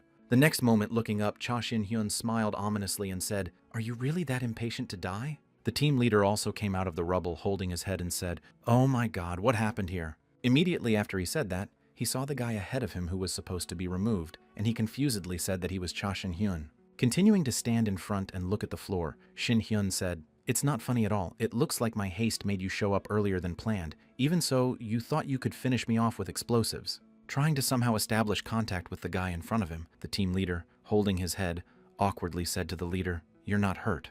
Continuing to look at the guy in front of him, the man added awkwardly, "Who would have thought to plant explosives in such a place?" The next moment after he said that, feeling something strange in his body, the man suddenly fell to the ground, after which his subjects exclaimed that the leader was with you, and then Shin-hyun turned to them and asked if you had anything to say. Hovering over the team leader like an ominous figure, Shin-hyun asked him to tell him what was going on, to which he replied, "I don't know anything," and then angrily added, "Don't lie to me." Grabbing the man by the collar and pulling him close, Shin-hyun said, "Control of the dungeon entrance belongs to its owners, and this dungeon belongs to your guild, and it would take a long time to set up explosives in such a deep place. You mean you didn't know about it?" Immediately after his long story, Shin-hyun looked the man in the eye and added in an ominous tone, "Listen, do you really think I'm going to believe you?" Trying to somehow put pressure on pity, the team leader suddenly burst into tears and exclaimed, "I don't know anything, but if it wasn't for you, this eliminated player would have killed us because of you. We would have been buried alive." Having not received the information he needed, Shin-hyun sighed in frustration and said, "You still haven't said anything. I've given you enough time." Applying the skill of absolute submission to extract information, the guy added this for the first time when I use this skill on people. Directing his skill at the man, Shin-hyun looked at him with a supercilious look and said, "Even if your consciousness is completely destroyed, don't blame me. It's your own fault." Submitting to absolute control, the man said, "Our Samdado Guild has been supported by the Twilight since its inception." Continuing to tell absolutely everything he knew, the leader of the Samdado Guild added that our main task was to maintain the authority of the Twilight on Jeju Island, but not until recently. Sitting in his office, the guild leader suddenly heard shouts from his secretary outside the door, who repeatedly said, "Hey, who are you? Where are you going?" It was then that he came, suddenly appearing in the office of the guild leader. A man with glasses confidently said, "This office is quite poor but cozy. It is the Samdao Guild." Seeing the surprise on the leader's face, Galen stretched his hand forward and said in surprise, "Didn't I contact you about the death sentence of Park Tae-hyun?" Continuing to tell everything he knew, the guild leader added, "I had no idea how he was connected to Twilight, but he introduced himself as Jalen." The next moment, recalling the moment of greeting, the man added, "But I could definitely feel this incredible aura coming from him," Galen said, smiling slyly. "My stupid friend, we need your help. First of all, we need a car." Hearing what the man was saying, the subjects exclaimed in confusion, "Leader, what is happening to you?" After which he added, "After that, we received an order from the Twilight to fulfill Gyolin's request without question." Standing over the man and listening intently to everything he knew, Shin-hyun heard our task was to get them to the dungeon within the specified time frame, and it was assumed that they would do all the work themselves. After listening to everything Shin Hyun said, he looked at the blocked exit and thought that no waves should be able to get inside the dungeon. They must be somewhere in the dungeon if explosives were detonated. The next moment, closing his eyes and applying his skills, Shin Hyun mentally said, I need to concentrate. So you've already escaped, right? Sighing in disappointment after he found no one, Shin Hyun said, I can't wait to meet you, and then turned his head and said, Hey, you go away. Hearing Shin Hyun's warning, who added, You're bothering me, the boy exclaimed in embarrassment to the leader. The next moment, the guy rushed at the guild leader to cover him and shouted out, My name is Vicky and I will defend the leader to the very end. As soon as the way was clear, Shin Hyun used his magic and fired a shot to blow up the blocked road. Immediately after the dust cleared, one of the subjects saw a clear path and exclaimed that he had cleared the passage so we could return. I still didn't understand what had just happened. One of the guys exclaimed what kind of skill it was. It was definitely magic. And Vicky said, What does it matter? You want to leave us? Rejoicing at the free road to freedom, Vicky exclaimed joyfully, We will live now, we can return. After which his comrade shaking the guild leader exclaimed, Leader, wake up, we can get out. Interrupting the joys of those who had set him up, Shin Hyun looked back and said, No, you will stay here. You have to pay for your sins, and you thought I would forgive you. Immediately after his words, using Shin Hyun's skill of summoning an earthquake, the members of the Samdado Guild were confused and exclaimed what he was doing. As soon as fragments of stone started flying from the ceiling and covering them, Vicky screamed out in fright, No way out, leader! Wake up or we'll all die here! Realizing that the leader would not help them, the boys looked through the narrow gap, which was covered with stones, at Shin Hyun and exclaimed, I don't want to stay. Save us. We haven't done anything wrong. Finally, Shin Hyun said, Save us, bastard, throwing his hands behind his head and heading for the exit. I've been living in a cave for 10 years now, and you should try to enjoy your new home. Immediately after the verdict was announced, the guy smiled happily and said, By the way, this is a good reason to thank you for the chance to destroy you, but first I need to say hello to that guy, Gowlin. Yes. At the same time, while continuing to fight with the vice leader of the Twilight Guild, Li Ji, he wiped the blood from her lips and said, I didn't expect this from you. Observing the cloning skill used against her, the girl added in surprise, It looks like your training has been good for you. You're not bad. After receiving praise from his rival, Jang Sung-hyun said with a sly smile, You still underestimate me, so wipe the blood off first. As soon as the girl cleaned the blood from her face, the vice leader of the Twilight Guild added, Isn't it time to use the shadow game? And then heard back what you were talking about. Starting to get to her feet after denying the offer, the girl said to use it now. Continuing to provoke the guy and fight with the main forces, Li Ji added, This skill is too valuable not to waste it on the enemy's rook. Immediately after her words, seeing that he was already reaching the boiling point, Li Ji added, Even without it, you can't beat me, boy. When Jang Sung-hyuk reached the condition, he attacked the girl along with all his clones and angrily shouted out to Li Ji. At the same moment, the girl took a fighting stance and said, Watch carefully how a real assassin fights, and then use the Dark King's poisonous kiss. Continuing to look at her opponent who was approaching her, Lig added, I'll show you, and then use the moonlight skill of the bloody path. After activating the technique, the girl received a certain amplification and was able to resist all the created clones of the opponent who were chasing her. Seeing the approximate direction of the girl's movement, Jang Sung-hyuk predicted her next action and blew up the ledge where she was about to land. Finding herself in an uncontrolled flight, the girl noticed the clones chasing her and said that you really are a fanatic of Park Tae-hyun.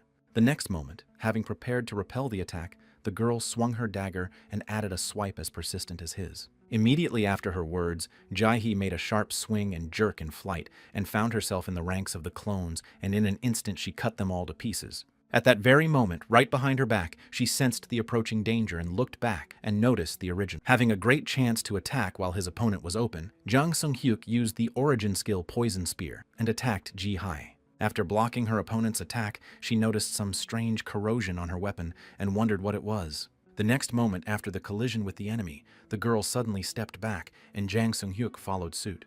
Looking back at her weapon, which had been damaged after blocking the technique, Jae-hee thought it was corroding the dagger. Immediately after turning her head in the direction of her opponent, of which there were several due to cloning, she mentally added one mistake, and I will die, but I'm having so much fun. The next moment, dropping the weapon damaged in the battle, the girl said, Your style has changed so much. Continuing to maintain eye contact with the guy she was confronting, Li Ji-hae added, Looks like I'll need to change my weapon. After hearing the words from his rival, Jang Sung-hyuk said, Thank you, Lee Ji-hyun. You once showed me how to become stronger. Hearing the words of gratitude from her opponent, the girl suddenly exclaimed that, I really don't remember that, and then thought, You have to be careful with this poison.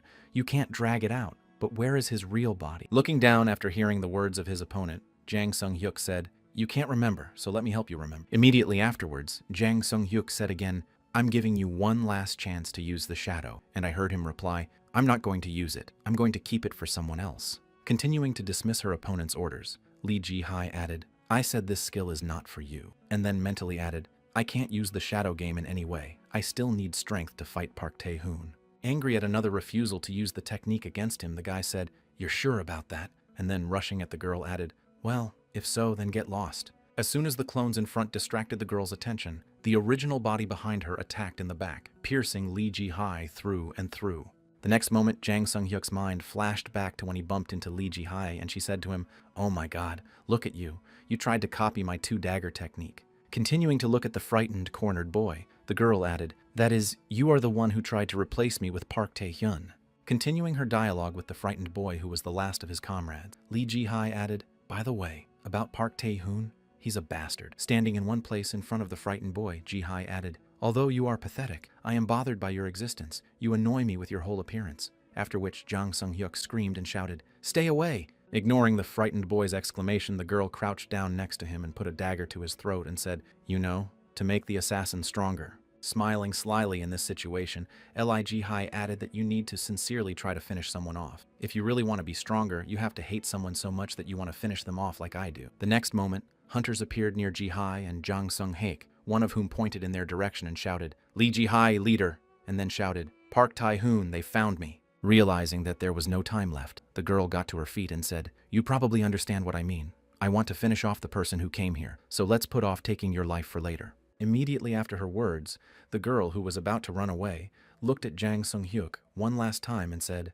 I'm going to tell you, you have absolutely no talent. You should quit this business and start your life from scratch. Continuing to give guidance for a better future, Lee Ji-hai added, You're just not cut out for this. When he finished his reminiscences, Jang Sung-hyuk said, At that moment, you trampled on my pride as if you were denying my existence altogether. After all that insult, I started training from the very beginning and completely changed my fighting style. Continuing his story about the past, Jang Sung-hyuk watched the girl kneeling before him and added, Just to finish you off, even though you were from the enemy guild, I respected you. You were disgraced by the person you admired so much. The next moment, pulling another dagger over his head to deliver the final blow, Jang Sung-hyuk said, smiling, You were right. I've become much stronger because of my desire to finish you.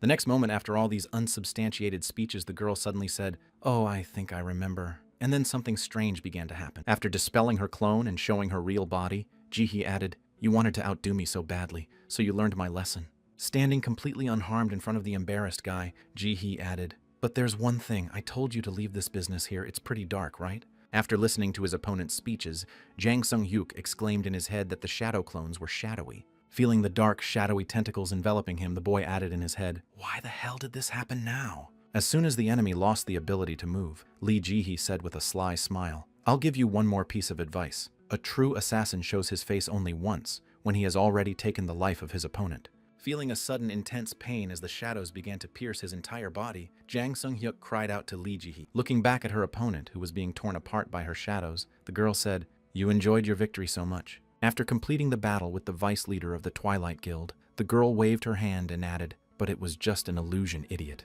The next moment, the leader of the Twilight Guild, who stood in front of the girl, spoke quite well, though Jang Sung-hee had become quite strong. Hearing the question from the leader of the Twilight Guild, the girl looked at Park Tae-hyun's smiling face and said, Finally, you're the bastard I want to kill so badly. Walking slowly toward the girl who had just been dealt with by his assistant, Park Tae-hyun said, So, how did you like the play I put on? In response to the man's question, Ji-hee said, holding out a dagger in front of her, Well, how can I say? My feelings are mixed. But just in case I will say, don't expect an easy death. I will torture you for a long time, and very painfully. Hearing the girl's remark, the leader of the Twilight Guild took his meta out of the spatial storage and prepared for battle, and said exactly what I wanted to hear from Lee Ji-hai so badly. Immediately after, both fighters were covered by a strong aura, after which the girl used the skill of shadow play and said, Well, let's start the battle. And at the same time, after getting out of the dungeon, Shin Hyun dialed his girlfriend on the phone and heard the subscriber is temporarily unavailable leave a message after the tone. Walking further away from the portal, the boy looked at his phone and said, Maybe she's busy. I urgently need to tell her about the Samdado. The next moment, Shin Hyun heard a noise coming from his right side and a voice saying, I tried to call Lee Ji-hee, but she's unlikely to be able to answer. While the guy was surrounded by rivals from all sides, the leader came right at him and added, Her dungeon is now probably under attack, you know. Signals don't go there. Appearing in front of Shin Hyun, Gaolin smiled happily and added, "You're probably wondering how I know all this, but for us who came from Muramu, it's a common thing." Gaolin continued to look at the boy in front of him, whose face was reflected in the lenses of his glasses, and added, "I hope I have satisfied your curiosity about Cha Shin Hyun." In response to his opponent's question, Shin Hyun said, "I don't know. You don't really look like an expert, and I have a few more questions, like whether you're from Muramu, but that's not what matters now. How you know about the attack on the dungeon." Putting his hand out in front of him after receiving the question, Gaolin said, "So you're still interested, I could have told you, but you weren't very polite to me." Immediately after throwing off his glasses, Gaolin said, "Well, what do you ask for more politely or something?" In response to the offer to get more information, Shin Hyun said disappointedly, "I understand that you don't seem to be very eager to talk, but it doesn't really matter." The next moment, suddenly changing his mood, Shin Hyun looked at his opponent with a menacing glare and said, "I will force you to tell me everything I need to know." Feeling the aura of the opponent, Gaolin mentally said yes, and I knew he was just incredible. Continuing to look at the guy in front of him, who was radiating a pressing aura, Gaolin mentally added that the rumors were true. He was really capable of controlling magic at such a high level that it gave him goosebumps, and he could probably combine martial arts with magic. Immediately after all his reflections on how outstanding his opponent was, Gaolin used his technique to mentally add a "nevertheless." Being trapped by his opponent, who suddenly activated the technique, Shin Hyun said it was a gravity trap. In response to his opponent's question, Gaolin confidently said something like, "However, as it works, you will realize that it is completely different from anything you have ever seen before. My greatest creation, I have combined the Muramu gravity trap and my magic into a single whole." The next moment, Gaolin clenched his hand into a fist and shouted, "Activate the heavenly golden seal," and then the enemies immediately rushed at Shin Heng. Quickly turning around in the direction of the enemy's attack, the boy said, "What kind of cheap tricks are these?" But his complacency did not last long. At one point, Shin Hyun felt something strange and thought, "What a fool. My body suddenly became much heavier." Shin Hyun regained his composure and made a punch at his opponent, who was approaching him, but he was able to block it with ease. Seeing that his punch that he had just made was ineffective, Shin Hyun thought in confusion, "Wait, but I can't use internal energy." Trying to somehow defend himself from the attacks of his opponents at one point when everyone stepped back, Shin Hyun looked at them and thought, "Damn, they are not all from Muramu."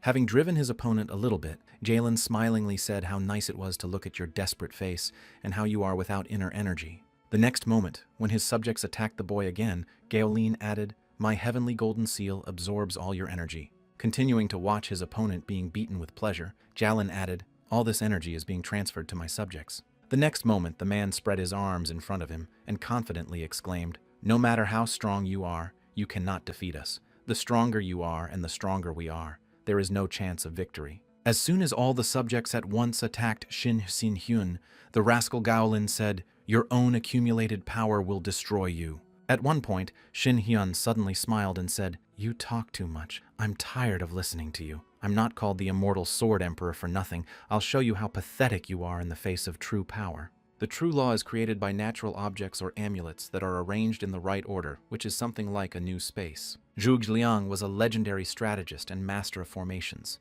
He could summon wind and lightning with his octagonal method that could destroy an entire army without leaving anyone behind. A truly powerful man who could be compared to a god, and Gaolin admired him even after returning from Muramu. He honed his skills. If we believe the truth, Gaolin himself, who followed the teachings of Zhuge Liang, can also be compared to a deity, but it is obvious that this is not the case. At one point, when one of the enemies was attacking Shin Hyun, he suddenly began to move strangely, and the enemy felt that he was losing control of his body. Standing behind his confused opponent who couldn't move, Shin Hyun said, "Oh right, now I finally understand." As soon as his opponent looked back, Shin Hyun added gold, which is the energy that you called the heavenly golden seal. The next moment, two more opponents attacked the guy from behind his back, shouting, "Get it!" as they approached. After stopping those enemies in one place without the ability to move, Shin Hyun said, "Wait here. I'm almost done. Wait a little longer." Gaping in surprise, Gaolin mentally said, "He created a new law. I've never heard of it. Where did he find the weakness of the formation?" Continuing to marvel at the skill of his opponent who had destroyed his trap, Gaolin mentally added it was impossible how he had changed it at all. I hadn't even noticed his adjustment. At one point, looking back at the subjects who were attacking him, Shin Hyun asked, "Hey, you're good. Give me an answer. I want to know." Concentrating his gaze on one of the enemies, Shin Hyun asked, "Are you by any chance with magic?" To which the boy confusedly asked magic. Hearing the confused question in response to his own, Shin Hyun put his hand behind his head and sighed, "I don't know much about them either, but your energy is very similar." Continuing to look at the confused enemies, Shin Hyun added, and even though you know martial arts, you are definitely not the ones who returned from Murimu. Continuing to talk about the reasons for this conclusion, Shin Hyun added that the skills were also mediocre, too rough for a person who had been to Murimu. Continuing his monologue with the enemies, the guy added, well, the most basic harmony of pure art does not resonate with you. This is the most important confirmation. After listening to all the conclusions and reflections of his opponent, Galen shrugged and smiled slyly and said, you have good deduction, Cha Shin Hyun.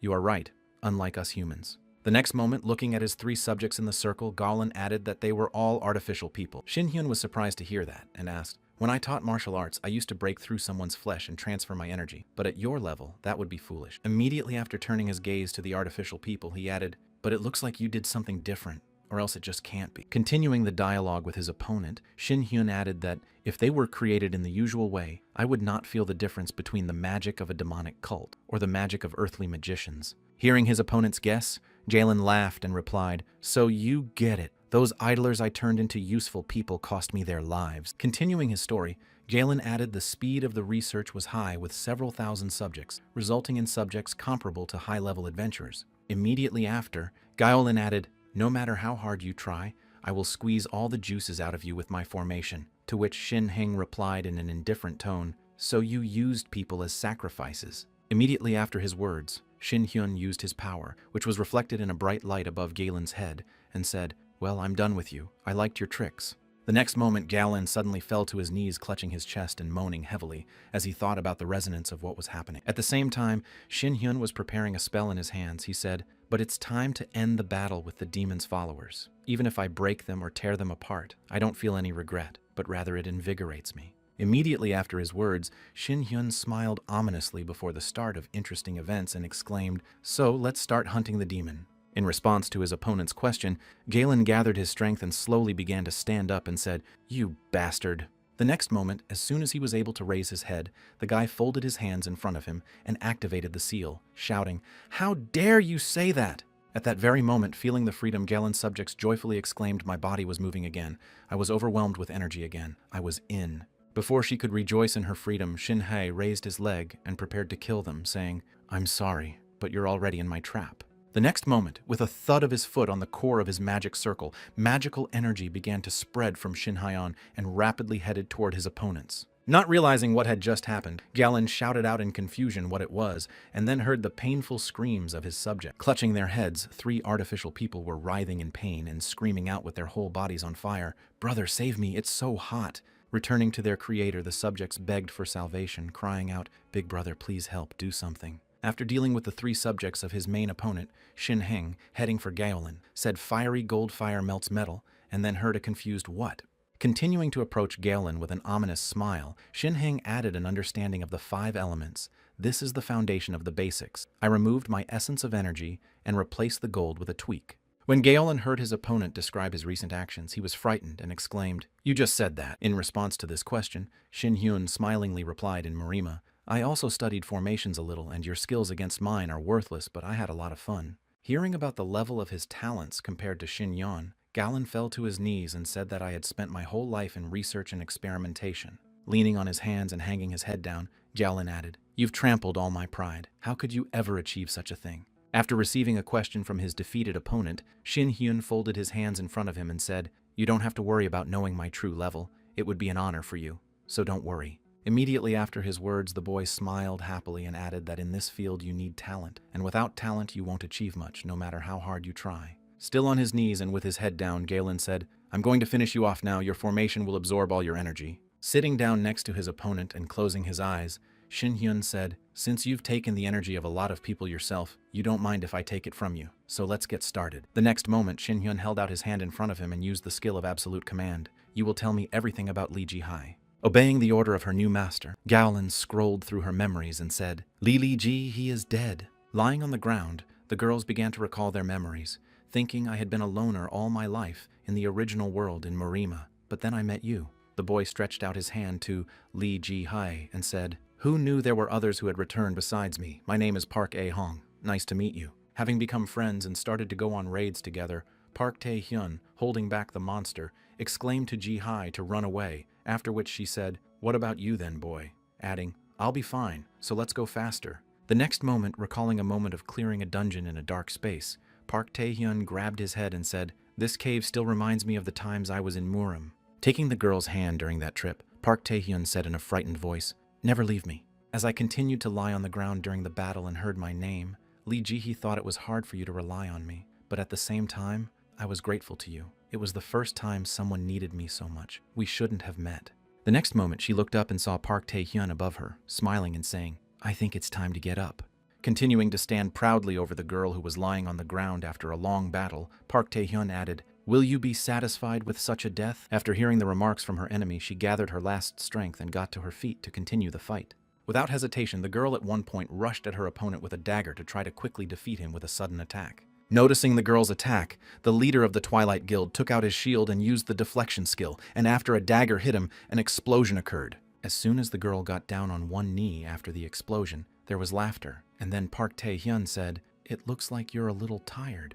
The next moment, when the girl got back to her feet, the leader of the Twilight Guild said, "You even took advantage of the shadow play. Give up already." After hearing her opponent's words, the girl looked at him and thought, "When did this asshole get so strong? I wasn't playing games all this time either." The next moment, having decided to deal with some questions, Lee Ji-hye said, "Let me ask you something last," after which he asked, "So what exactly do you want?" Having received permission to ask a question, Lee Ji-hye bowed her head down and remembered her comrades and told them why they died. Kang Tae-hyun turned his head to the side in disappointment and said, "You're talking about that again? How can I ask you a more interesting question?" In response to her opponent's remark, the girl clutched the dagger in her hand until it trembled and spoke again. "I'm getting annoyed why the words I should be saying are coming out of your mouth." Continuing to express her dissatisfaction, the girl added, "You've always avoided answering questions about this case, so this time I have to hear everything." Looking down, Park Tae-hyun stood silently for a while and then spoke simply because they were weak. The next moment, looking up at his friend and smiling crazily, Park Tae-hyun added, "Isn't it human nature to want to trample on someone who is weaker than you?" After receiving the answer to my question, Lee Ji-hye said, filled with hatred, "I must have gone crazy for a moment, thinking that talking to you would give me at least some answers." The next moment, she shed an involuntary tear and said, "I'm so tired of this, let's finish it." Immediately after her words, Lee Ji-hye rushed at her opponent with daggers and mentally said, "I will finish you off for sure." As a result of a new clash between the two forces of desperate fighters, an explosion from the crossing of weapons was heard again. At the same time, sitting on the beach, Shin-hyun was looking at his phone and said, "Taebuksan." The next moment, remembering what Gaolin had told him, the boy added thoughtfully, saying that their guild served the celestial warrior. "It seems that there were only nobodies like Park Tae-hyun." Continuing his recollection of what happened, Shin-hyun added in frustration, "I wanted to know more, but he died before me, so what a weakling." After finishing his thoughts, the boy got to his feet and looked at the horizon line and said, "I found out the location of that asshole, but it's 450 kilometers in a straight line." As Shin-hyun continued to stare into the distance in front of him, he suddenly remembered his friend's teleporter skill that could help him. Sighing heavily after this memory, the boy bowed his head down and said, "As I thought, there is only one way." Approaching the edge of the cliff, Shin-hyun continued to look at the horizon line and said, "At my current level, I can get there in 20 minutes. Is it worth worrying about?" Turning his back to the sea and walking back, Shin-hyun thought, "Lee Ji-hye and I are just business partners. Even if she's in danger, I don't have to go to her aid." Continuing on his way, the boy added in Marima's mind, "It's a common thing to destroy someone or be destroyed. Do I have any reason to save her? There is no special reason." At one point, Shin-hyun suddenly stopped in his tracks, remembering how Lee Ji-hye had extended her hand to him and said, "Master Cha, Shin-hyun, go out with me." The next moment, he recalled a moment from a date where a girl sitting at a table drinking a drink said, "So you know about the Chinshan Silver Needle? I often come here to drink this tea." Immediately afterward, another memory from the Sun Festival appeared in his head when Lee Ji-hye grabbed him by the collar and exclaimed, "Why can't you just tell the truth? The leader of Cha and Sol is no longer the child you remember." Continuing to stand still as the memories flooded in, Shin-hyun also recalled the moment when the girl extended her hand to him and said happily, officially, as the deputy leader of the Dawn Guild, "I thank you, Mr. Cha Shin-hyun." Having completed these memories, the guy suddenly began to burst out laughing uncontrollably, which only intensified with each passing second. At one point, when he was down, Shin-hyun put his hand to his head and smiled, saying, "I look like I'm really crazy." The next moment, Shin-hyun began to warm up before going to help the girl, and he thought, "I thought that only myself and Insol were important to me." Having finished warming up his muscles before the journey to save his dear one, Shin-hyun happily said unnoticed, but another person was added to the list. Immediately after his words, the boy took a good acceleration and started on the road, confidently shouted out, "Wait a little more, Lee Ji-hye." And at the same time, somewhere in Taebaeksan, 2 traders from the Dawn Guild were keeping watch near the portal. Sitting comfortably on a chair and putting his hands behind his head, Yoon Sung-min said how good it was, and then his friend added that it wasn't so hard. Pulling the can of drink into his mouth, the director of the Dawn Guild added, "It was the right decision to move to the Twilight Guild, where my salary is 3 times higher than before and the work is not as hard." After hearing what my friend Yoon Sung-min said, I still wonder what the madman was thinking. Thinking about the dangerous guy from the Sun Festival, Yoon Sung-min heard you talking about that Cha Shin-hyun. It's lucky that Mr. X knew that such a monster joined the Dawn. Continuing his conversation with his friend, the boy said reassuringly that he was most likely already dead, but what he heard in response could be true. After receiving confirmation from his friend, the archer joyfully said the same thing he would have said if he had survived if he had gotten here from Jeju Island. As soon as he said this, the 2 traders felt something terrible, and Yoon Sung-min exclaimed, "Hey, what just happened?" To which his comrade replied in confusion, "I don't know." Abruptly standing up from his chair and looking in the direction of the noise, Yoon Sung-min said, "It should be quiet. What could it be?" And I don't know what he heard in response. The next moment, the archer bent his head down and looked in the direction of the terrible noise, saying, "I feel something terrible coming." As soon as he said this, he saw the image of a guy approaching rapidly in their direction. By the time he realized who it was, Shin Hyun had already reached out to the trader standing near the portal to the dungeon. After seeing what he saw, Yoon Sung-min clung to his friend, who was as frightened as he was, and exclaimed in unison with his friend that it was him, followed by several dull sounds of blows. And at the same time, while continuing their battle in the dungeon, Park Tae-hyun continued to press the girl down and shouted at Ji-hai, "What are you doing?" Blocking the girl's attacks and launching a counteroffensive, the man laughing madly exclaimed, "Weren't you going to finish me off? Come on, show me your strength." Continuing to put pressure on the girl, the leader of the Twilight Guild exclaimed, "Well, where did your fervor go? Or maybe you're just mocking me." At one point in the difficult confrontation, the girl managed to knock her opponent's sword out of his hands, and it flew into the air. But despite her success, Lee Ji-hai accidentally returned her gaze to the weapon and noticed that it had shattered, and she shouted out the dagger in confusion. When the girl was distracted by her weapon,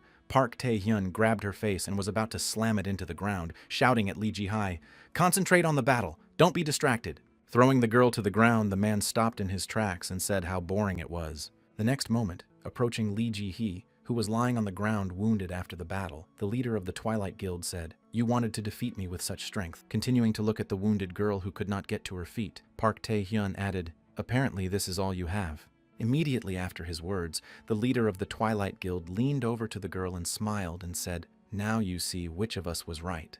The next moment, grabbing the girl by the throat, Park Ae-hyun looked her in the eye and exclaimed, "In the end, following the Celestial Warrior is profitable and it's not too late. I'll give you another chance." Continuing to propagandize the service of the Celestial Warrior, the leader of the Twilight Guild added, "Come with me. We will become so strong that no one will dare to threaten us." After listening to all the shouts of her opponent, the girl said to the guild leader, Park Tae-hyun, "Thank you for the offer." Immediately after her words, she looked up at the enemy and added confidently, "But I'd rather die than follow you, so disappear from my child too." Angry after another refusal, even in such a situation, Park Tae-hyun said, "You heard that the Heavenly Warrior is the one who is stronger and is right. You are still like a child." Continuing to sit on the ground, the girl, unwilling to obey her opponent's orders, added, "Just know that you will die because you follow like a dog behind a Heavenly Warrior." The next moment, remembering in her mind who would arrange such a fate for him, Lee Ji-hai added, "Cha Shin-hyun." As she continued her thoughts, she also imagined in her mind the image of the person Park Tae-hyun was blindly following, and added that he was looking for a Heavenly Warrior. While Shin-hyun was already slowly walking towards Park Tae-hyun and Lee Ji-hee, being near them, and dragging the bodies of the traitors behind him added to his thoughts filled with revenge. He wants to take revenge on the one who ruined his life. Continuing to dialogue with her opponent, Lee Ji-hai added, "Do you think he will leave the servant of the Heavenly Warrior alive?" To which Park Tae-hyun smiled and said, "Cha Shin-hyun mean." Immediately after his sudden smile after the girl mentioned the boy, the leader of the Twilight Guild said, "Listen to me, Ji-hai Cha Shin-hyun is most likely dead already." Upon hearing this, the girl suddenly opened her mouth in shock, but this shock was not because of what she had just heard from her opponent. Right behind Park Tae-hyun, who was speaking, I entrusted him with the elimination of the Tenja Guild. They are very strong, just like us, they follow. The Celestial Warrior was a rather familiar image. With each step getting closer and closer, Shin-hyun listened to their group, led by the one who had returned from Muramu, set off for Jeju Island. Each of them much stronger than the high-ranking adventurer sighed heavily. With his hands in front of him and looking up at the sky, Park Tae-hyun confidently added that no matter how long Cha Shin-hyun stayed in Murim, he would not have survived against Tenjo. As soon as he said this, he suddenly heard a voice behind him saying, "Hello." And as soon as he suddenly stopped talking, the same familiar voice added, "Go ahead." Smiling happily after attracting attention and interrupting the enemy's praise, Shin Hyun added, "You're burying me right there." When Park Tae-hyun looked back and saw the person he had just spoken about, he said to Cha Shin-hyun in confusion, "How did you get here? You shouldn't be with us anymore." Hearing what the leader of the Twilight Guild had just told him, Shin-hyun smiled and said, "As you can see, I'm still here, and I'll return these guys to you." Throwing the bodies of the traitors to his opponent, he added, "They look like they were at dawn, as if I had seen them at a sunrise festival." Immediately after his hands were free, Shin-hyun tapped his palms together and added, "But they were in my way, so I finished them off." The next moment, hearing the exclamation of Mr. Cha Shin-hyun, the guy looked up at Lee Ji-hai and thought she was still alive. Well then, good, and then added, "But how?" After his thoughts, Shin-hyun accidentally noticed the girl's current state and suddenly stopped talking and looked down. At the same time as the guy began to be overwhelmed with rage for Ji-hai Park, Tae-hyun gritted his teeth and thought Gowlin lost to him. But the most important thing is, how did this guy get here? He should be on Jeju Island. At one point, hearing Shin-hyun say, "Hey, it's been a while. I think the last time we saw each other was at the Sun Festival, right?" Park Tae-hyun had already hidden behind his shield. In an attempt to defend himself against Cha Shin-hyun, the leader of the Twilight Guild immediately used the reflective shield skill out of fear. Not hearing anything in response to his question, Shin-hyun struck at his opponent's shield and said, "Answer the bastard!" After piercing his opponent's shield and looking into his frightened eyes, Shin-hyun said, "I hear you have a religion." Smiling ominously after asking himself the question, the boy added, "If not, I advise you to take some right now and start praying to your god." Swinging again, ready to strike again, he added, "Pray for your life, because I seriously doubt that you will survive today." Angry at his opponent's owl, the leader of the Twilight Guild suddenly began to pull his sword out of the spatial storage and shouted out to Cha Shin-hyun. The next moment, the boy's punch and his sword collided, resulting in a massive explosion. As soon as this attack was over, Park Tae-hyun, without missing a beat, swung his sword again, trying to hit his opponent. Noticing the enemy's strike, Shin-hyun suddenly took to the air and said, "I'm curious. I almost died from the very beginning of my arrival in Murim." The next moment, having created an energy sphere in his hand, the boy added, "I will use martial arts as a sign of my politeness." Seeing the sphere of 100 dragons held in Shin-hyun's hand, the leader of the Twilight Guild was frightened and exclaimed what it was. Without hesitation, Shin-hyun waved his flying dragon attack in the direction of his opponent. When Park Tae-hyun saw a beam of light with incredible destructive power coming at him, he was confused, thinking that this was not an ordinary martial art where you use the energy of the body like he did. The next moment after his thoughts, Park Tae-hyun reached for his shield and said, "Where did you manage to steal such techniques in your hands? It's a pity." Before he could finish speaking, Park Tae-hyun suddenly swung his shield to protect himself from the attack and shouted, "If so, you won't hit it!" Immediately after his words, the leader of the Twilight Guild used his equipment to hit the ground with force and kicked up a considerable amount of dust around him to hide in. Somewhere far from the battlefield, Lee Ji-hai, who had risen from the dust after the explosion, thought about what had happened. Looking at the wall of dust that had risen near her, she mentally added that neither Cha Shin-hyun nor Park Tae-hyun could be seen, and they had been swept away by the attack. The next moment, hearing the deputy leader shout behind her, "You're fine!" the girl looked back and shouted back this voice. As Young Jun-ho approached the girl, leaning on his sword, he said, "I'm glad you're okay." And then the guild leader exclaimed. Quickly rising to her feet and heading to him, Lee Ji-hai asked how you got here and what happened to the other members of the guild, to which he replied with a bowed head, "Our comrades in arms." Without looking up, the man who felt guilty for what had happened sadly added, "They all died." Continuing his report on the battle, Jung Jun-ho added that, in general, only I was the only one who survived the battle. At the same time, while wiping the blood from his face after surviving Shin-hyun's attack, Park Tae-hyun mentally said, "Damn, I barely survived. This destructive force exceeded all my expectations." The next moment, seeing their commander in front of them, Ryu Shin-gong and Choi Ji-hyun heading toward him exclaimed, "Leader, you are fine." As he approached Park Tae-hyun, Ryu Shin-gong suddenly exclaimed what was going on here. Why was such a huge piece of land destroyed? And Choi Ji-hyun added that it made Ji-hee look much worse than she had expected. The next moment, Shin-hyun interrupted the conversation and said, "Wow, I hear someone's familiar voice. So that means Ryu Shin-gong and Choi Ji-hyun are here too."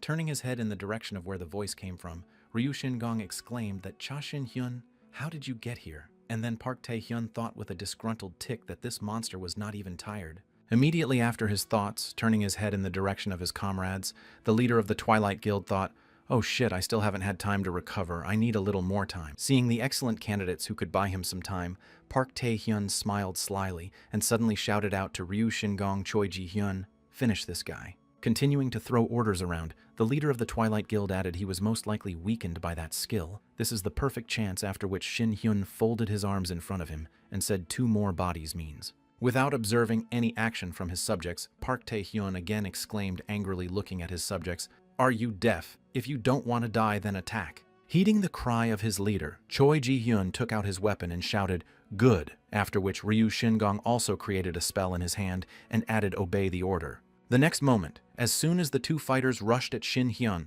Ryu Shingong shouted, "I will take revenge on you for the Sun Festival, so get ready, Fire Dragon." As he watched his subjects rush toward his opponent, Park Tae-hyun mentally said, "I have a little more time. I need to recover as soon as possible." As soon as he thought about it, he suddenly froze in his tracks, shocked by how quickly his subjects lost the battle, and said something in confusion. At the same time, while rushing to the place where the explosion took place, Jung Jun-ho exclaimed, "Leader Cha is also here, but wasn't he on Jeju Island?" To which Lee Ji-hee replied, "Let's talk about it later. The explosion was somewhere here." Continuing to walk in a given direction, Lee Ji-hee suddenly froze in place when she saw an impressive picture in front of her. At the same time, having dealt with the enemies Shin Hyun had just set upon him, he looked at what was left of Choi Ji-hyun and said, "I'm feeling a little relieved now." The next moment, turning his gaze to Ryu Seung-gun, the boy added, "I was stuck in a cave after hastily teleporting over the sea and mountains." Continuing to knead, looking at the sieve and a piece of charcoal, Shin Hyun added, "I know you want to recover." Frozen in place at the sight of the picture, the leader of the Dawn Guild thought it could not be 2 in such a short period of time. Standing behind Cha Shin-hyun, Jung Jun-ho added, "It's only been a short time," and then the boy smilingly said, "Well, the appetizer was good." The next moment, Shin Hyun turned to the leader of the Twilight Guild, who was standing off to the side, and added, "Now let's move on to dessert." Feeling trembling all over his body as the guy approached, Park Tae-hyun mentally said, "Why, I still haven't recovered, even if I do." Continuing his thoughts, Park Tae-hyun looked at his opponent, who had an unreal aura about him, and thought, "I can defeat this monster." The next moment, the pendant given by the celestial warrior shone, and an ominous voice sounded in Park Tae-hyun's head, saying, "Don't worry, it's time for me to wake up.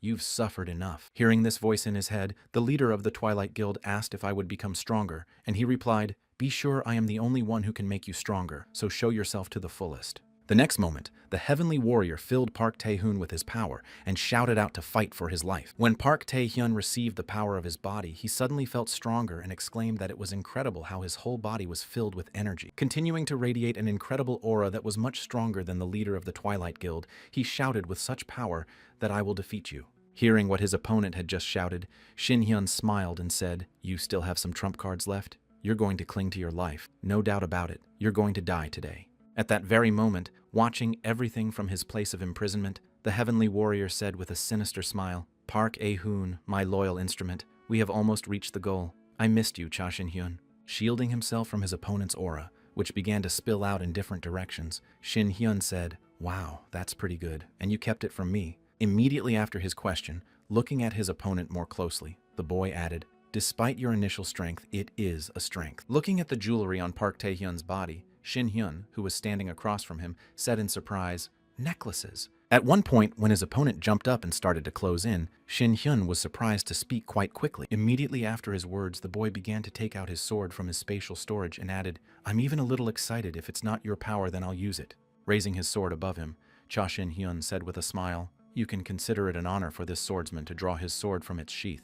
Ignoring all of his opponent's words, Park Tae-hyun thoughtlessly rushed at his opponent using the origin skill. Seeing what his opponent had just done, Shin Hyun put his sword in front of him and said, "Well, be ready." Seeing his opponent just swing his sword, Shin Hyun smiled and said, "I hope he can hold out." As a result of parrying his opponent's attack, Shin Hyun cut Park Tae-hyun's sword into 2 pieces, thus thwarting his attack. The next moment, Shin Hyun looked at the fragment in his opponent's hands and said, "That's too bad. Looks like someone doesn't value their sword." Smiling joyfully after depriving the enemy of his weapon, Shin Hyun said that losing one's weapon in battle is the same as certain death. The next moment, turning his attention to the jewelry around his opponent's neck, the boy added, "It seems your toy is also losing its power a little bit." Immediately after his words, Shin Hyun raised his hand at chest level and asked, "So what else do you have to show me?" and slapped his opponent. As soon as Park Tae-hyun flew backwards after being hit, Shin Hyun grabbed him by the throat and said, "I have a lot of questions for you, but first." Pulling Park Tae-hyun close to him and looking directly into his eyes,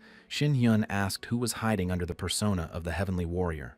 Continuing to hold the enemy in front of him, Shin Hyun added, "It's only because of this question that you're still alive. Otherwise, you would have died when you just hurt Insol." Immediately after his words, Shin Hyun looked at the enemy with an eye using the skill of absolute control and said, "Now speak."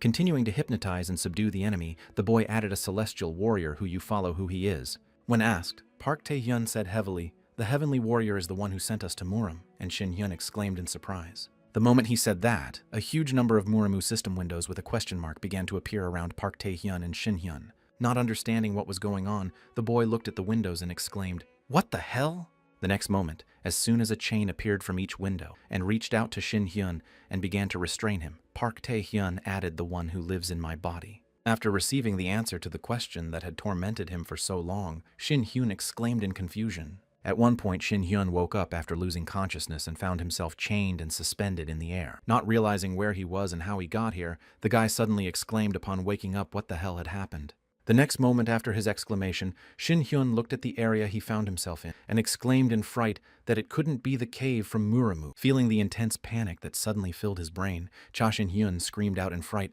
"I can't believe I'm here again." At one point, the boy's screams were interrupted by someone's voice asking if he recognized the place, after which Shin Hyun immediately turned his head to its source. Looking at the rock where the voice came from, the boy noticed Park Tae-hyun in front of him, who added, "My world is created with the sword of the soul," and memories came flooding back. Continuing to sit quietly in his seat, leaning on his hand, the heavenly warrior added, "You're the first one to come here. Nice to meet you, Cha Shin Hyun. This is our first meeting face to face, right?" Angry at the man sitting across from him, Shin Hyun tried to break free of the chains and shouted, "You're going to keep me here," to which he heard laughter in response. After which the heavenly warrior said, "The whole space is made of the soul of the sword, so these chains will not be easy to break, so why don't you just calm down?" Taking a deep breath after Shin Hyun's advice, he calmed down and asked, "You're not Park Tae-hyun, and judging by your sword skills, I can assume you're the celestial warrior." Having received a question from the guest, the heavenly warrior got to his feet and said joyfully, "It seems that you have a lot of questions about this. This is a rather rare meeting, so ask me anything you want. I will sincerely answer everything." After hearing the sentence and a short pause, Shin Hyun asked if it was fun for you.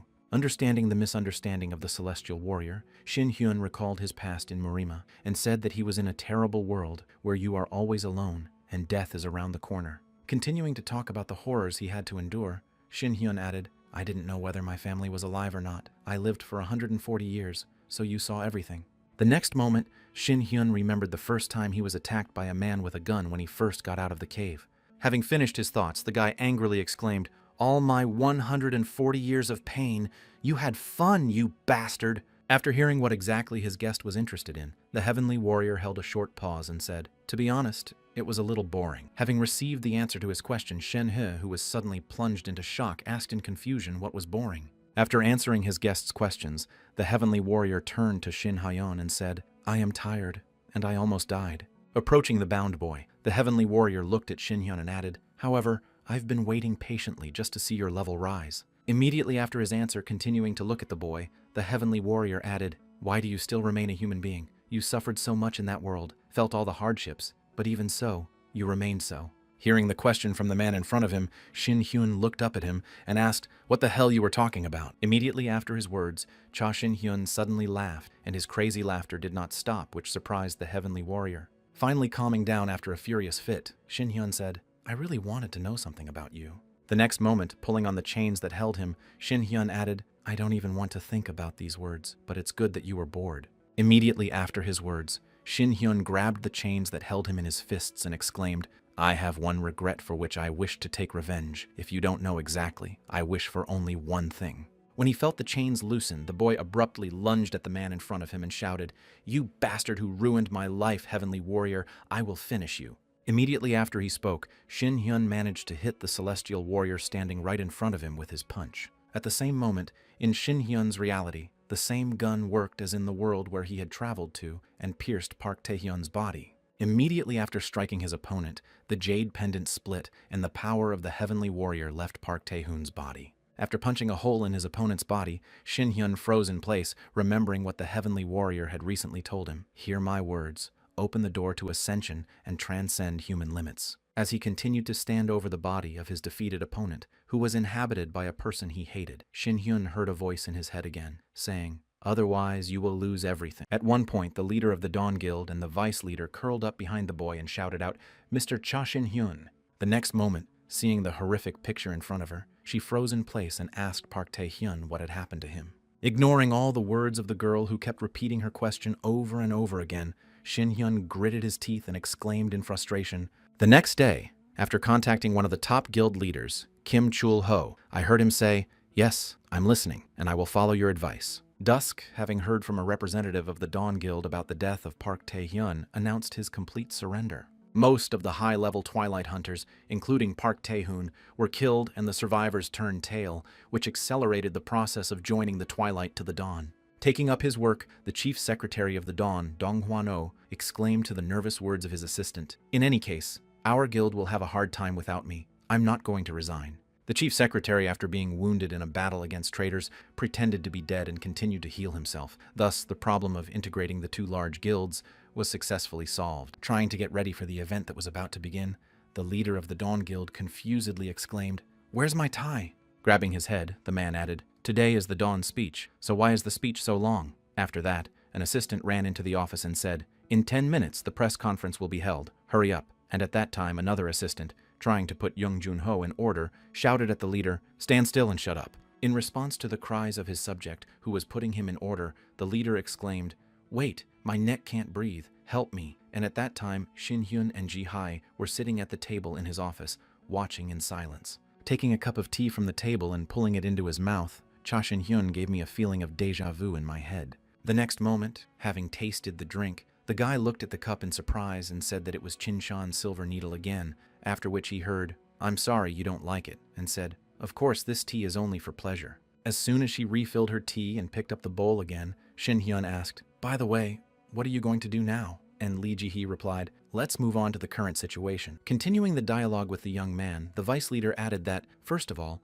the picture is developing so that due to the peace agreement, dusk merges with dawn, but there are still parts that are difficult to agree with. Hearing this, Shin-hyun said in surprise, "So they try to ignore it, but the whole world already knows about it, so they have nowhere to go, right?" To which Ji-hee replied that it's nothing to worry about. The next moment, with her head down, the girl added, "I'm a little disappointed," after which Shin-hyun suddenly asked what it was. After receiving a question from her friend Lee Ji-hai, she plunged into memories and recalled the picture she saw at the time, saying that Park Tae-hyun had a hard life. Immediately after that, closing her eyes and sighing heavily, the girl added, "I didn't even expect him to go away so easily." Hearing the reason for Shin-hyun's disappointment, he told Park Tae-hyun and then mentally added, "The heavenly warrior will open the door to ascension." Continuing his reflections, the boy recalled the dialogue with the celestial warrior and added, "So, my condition between ascension, if I don't reject humanity, I will lose absolutely everything like a rat living in the dark and daring to threaten me." Immediately after he started aggressively drinking tea, the boy mentally added, "I won't let you in next time." Seeing the strange state of her companion, Jae-hee asked Mr. Shin if something was wrong. Hearing the girl's question, Shin-hyun said, "Oh, I'm sorry, I was thinking about my own thing." And then the girl said, "You were giving off a frightening aura, but if you've finished your thoughts, would you mind taking a look at this?" Seeing the strange object that the girl placed on the table, Shin-hyun asked what it was and was told that it was a secret safe in the Twilight Leader's room. Continuing to talk about the object she had just put on the table, the girl added that it did not open or break, as if it was protected by some kind of magic. The next moment, after carefully examining the safe, Shin-hyun smiled happily and said, "I don't have a habit of tampering with other people's things." Immediately after her words, she stretched out her hand to the safe and added, "It will be a pity, though, because the deceased's valuables are there." At one point, when she saw the safe suddenly open, she exclaimed in surprise that Mr. Shin-hyun, "But how did you manage to do that?" To which he replied that, to be honest, it was not that difficult a formation.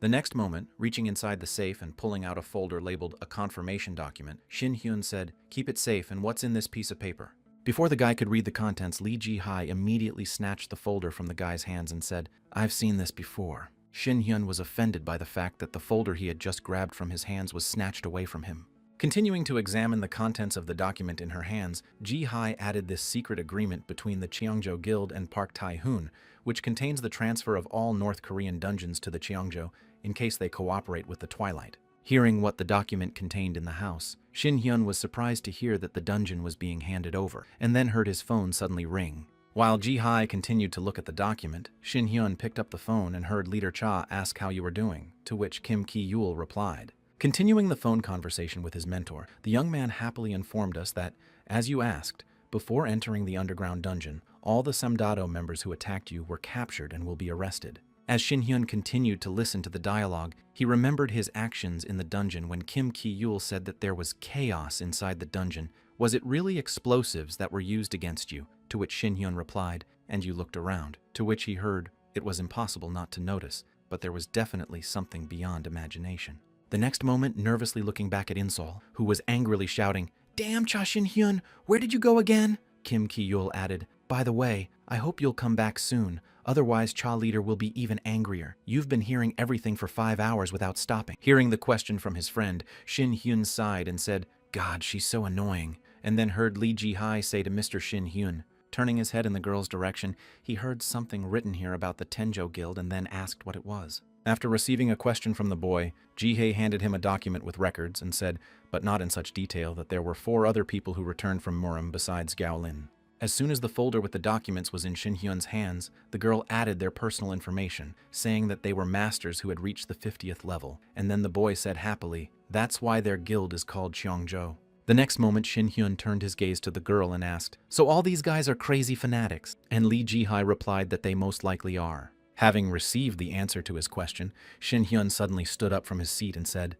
"Well, all right now." Confidently looking at his friend, the boy said with a smile on his face, "I have the next goal. I have to find all the members of the Heavenly Warrior Guild." Continuing his confident speech, the boy added that he would also use their poison against them. While Shin Hyun was telling his confident thoughts, saying that in the world of Murimu it is common to be swallowed up by someone who is stronger. Of course I will win. Rumors have already reached one of the celestial warrior clans somewhere on Jeju Island. Looking at his secretary, the young man asked, "It looks like dusk and dawn are merging. Am I right and it's not dawn that joins dusk?" And he heard back, "Yes, that's right."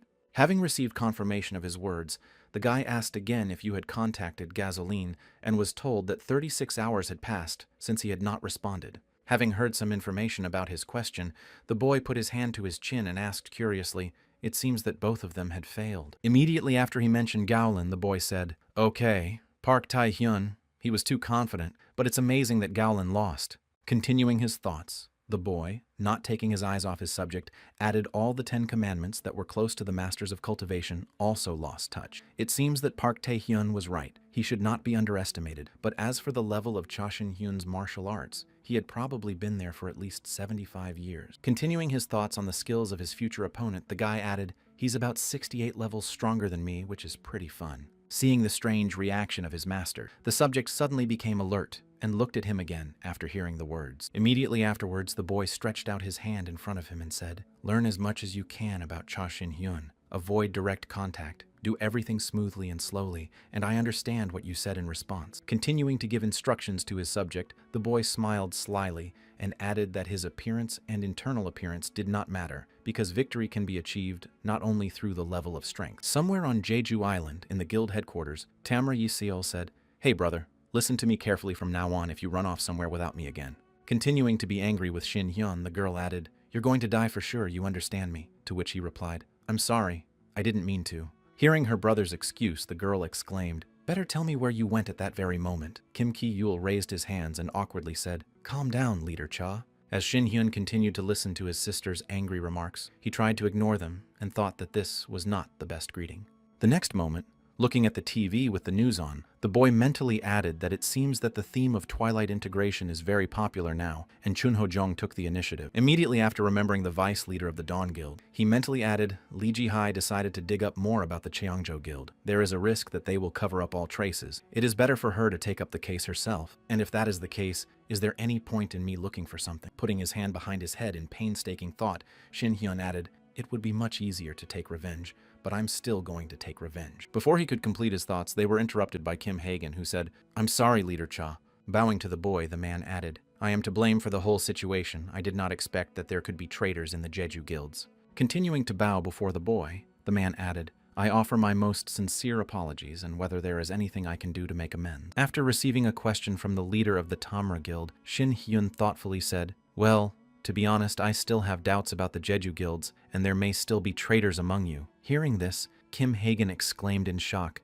Continuing his dialogue with his husband, Shin Hyun added, "I tried to believe you, but now all my faith is gone." In Seoul said in surprise. Folding his arms in front of him, Shin Hyun looked at his interlocutors and added, "As long as you are not against me, I am not your enemy. Let's just let this moment pass." Upon hearing Kim Ki-yul's wonderful news, I clung to the leader of the Tamra Guild and exclaimed to my uncle, "I'm so happy." And he added, wiping away tears of joy, "Justice has not turned away from us." Seeing the joy of his comrades, Shin Hyun suddenly shouted out, interrupting their joy and drawing attention to himself. As soon as silence fell in the office, Shin Hyun said with a sly smile, "Aren't you planning to go under the leadership of the Dawn? Your Jeju Guild Association can become part of the Dawn." Continuing to announce his offer, the guy added, "You said you wouldn't accept one of the parties because of their conflicts and therefore if their battle is already over." Immediately after his sit-down, Shin Hyun opened the spatial storage and began to take out the folder with the contract, adding, "Go under the wing of Dawn after all. Jeju's strength alone will not be enough to hold the local dungeons."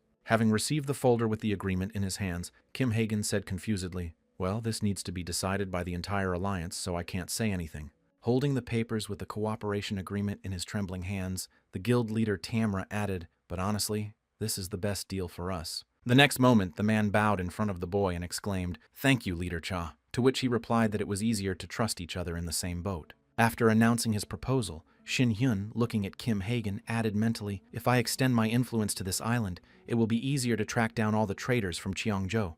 The next moment after his thoughts, Shin Hyun turned his gaze to one of his comrades and asked Kim Ki-yul, the leader of the group, to which he heard a confused yes, and added whether there were any more dungeons we had agreed on. After receiving the question from the leader, Cha, the boy exclaimed, "Yes, next to Hallison Mountain, there is only one thing left." Shin Hyun immediately said, "So let's go there. Let's hurry." And then Inseol said in surprise that right now. After receiving the question from his younger sister and smiling happily, Cha Shin Hyun confidently said, "I will have many more things to do in the future." Arriving at the dungeon with his comrades, Shin Hyun exclaimed that the group of only tanks of warriors and a priest was an unusual combination. The next moment, looking at the leader of the Tamra clan, Shin Hyun asked why the archer and mage were excluded again, and the cave landscape was again a cave landscape, and he heard no, not because of that. Denying the boy's question, Kim Hagen looked at Shin Hyun with a nervous look and said, "In this dungeon, all ranged attacks based on vision are useless." Immediately after turning his gaze to the side, the man exclaimed, "Hallison Dungeon is one of the worst on Jeju Island, all this difficulty because of the fog." Starting to recall the features of this dungeon, the man added that there is a thick fog over the entire dungeon, making it difficult to determine who is where even if they are near each other. Continuing his story about the peculiarities of the dungeon they are going to, Kim Hagen added that the most important thing is the monsters of fog. As soon as the conversation reached this point, one of the participants of the raid took the floor and said their bodies were merging into the fog.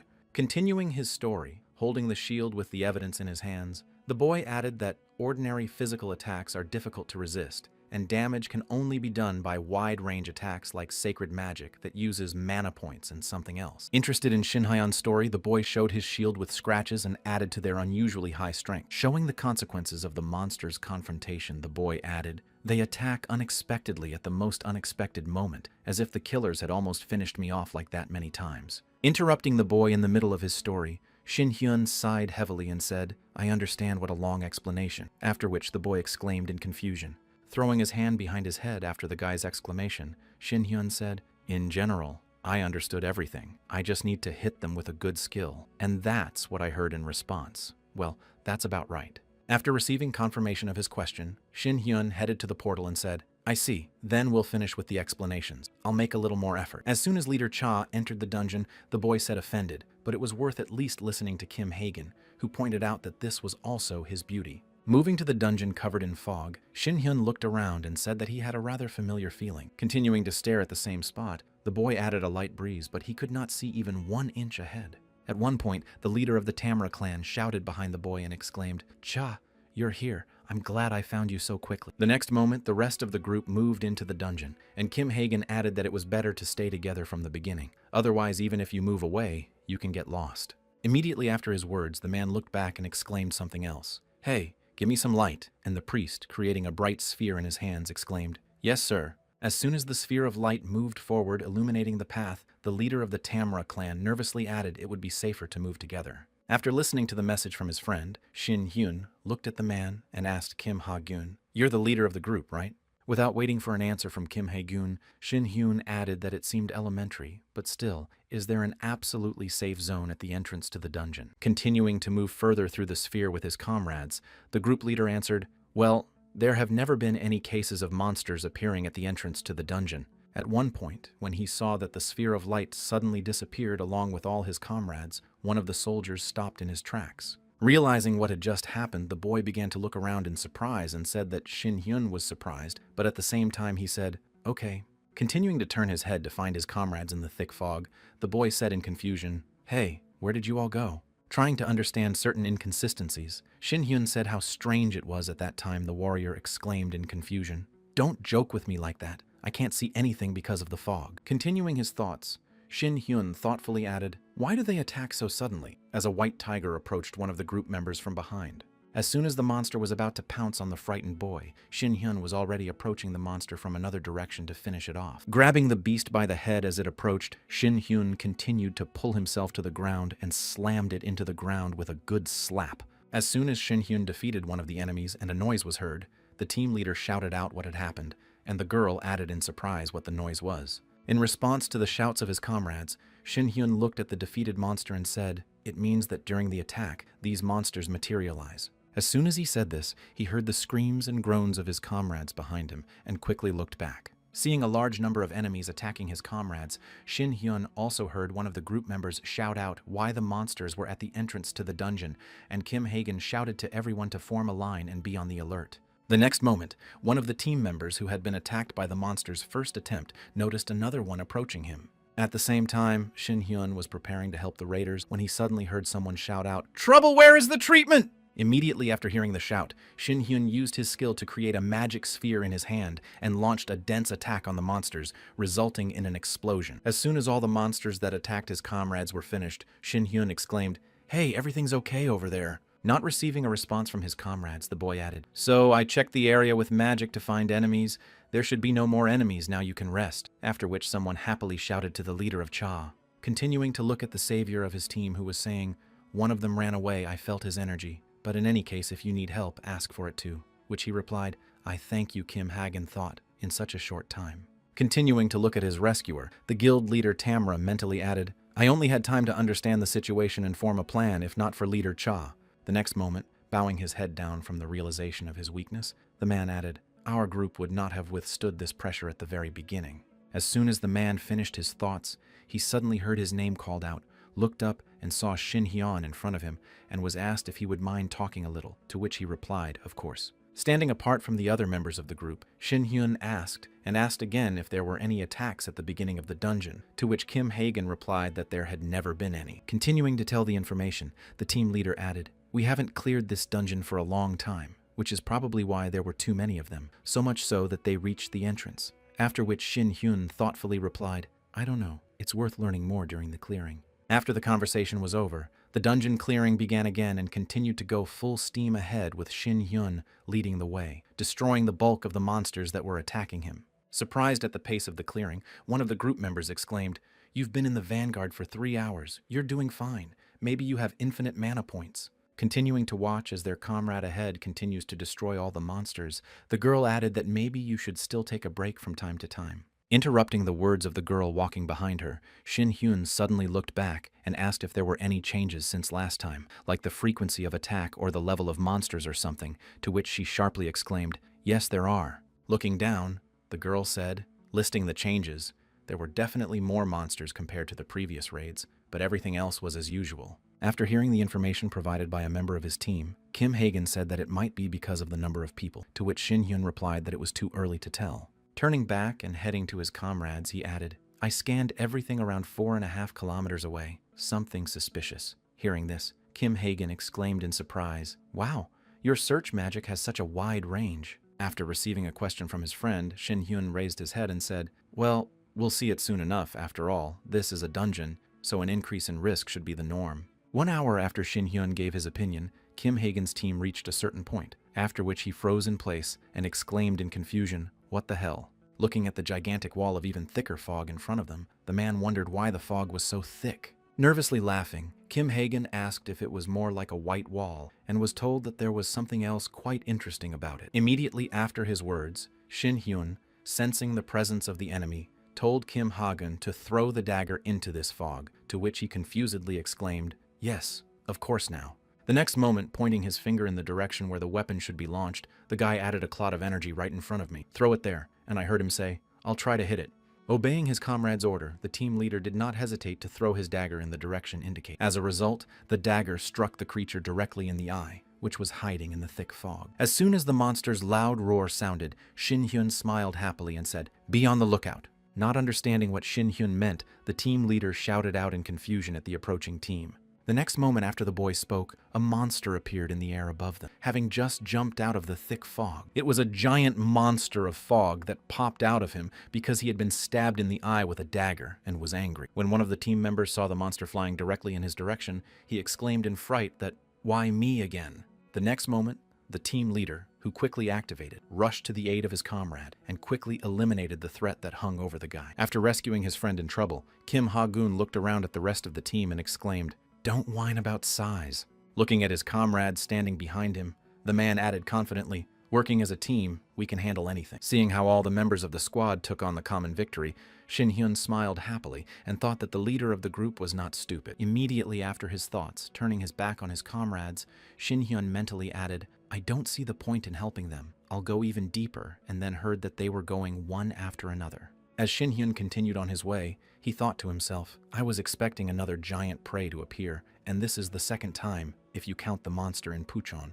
Confidently walking forward without even looking back at the enemies waiting for him, Shin Hyun thought, wondering if he was coming from some big gate or something. The next moment, as soon as the monster that appeared behind him rushed at the boy, Shin Hyun put out his fist, which he hit, and thought that there shouldn't be more than 2 kinds of monsters in the dungeons. Continuing his thoughts, Shin Hyun, without even looking back at the defeated monster, thought that if Lee Ji-hai found out about this, her hair would stand on end. At one point, when he saw a strange anomaly in front of him, the boy said in surprise, "What is this?"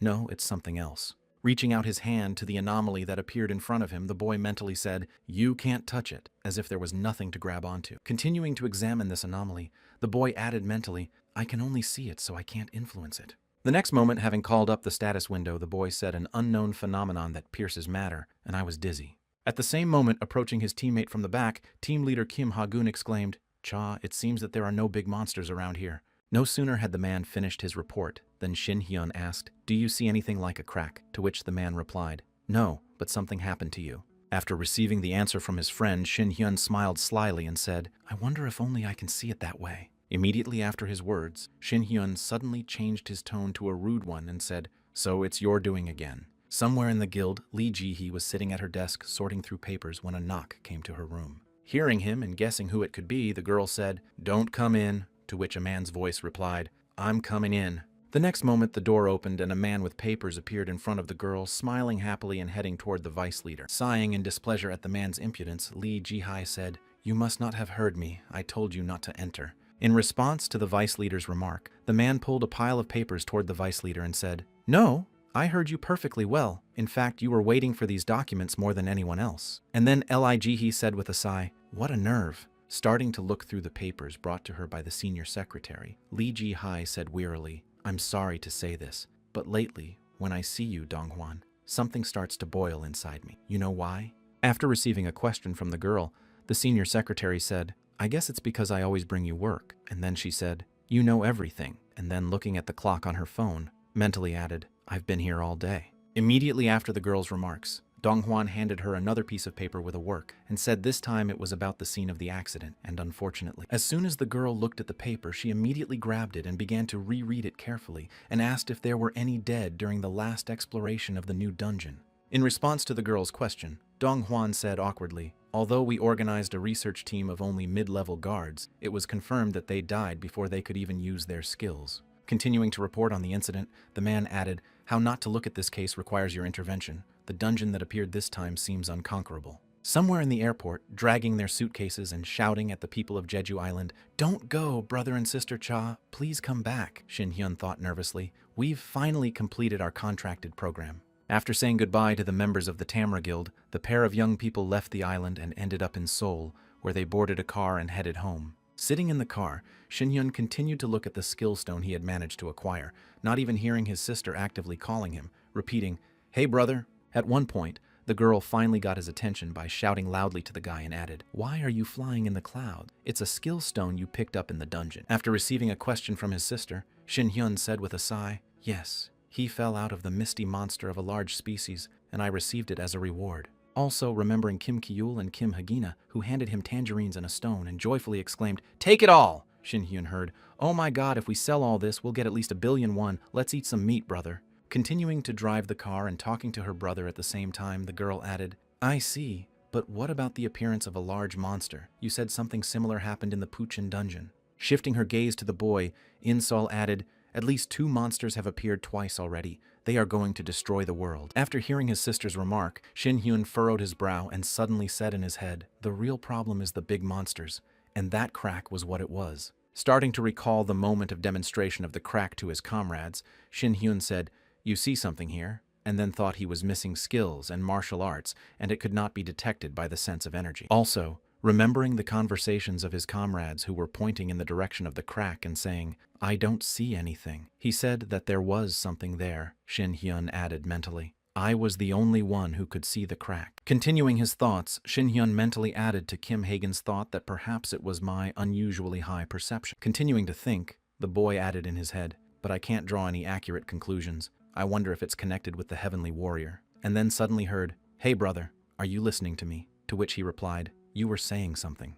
When I got a question from my brother, Insol, who asked where you fly all the time, I asked if you really met with the deputy leader. Hearing his younger sister's question, Shin Hyun suddenly laughed and asked, "What kind of nonsense are you talking about? Who said that to you?" And what he heard in response, "And everyone is talking about you everywhere. It's high time you two started dating." Immediately after her words, the girl added with the rest, "She is just perfect for the role of a daughter-in-law, beautiful and talented." After which Shin Hyun said he never thought of her in such a role. After which Insol suddenly exclaimed that really, if so, then try now to do it. To which Shin Hyun said, "Watch the road."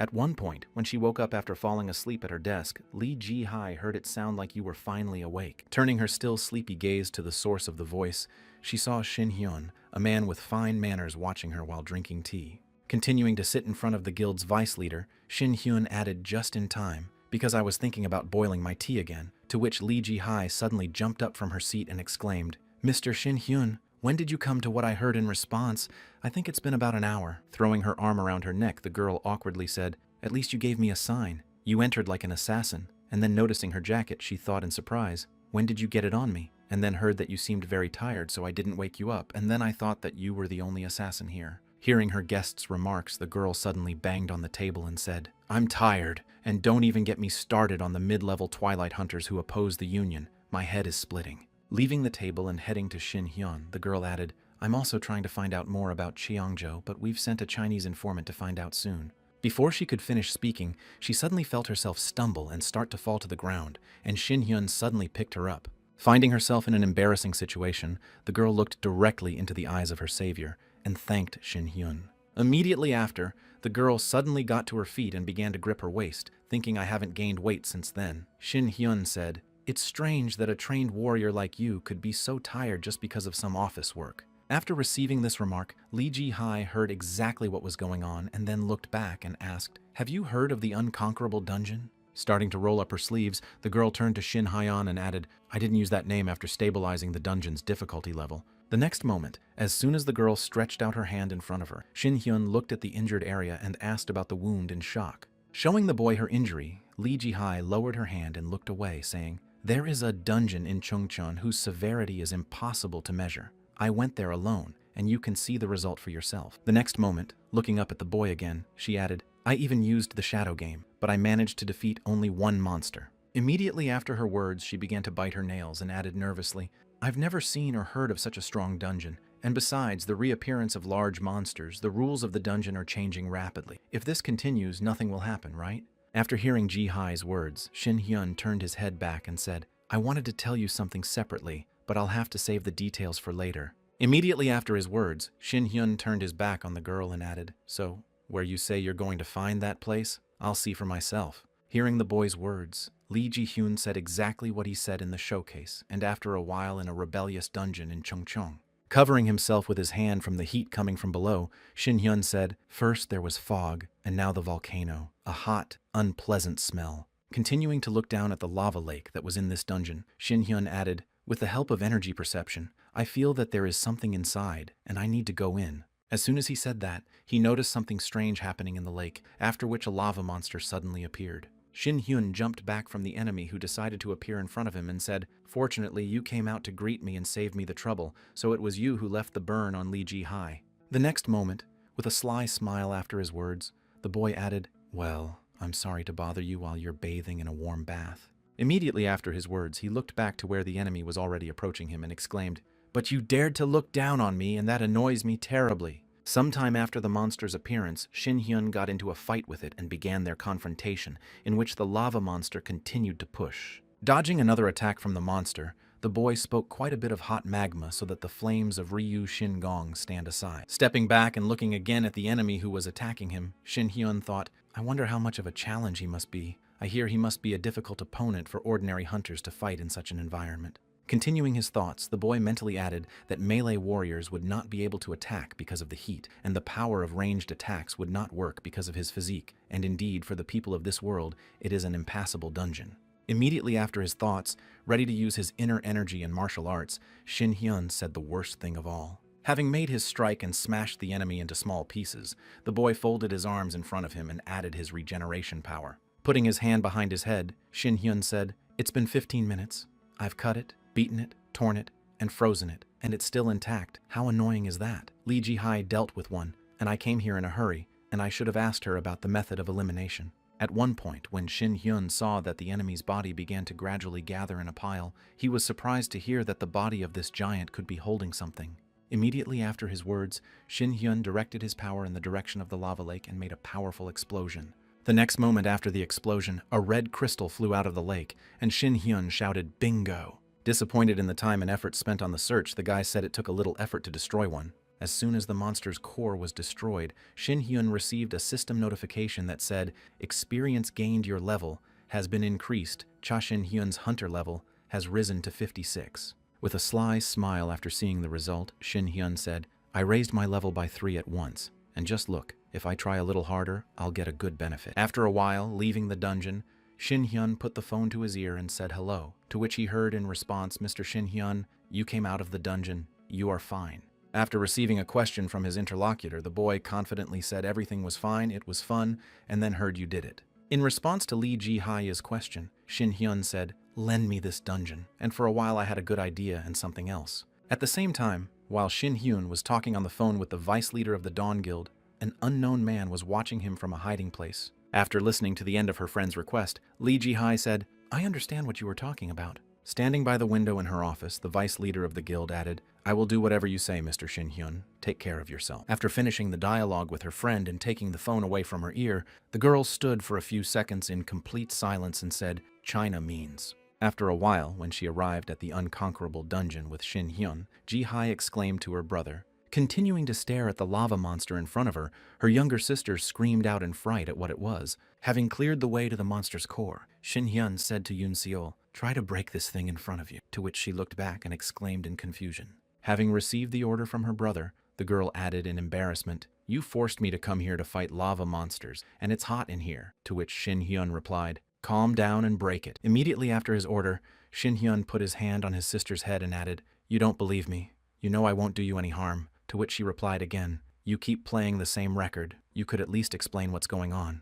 As soon as the girl began to take aim, Shin Hyun said, "Try to do it in one attack." To which Seol replied, "I know I'll do as you say." Immediately after her words, the girl shot an arrow at the enemy and shouted, "Get it!" followed by an explosion. When the monster's core was destroyed, the girl heard the notification sound and turned her head in the direction of the system window. Seeing the content of this notification, Insol exclaimed in amazement, "5 levels." Immediately after seeing this, the girl turned her head to the boy and exclaimed in amazement, "Brother, I got the 43rd level." To which he thoughtfully replied, "I'm not the only one who hunts, after all. I share experience points between us." Hearing her brother's words, the younger sister exclaimed in surprise, and then Shin Hyun said confidently, "But it's still impressive, so let's start our training." After a while of hunting monsters together, Shin Hyun mentally said, "I'll take out their cores, and in Seol we'll destroy them." And we did it for a whole day, defeating all 13 lava monsters in the dungeon and the rest. At the end of the joint monster hunt, Insol looked at her status window and asked, "I'm sleeping now, my level is 50. Immediately after seeing this, The girl threw herself into Shin Hyun's arms and exclaimed, "Thank you, brother. Now I'm a high-level hunter, my salary will be increased, and I'll buy an apartment." Continuing to rejoice at what had happened to her in just one day, the girl added, "From now on, I will always consider you my brother, and I will stay with you for the rest of my life." Shin Hyun said, "I am your brother, and I was your brother before."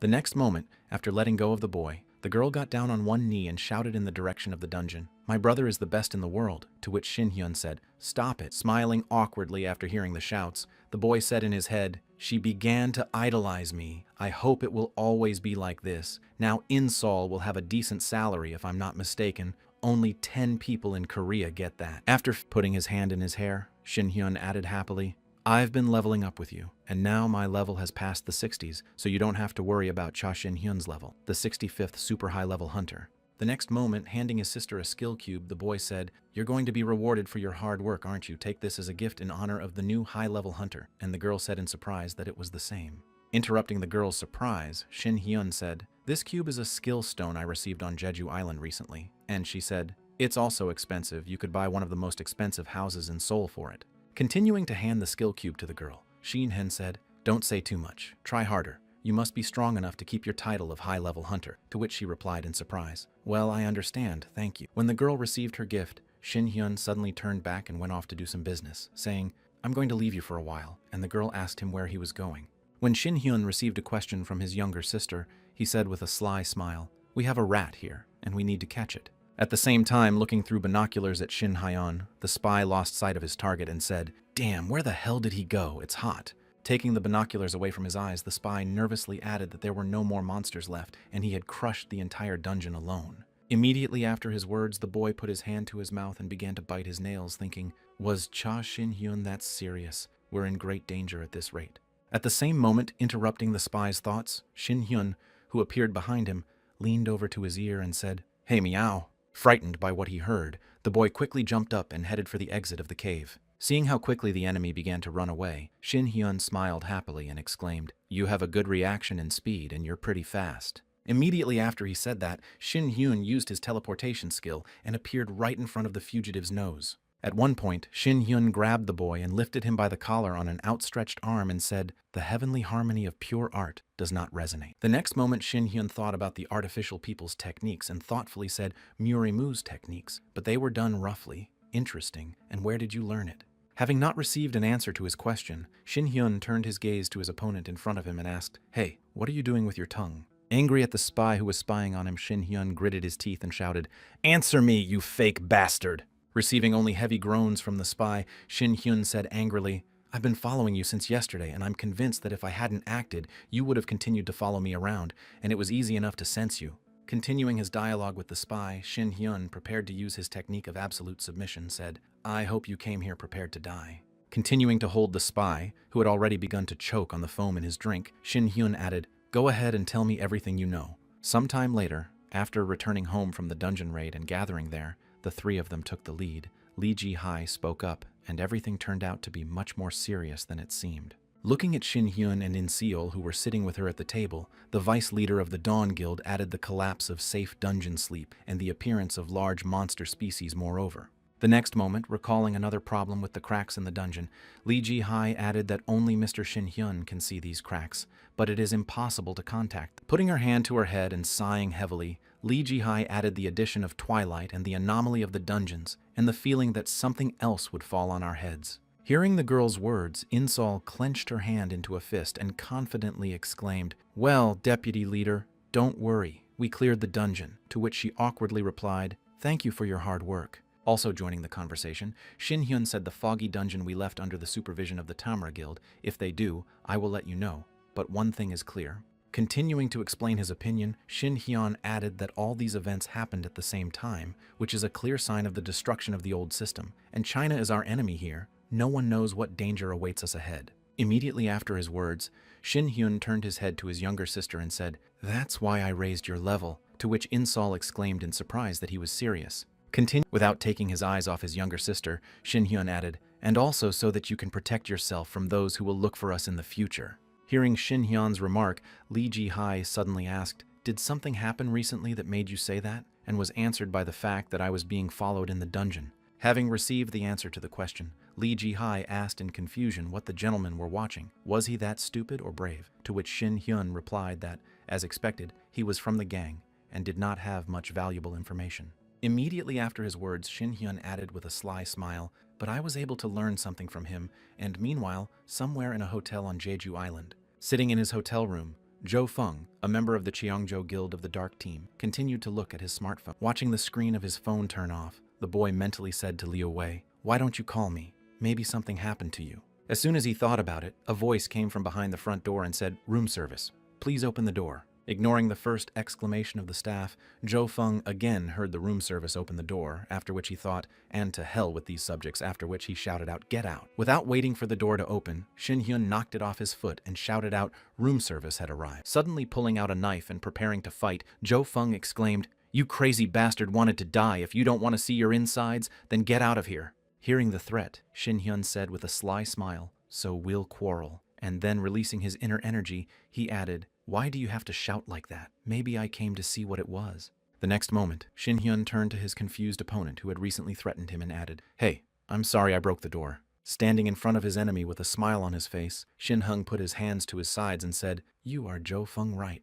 Looking at the boy standing in front of him, the boy exclaimed in confusion, "How did you get here?" Immediately after his exclamation, Jo Fung thought maybe it was Liu Wei Hongshin and Chung Gong, the top part of the Dark Team, after which Shin Hung said, "Where is your boss walking around?" After receiving the question from the guy, Jo Fung pulled out his phone and put it on silent mode and thought it couldn't be, but it's also quite good. Immediately after throwing his knife out of his hand and starting to pull his sword out of the spatial storage, Jo Fung said, "Okay, I don't know how you got here, but you won't be able to escape." Immediately after he said this, a whole bunch of enemies appeared behind Shin Heng, blocking his path of retreat, and Jo Fung added, "You have stepped into your grave." Having received a threat from his opponent, Shin Hyun looked back and thought, "Just look at this. You are warriors who have learned martial arts with the help of magic." Seeing Shin Hyun's reaction, Jo Fung said quite a bit, "All the members of the Dark Team are exiles." Before he could finish, Shin Hyun rushed at him, striking him with his fingers. When he felt his body suddenly stop obeying him, the man thought in confusion about my blood level. "I can't see anything. What is it?" At the same moment, when the men saw Jo Fung suddenly fall to the ground, they shouted out to the commander in confusion. After dealing with one of the enemies, Shin Hyun turned his head to the others and said, "I'm too lazy to interrogate you, but if you've studied martial arts, you should be able to see Muramu's status window." Immediately after his words, Shin Hyun began to flex his fists in front of the rest of his opponents, adding, "Lately I've only been using the skills of a hunter. My body will rust at this rate if I warm up a little." The next moment, with a sly smile, Shin Hyun added, "Open your eyes wide and peer carefully into the status window. It will show you the end of the world experience." A few seconds later, a large explosion occurred, causing noise in the corridor and attracting the attention of the group members in the hotel. Leaving the room after defeating everyone inside, Shin Hyun surprisingly said, noticing more enemies, "You saw me too." Immediately after preparing to deal with the rest of the enemies who suddenly rushed at him, the boy exclaimed, "If so, I'll show you again." Starting to beat up every enemy who was in his way, the boy exclaimed, "Well, you saw it, you definitely saw it, and you?" Smiling ominously during his battle with the enemies, Shin Hyun said, "You didn't see it, did you? You see this status window? I know it by heart because I've been watching it closely." Having dealt with all the enemies who stood in his way, Shin Hyun put his hand in his hair and asked where your boss Wei Hai was. At the same time, Wei Hai, the third-ranked member of the Dark Team, was walking down the hotel corridor, looking around. Continuing to walk on without detecting his comrades, Wei Hai wondered in his head, so quietly around no one, what was going on here at all. The next moment, Wei Hai pulled out his phone and started looking for his friend's contacts and said, "I'll contact Jo Fung," when he heard a voice behind him say hello. As soon as Wei Hai looked back, he saw Shin Hyun behind him, who said in an ominous tone, "Let's go quickly. I'm so tired of waiting for you." At the same time, picking up the phone from his leader, Jo Fung spoke heavily. Mr. Run away from before he could finish, he suddenly fell silent. Then Shin Hung added, "All your subjects are asleep and it's all your fault." Looking at his opponent standing in front of him, Wei Hai exclaimed, "How did you get here?" To which Shin Hyun replied, "Why are you so surprised?" Continuing to listen to Shin Hyun's chatter, he added how rude it was to ask why you were all so formidable, to which he replied, "What you did to my people." Recalling what happened to the rest of the attackers, Shin Hyun stretched out his hand in front of him and said, "Maybe you can go through it yourself. Let me share some of it with you."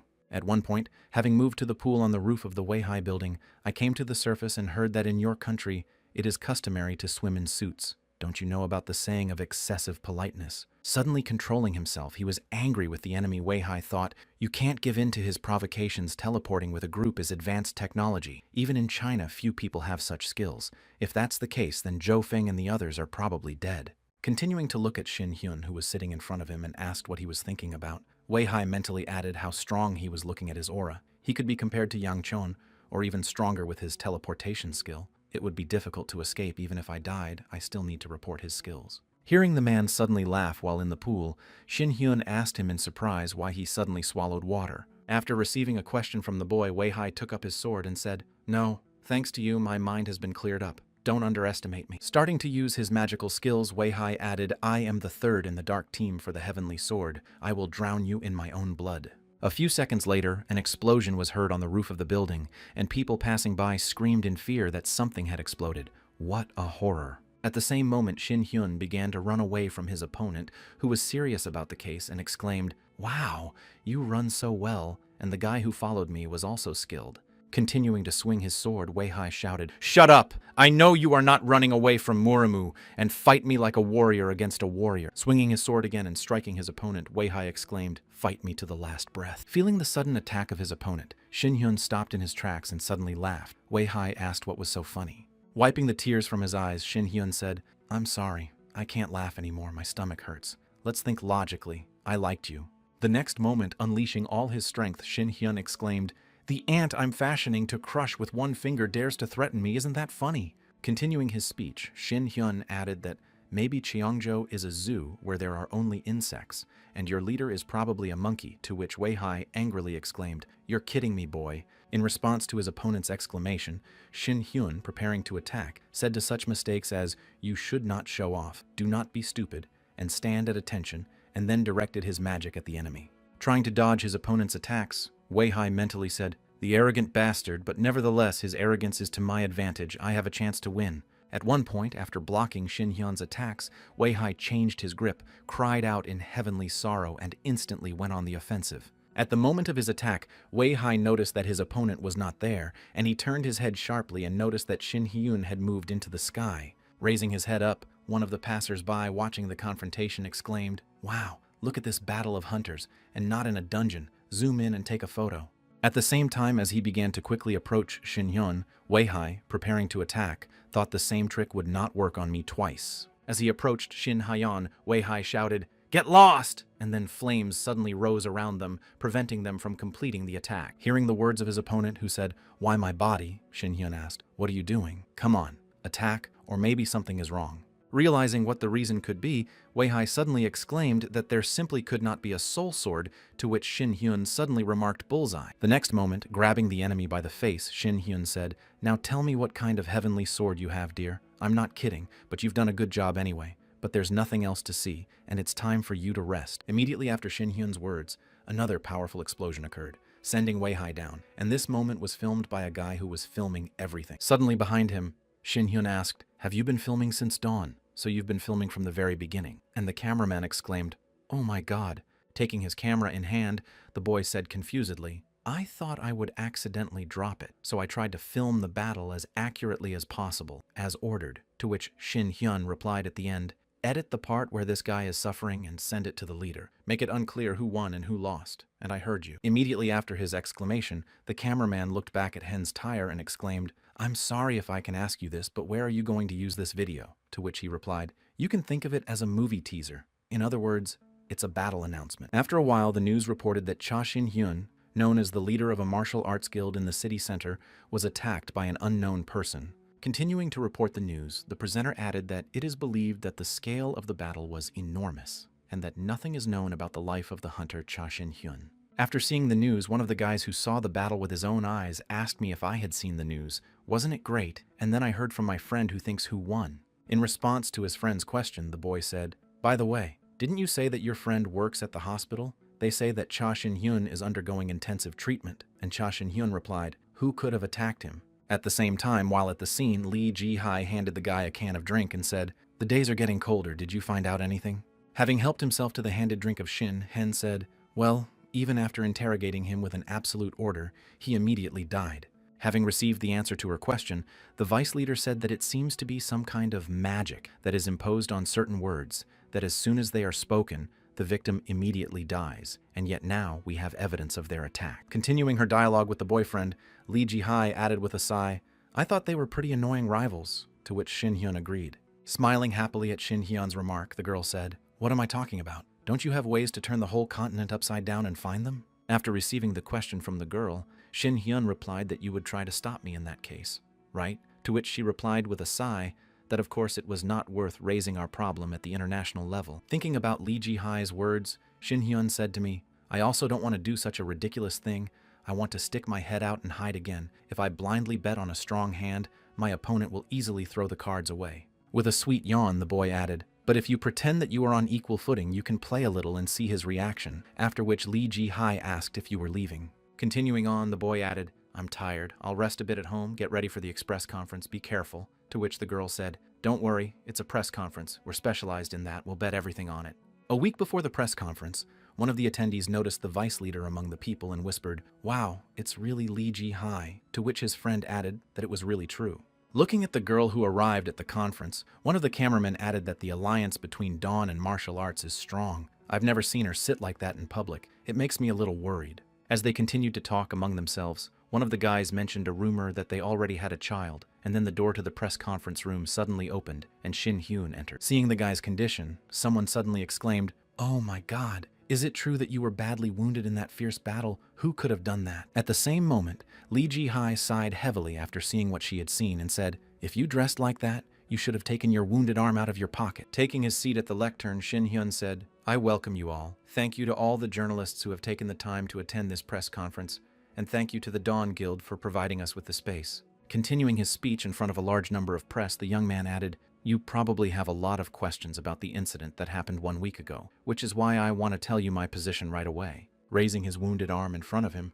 Shin Hyun said with a smile, "I will need some time to recover from my injuries and moral turmoil, since I could not leave earlier with my wounded body. I apologize for the delay." After hearing what Lee Ji-hai said, "He's a good liar." Continuing the press conference, Shin Hyun added, "Now you can ask your questions and I will try to answer all of them." After which one of the audience members raised his hand and shouted, "I am a reporter from NBC Park Dae-gi." Hearing the man, Shin Hyun said, "I'm listening to you." And then the man asked if there were rumors that the attacker was not alone, and if so, Shin Hyun recalled the day of the fight and said that there were about 20 people who attempted to kill me. Continuing to answer the question after the exclamation that 20 people, Shin Hyun said the person who was caught in the frame at the scene was their leader. He was a high-level hunter whose level was equal to mine. After this answer, the reporters asked again, "Please tell us what your struggle was like, what his name is, and what is happening to him now." With a sly smile after the questions, Shin Hyun said, "It was a fierce battle, but what happened in the end is of interest to you." Sitting at the press conference of Lee Ji-hai and listening to Shin Hai's story, it's hard for me to talk about it as well as his personality. But one thing is clear,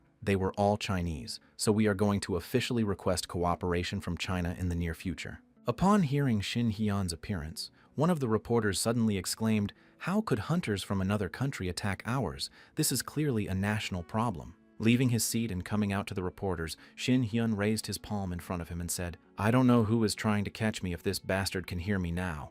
The next moment, demonstrating an obscene gesture, Shin Hyun added with a smile, "I want to say one thing. Sending your dogs is rude. If you have the courage, come and attack directly." After watching the broadcast, the blonde man pulled the phone out of his mouth and asked what about Weihai, to which the secretary replied that he could not be reached. Continuing his report, the man added either he was delayed or everyone was dead. At that time, the gentleman got up from his seat and approached the subject, and with a quick movement of his hand, he pierced his torso through and through, interrupting his report. The next moment, smiling ominously after the elimination of the subject, the blonde said, "So, you're saying that the third place from the dark team, Cheongjo, died with the rest of them." Continuing on, the gentleman added that not only had the mission failed, but now my identity had been revealed. The next moment, smiling ominously, the guy added, "I was going to act in stages, but I'll have to change my plan. If you want, I'll come and tear you apart." After a while, Insol, who was in her apartment, heard the doorbell ring and went to the door, wondering who else could be there. When she opened the door and saw who it was, she was surprised to hear who it was, but her question was interrupted when she saw who it was. The next moment, the girl's cry of, "Brother, get up, someone's here," resounded throughout the apartment. As soon as Shin Hyun removed the book from his face and stood up to a sitting position, he saw men in suits in front of him, one of whom asked if you were a hunter, Cha Shin-hyun correctly. Continuing the monologue with the guy whose apartment they had just entered without being asked, the uniformed man added, "You'll have to come with us. The VIP wants to talk." After a while, when Shin-hyun arrived at the meeting place, he looked around and said in his head, "It's interesting. It's quite bold to get close so quickly. Well, let's see what you look like." At one point, the boy heard someone call out to him, "Lidar Cha, we are here." And turning his head and seeing a familiar face, Shin-hyun thought, "Hajong Chunho." As soon as the boy approached the table, the man immediately grabbed his hand and happily exclaimed, "It's been a long time, I'm fine." To which Shin-hyun replied that the former guild leader was a former guild leader, and then thought maybe he was now with Cheongjo.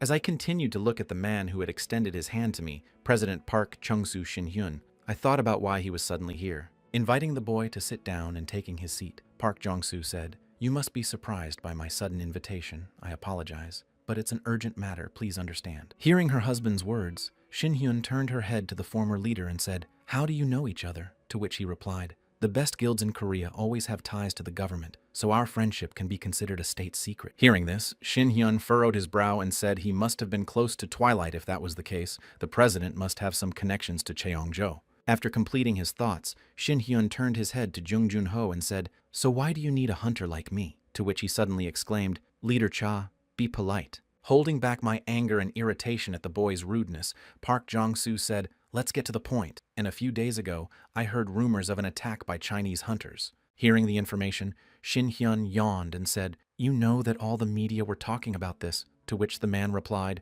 "Of course." Continuing the dialogue with the boy, Park Jong-soo added, "Contrary to what they say, they were attacked, and you should know about it, Hunter Cha." The next moment, Park Jong-soo adds, "Ironically, after the appearance of the dungeons, all international relations took a new turn, all because of our enemy, the dungeon monsters." Immediately after putting his hand to his forehead, Park Jong-soo added, "However, things are not so smooth between local hunters and foreign hunters. The relationship is tense. This incident could be the spark of a fire that will spread around the world. For my part, I want to avoid all of this." In response, seeing the men suddenly lower their heads, Shin-hyun added, "You know about the battle between dawn and dusk. Now it's clear that it was Cheongjo who was standing behind Park Tae-hoon." Immediately after folding his arms in front of him, Shin-hyun added, "Know what would happen if the dawn were broken by dusk." Seeing Park Chung-soo's embarrassed reaction, the boy added that it was obviously true that the resources and territory would be in Chinese hands. Starting to rise from the table, Shin-hyun added, "I have absolutely no business in this country. I only helped for personal reasons, nothing more." Heading toward the exit, Shin-hyun added, "If it's about an international conflict, it's already broken out. Maybe you knew about it. Maybe you want to pretend you didn't hear it. I'll take care of myself anyway, so don't bother me." At one point on his way to the exit, he heard someone shouting at him, "Stop!" and then thought, well, show your true colors. Standing up from his seat, Park Chung-soo bowed his head and said, "I heard you, Hunter Cha Shin-hyun. From now on, the board will do its best to support the martial arts guild." The next moment, looking up at Shin-hyun, Park Jong-soo added, "I hope you'll deal with them." Immediately after finishing his thoughts, he turned to Park Jong-soo and said, "Whether it's a clay pot or a porcelain pot, you just need to put a little effort and it will break." Sometime after the end of the dialogue, Shin-hyun, walking down the street, said that he had enough determination, although he contacted me in a strange way. Picking up the phone and looking at the notification, Shin-hyun saw, "Hello, I have an offer for you. Since you did not answer the call, I left a message. This is a business offer for the leader of the martial arts guild. If you are interested, unsubscribe. I will contact you." Interested in Shin-hyun's offer, he called the number and heard an allo and then said, "I'm Cha Shin-hyun, the leader of the martial arts guild. You wanted to contact me about something, right?"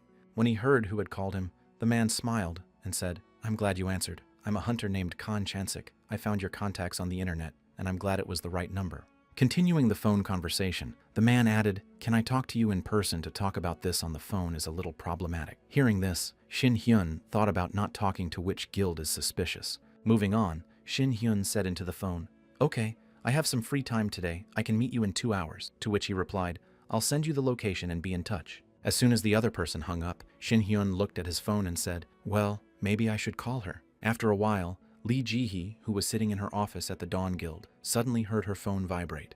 Picking up the phone, the girl put the phone on her shoulder and said, "I'm listening," and then heard busy. Having received the question from the boy, the girl happily exclaimed, "Yes, but let's say that you didn't. What did you want to say and what did you hear in response? It must be hard out there. You can run the hunters through the association's database, but for me, find a hunter named Kang Chansik." Getting into the computer and searching for information, she said, Kang Chang-sik took a minute to find 4 neutral hunters, one of them level 20, the others level 30 and 40. Continuing the dialogue, Lee Ji-hai added, Mr. Shin Hyun is not someone you would be interested in just like that. There is a reason for that, he said. So it's just a pseudonym. Hearing the remark from her interlocutor, the girl was surprised to hear Shin Hyun's response, and he said, No, I just feel something wrong.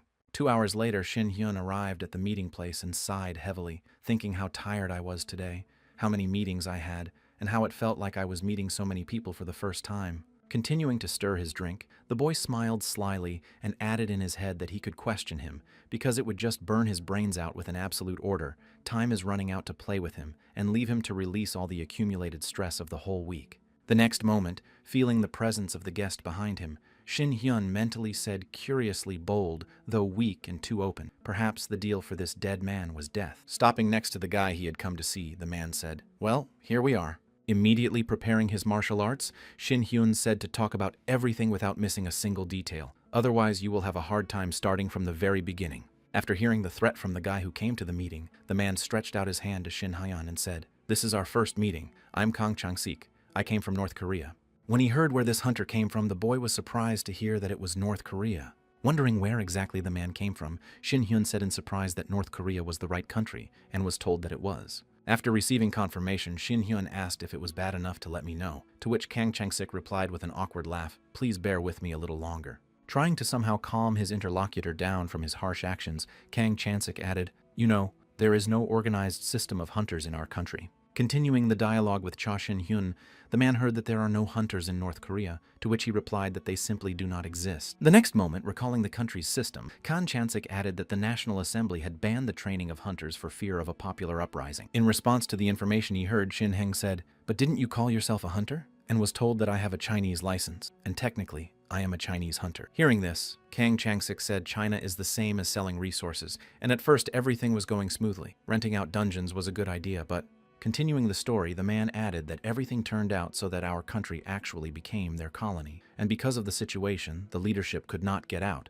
The people began to get poorer and die from the head. Recalling the hard realities of the past, Kang Chang-sik added, Having lost my family and friends to the authorities, I made a decision to move to China, where I expanded my power and gathered information to somehow change the current situation. After all that he had been through, when he arrived at the office of the members of the management, Kang Chang-sik heard the exclamation that what was the fuss. He said, Damn the Supreme Council, you did not listen to us and did not stop no matter what. After killing the 2 men he found in the office of the Supreme Council, Kang Chang-sik menacingly added, Now taste the new revolution. After listening to the man's story, Shin Hyun asked him in surprise if you broke in alone, to which he replied that with my powers it was easy enough to disable ordinary people, and yet. The next moment I showed the Kang Chang-sik badge to the chairman, and because of the situation, I had every right to change the leadership, and then I tried to implement the hunter system, but it was too late. China was too much of a sucker for us. After hearing more details of the story, Shin Hyun folded it in front of him and asked with a smile on his face, So you came to South Korea as an antagonist?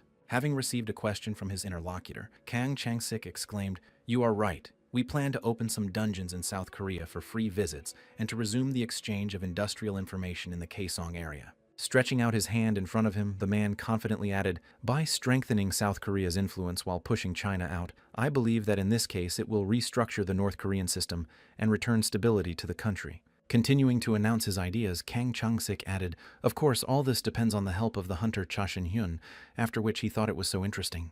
The next moment, looking up at his interlocutor, the boy added, Although the idea is a bit dubious whether Park Tae-hyun could have foreseen such an outcome, he did not just hand over the dungeon to North Korea for no reason. China is eating North Korea, but is Cheongjo trying to absorb China? Immediately after his reflection, the boy added, I understand everything, but I have one question. After which Kang Chang-sik said, Yes, I'm listening. Ask away. As soon as the interlocutor's attention was focused on him, Shin Hyun asked if you were somehow connected to Cheongjo. Seeing the surprised expression on the man's face as he asked Cheongjo, Shin Hyun confidently said yes. The next moment, Shin Hyun stood up from his seat and said, Well, I've seen everything, so you want me to deal with them? And Kang Chang-sik exclaimed. After receiving the answer from his interlocutor, Shin Hyun smiled ominously and said, Well, if that's the case, then I should go to North Korea. After a short search, Shin Hyun arrived at the same place where he had gone with Lee Ji-hai for certain meetings. Noticing a guy nearby, the girl put down her cup of tea and asked him how he knew I was here, to which he replied,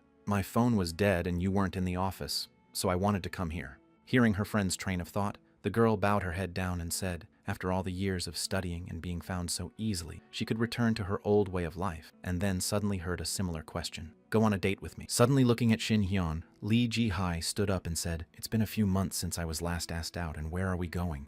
In response to the girl's question, Shin Hyun replied, don't you know what I'm talking about? And she replied, adjusting her collar, passive men are not very attractive, but if it's Mr. Shin Hyun, then you can agree. Once inside the new dungeon, a pair of young people accidentally came under a sudden attack from a monster that lived in the area. After repelling the monster's attack, Lee Ji-hai rushed after it and said this uncharted dungeon is an unknown risk. At the same moment, approaching the tree, Shin Hyun spoke. He made the target petrify with magical power. This is a rather difficult passage. If I get hit, it will already be a problem. Hearing her friend's words, the girl happily remarked that maybe we could have a competition to see who could destroy the most, but Mr. Shin Hyun is not allowed to use martial arts. Having proposed the competition, Lee Ji-hai noticed that monsters were approaching her and said, come on, it'll be fun. Don't say no. While his friend was already in the middle of slaying monsters, Shin Hyun awkwardly said, well, I just wanted to have a peaceful conversation. The next moment, seeing that the monsters had already appeared behind him, the boy prepared for battle and added, well, if you want it so badly, I will try to satisfy your desire to die.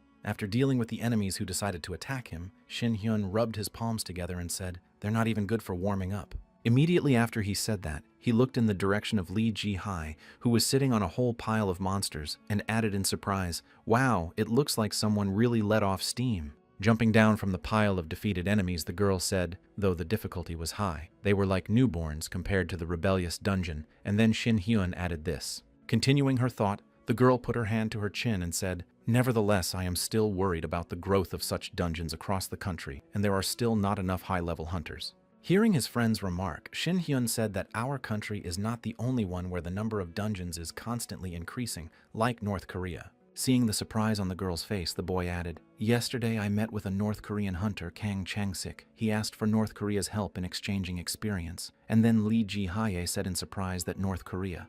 Continuing the story, Shin Hyun added that it was unknown at the moment whether he was on Cheongjo's side or not. Maybe he was just acting out a new scene. I don't believe him after hearing Ji-hai's words, behind whose back something was bubbling in the pond, I asked nervously. I hope you didn't accept his offer, it's probably a trap. At one point, a snake suddenly appeared from the pond and directed 2 rays in the direction of the girls, which were supposed to turn them into stone. Noticing the danger, Shin Hyun used the teleporter to instantly move behind Lee Ji-hai to save her and then heard her scream out in fright at Mr. Shin Hyun. Heading in the direction of the boy, the girl swung her dagger and angrily exclaimed, you ugly snake, how dare you! As soon as the threat was eliminated, the girl reached out to the guy and nervously said to Mr. Cha Shin-hyun, stop joking around like that. Slowly approaching the guy who was completely petrified, the girl added, otherwise I will break you. After destroying the stone crust that had formed on him, Shin-hyun looked at Ji-hai and said, well, I don't want to be saved like that. To which she said, do you think I would have been hurt by such an attack? And when did you learn to use the teleporter so quickly? In response to the girl's question, Shin-hyun replied, I don't do physical damage at all. I put everything into my intuition. To which Ji-hai replied with a sigh of displeasure. Yes, but let's talk about what we said earlier. Pointing a finger at the guy, the girl said, why did you accept an offer that could potentially be a trap? This is North Korea, not some other country, and there are definitely some pitfalls. In response to the girl's remark, Shin Hyun said, and yet I can't refuse such a show, right? You're worried about me. To which she replied, offended, of course I can't help but worry about a superhuman like you, but it's up to you to decide whether to go or not. Immediately after her words, she stopped in her tracks and looked back at the boy, adding, I hope you will listen to what I have to say because I will feel guilty. After hearing Lee Ji-hai's words, Shin Hyun approached her and said, I always leave the hard work to you, and I used to ask for help only in critical situations. The next moment he put his hands on the girl's shoulders and added, I'll go there, but you stay here. You're probably the closest person to look after her in my absence. Looking directly into the girl's eyes, the boy added, that's why I promise you that no matter how far away you are, call me anytime, and just like on Jeju Island, I will fly anywhere. Looking aside in embarrassment, Lee Ji-hai said, I'm glad to hear that, but if that's the case, then bye. Since the date of departure to North Korea has passed, such agreements between North Korea and South Korea have been rare, and that is why neighboring countries have perked up their ears. Shin Hyun had no reason to object. Thanks to Kang Chang-sik's active work, everything was going smoothly, and meanwhile Shin Hyun and In-sol practiced in different dungeons, and as a result, he reached the 67th level, and In-sol the 54th. And even more so, while in her home, In-sol continued to practice martial arts. At one point during the training, Her power was released, and an explosion was heard from the bathroom. Coming out to her brother's living room, Insol, who had reached the 30th level of martial arts, happily asked her brother how he felt.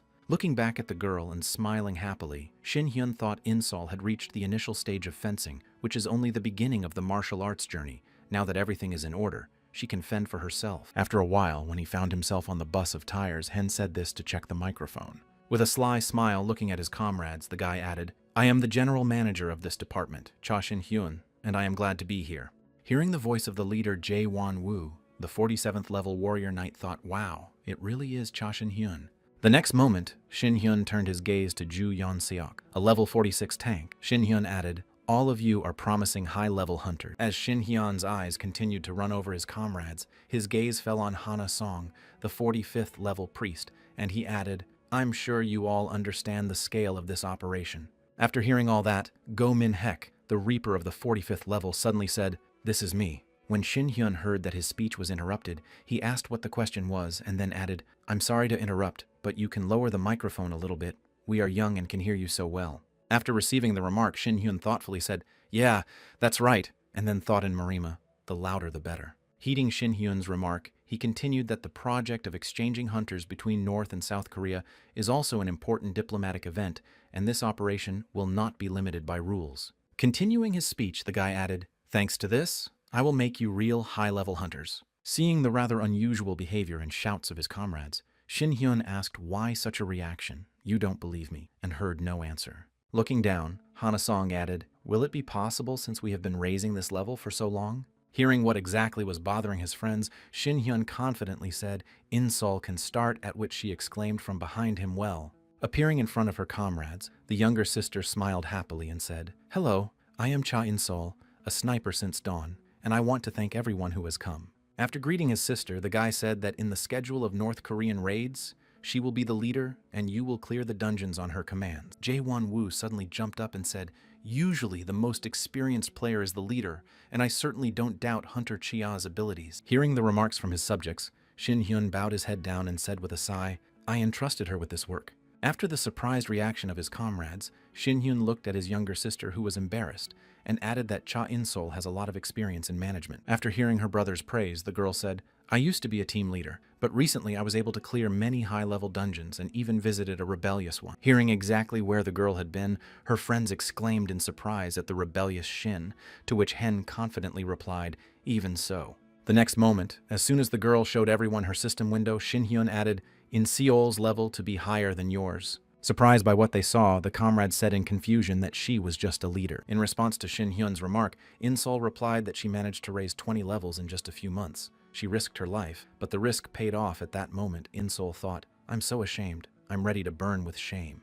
Continuing his speech, Shin Hyun added, "With Cha In Seol as my leader, I will look after you when you return to your homeland. You will become real hunters, not just mercenaries, so are you ready to trust me?" Looking at their leader, who had gathered them here, the subjects joyfully exclaimed, "Yes, we will follow you." And at that time, somewhere in the Kimgasan dungeon, a blonde man stood in front of the dungeon boss and smiled slyly and said, "Come on, Cha Shin Hyun, I'll prove to you that you made a mistake with your choice." Sometime later, in the Port Frog dungeon northwest of Pyongyang, Shin Hyun said to everyone, "Pay attention, the monsters that live in the area are attacking within a 2-meter radius, and it looks like they have poison on their claws." The next moment, with a snap of his fingers, Shin Hyun put the monster on the ground and then jumped into the air. Watching the monster's flight, the boy said, shielding his eyes from the sun, that the jumping power was also not bad, but if you get caught, it would be hard. After dealing with the fleeing monster, Insol returned to the rest of the group and heard a great shot from Shin Hyun,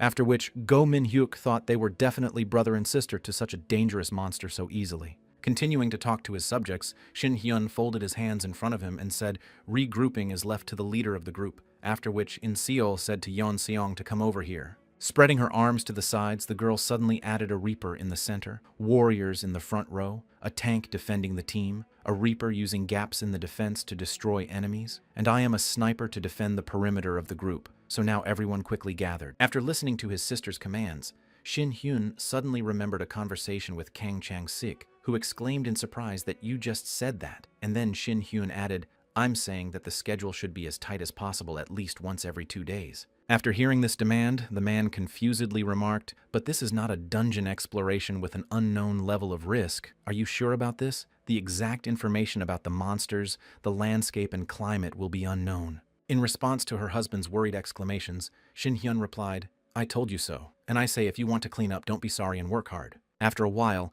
Jae-won-woo, who had entered the battle with the monsters, exclaimed, "Come to you more carefully." Seeing that one of the monsters grabbed his friend, the girl shouted out to Jae-won to stay there. At one point, the guy gathered his strength and swung his weapon, escaped from the clutches of the enemy, and finished him off. The next moment, as soon as he fell to the ground, Hana-song rushed to his side and exclaimed, "You're okay." When he saw his friend Jae-won-woo approaching him, he exclaimed, "That's not all, don't come any closer." Suddenly looking back after her friend's exclamation, the girl saw a whole bunch of monsters coming at her. The next moment, we saw bright lights flickering in the distance, followed by several arrows flying over Hanoi, eliminating the enemies. As soon as she was rescued, the girl turned her head to her leader and said thank you in a frightened voice, after which Insol asked if she was okay. In response to a question from his leader, Jae-won-woo, rising to his feet, said, "Yes, everything is fine," and then groaned, "You're hurt," and Hana-song exclaimed, "It looks like he's hurt."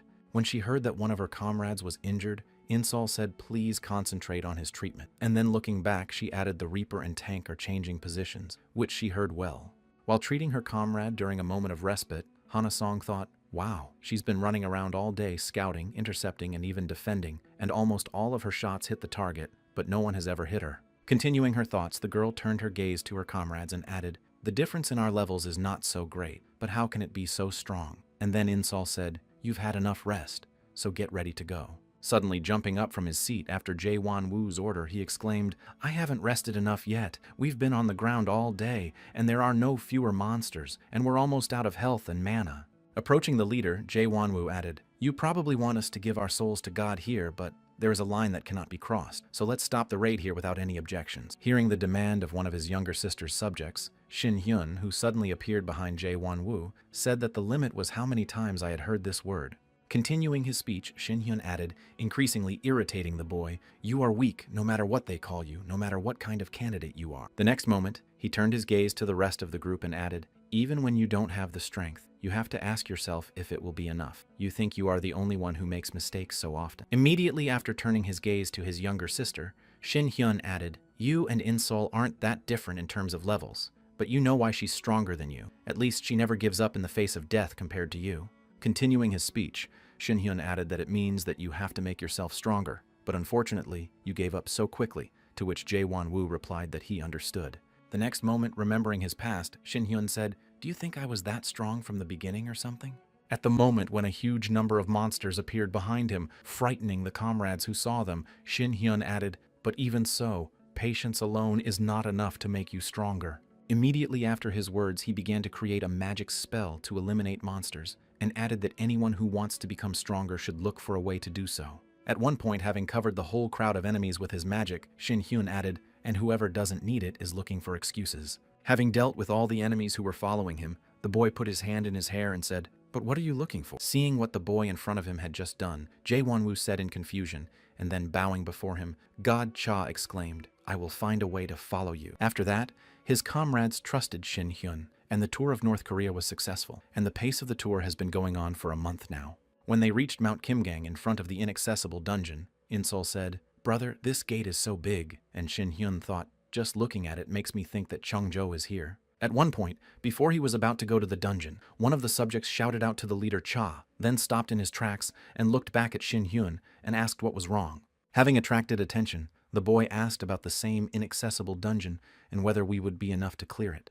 When Shin Hyun received the question from his subject, he smiled ominously and said, "Of course you can kill me on the spot, but even so, I will go alone." To the surprised reaction of his subjects, who were supposed to stay at the entrance, Shin Hyun added, "Just wait here, I'm coming." 3 days ago, sitting in a hotel, Shin Hyun was looking through the files of his subjects and mentally said to Jae-won-woo, Ju Young-suk, Go Min-hyun, Hana-song, and Hana-song, 48.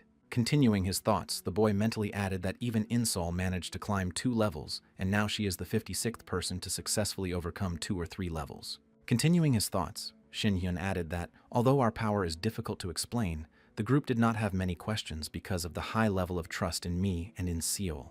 Throwing the folder on the table and looking into his glass, Shin Hyun wondered if I could train them at the same pace, since I had achieved everything in less than a month, but no one had stopped me, even if everything was going smoothly now.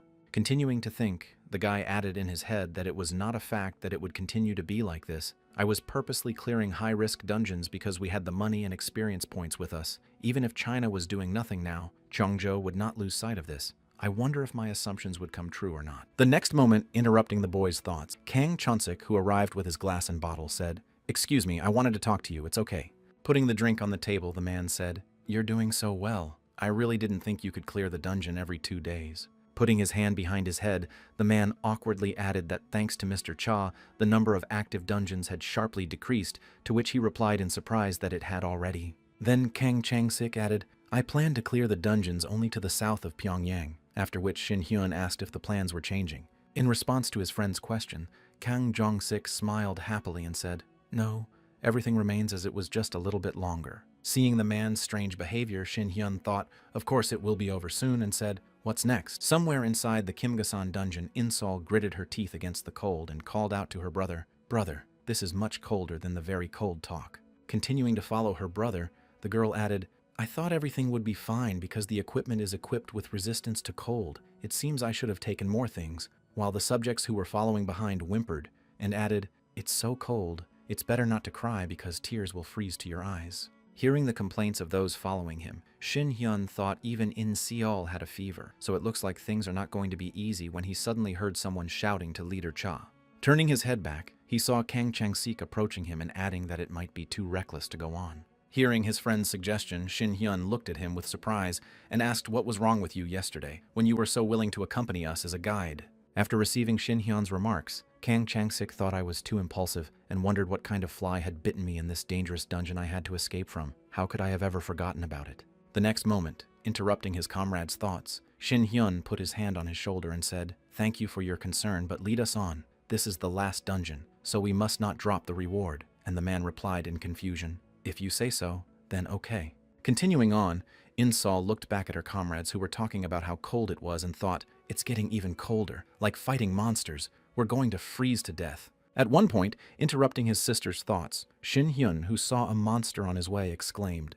Gritting his teeth after seeing the monster, Kang Chang-sik mentally said, "I was hoping you wouldn't show up so early, but now you're the main culprit in making the dungeon harder than it already is." The next moment, the ice monster flapped its wings without hesitation and sent ice magic at the group of people. Seeing that Shin Hyun's shield was beginning to crack from the attack, Insol nervously shouted out to her brother's shield. Watching from the sidelines as the events unfolded, Kang Chang-sik said even a single ice cube could finish off a mid-level hunter when destroyed. An ice flame bursts out of them, unable to be blocked by the monster itself, which flies at a height and does not descend below, making it difficult to attack. Continuing to observe the monster's behavior, the man added only an icy rain as if it were a bombardment. At the same moment, Shin Hyun looked back at his sister and asked Insol if she could attack him with a bow, to which she exclaimed in confusion in such a situation. The next moment, pulling the string of her bow, the girl shot an arrow in the direction of the monster, but in flight it was shot down by the icy rain. Seeing that this attack was in vain, Shin Hyun smiled and said something impossible again, and then gave the shield an infusion of fire. Seeing what had just happened, Insol exclaimed in amazement, after which her comrades added, "Only God can do that." At the time, Shin Hyun thought, "I have many ways to get rid of him, but these bumps are a bit of a hindrance." Also admiring his friend's decision, Kang Chang-sik said in surprise, "Giving the barrier the fire attribute is simply amazing, but the mana consumption is probably huge." In response to the comrade's remark, Shin Hyun said, "Don't worry, it won't last long. As soon as we move on, there will be an area where fighting these monsters will be much easier." At one point, Hana Song accidentally noticed some movements on the mountain and exclaimed in surprise, after which her friend asked what happened. In response to the question, the girl looked at the disappearing figure and said that someone was there, to which her friend said, "Don't be silly." The next moment after the girl's exclamation, Kang Chong-sik heard something unusual and shouted a rather strange sound, and then thought it was an avalanche. At the same time, a blond man standing on the mountain with his henchmen smiling slyly said, "I told you, victory or defeat, there is no other choice." Seeing the danger heading their way, Hana Song and the others ran away and shouted to the leader to run, but Shin Hyun continued to stand still. Looking at the avalanche that was rapidly heading toward him, the boy thought, "This guy is making fun of me."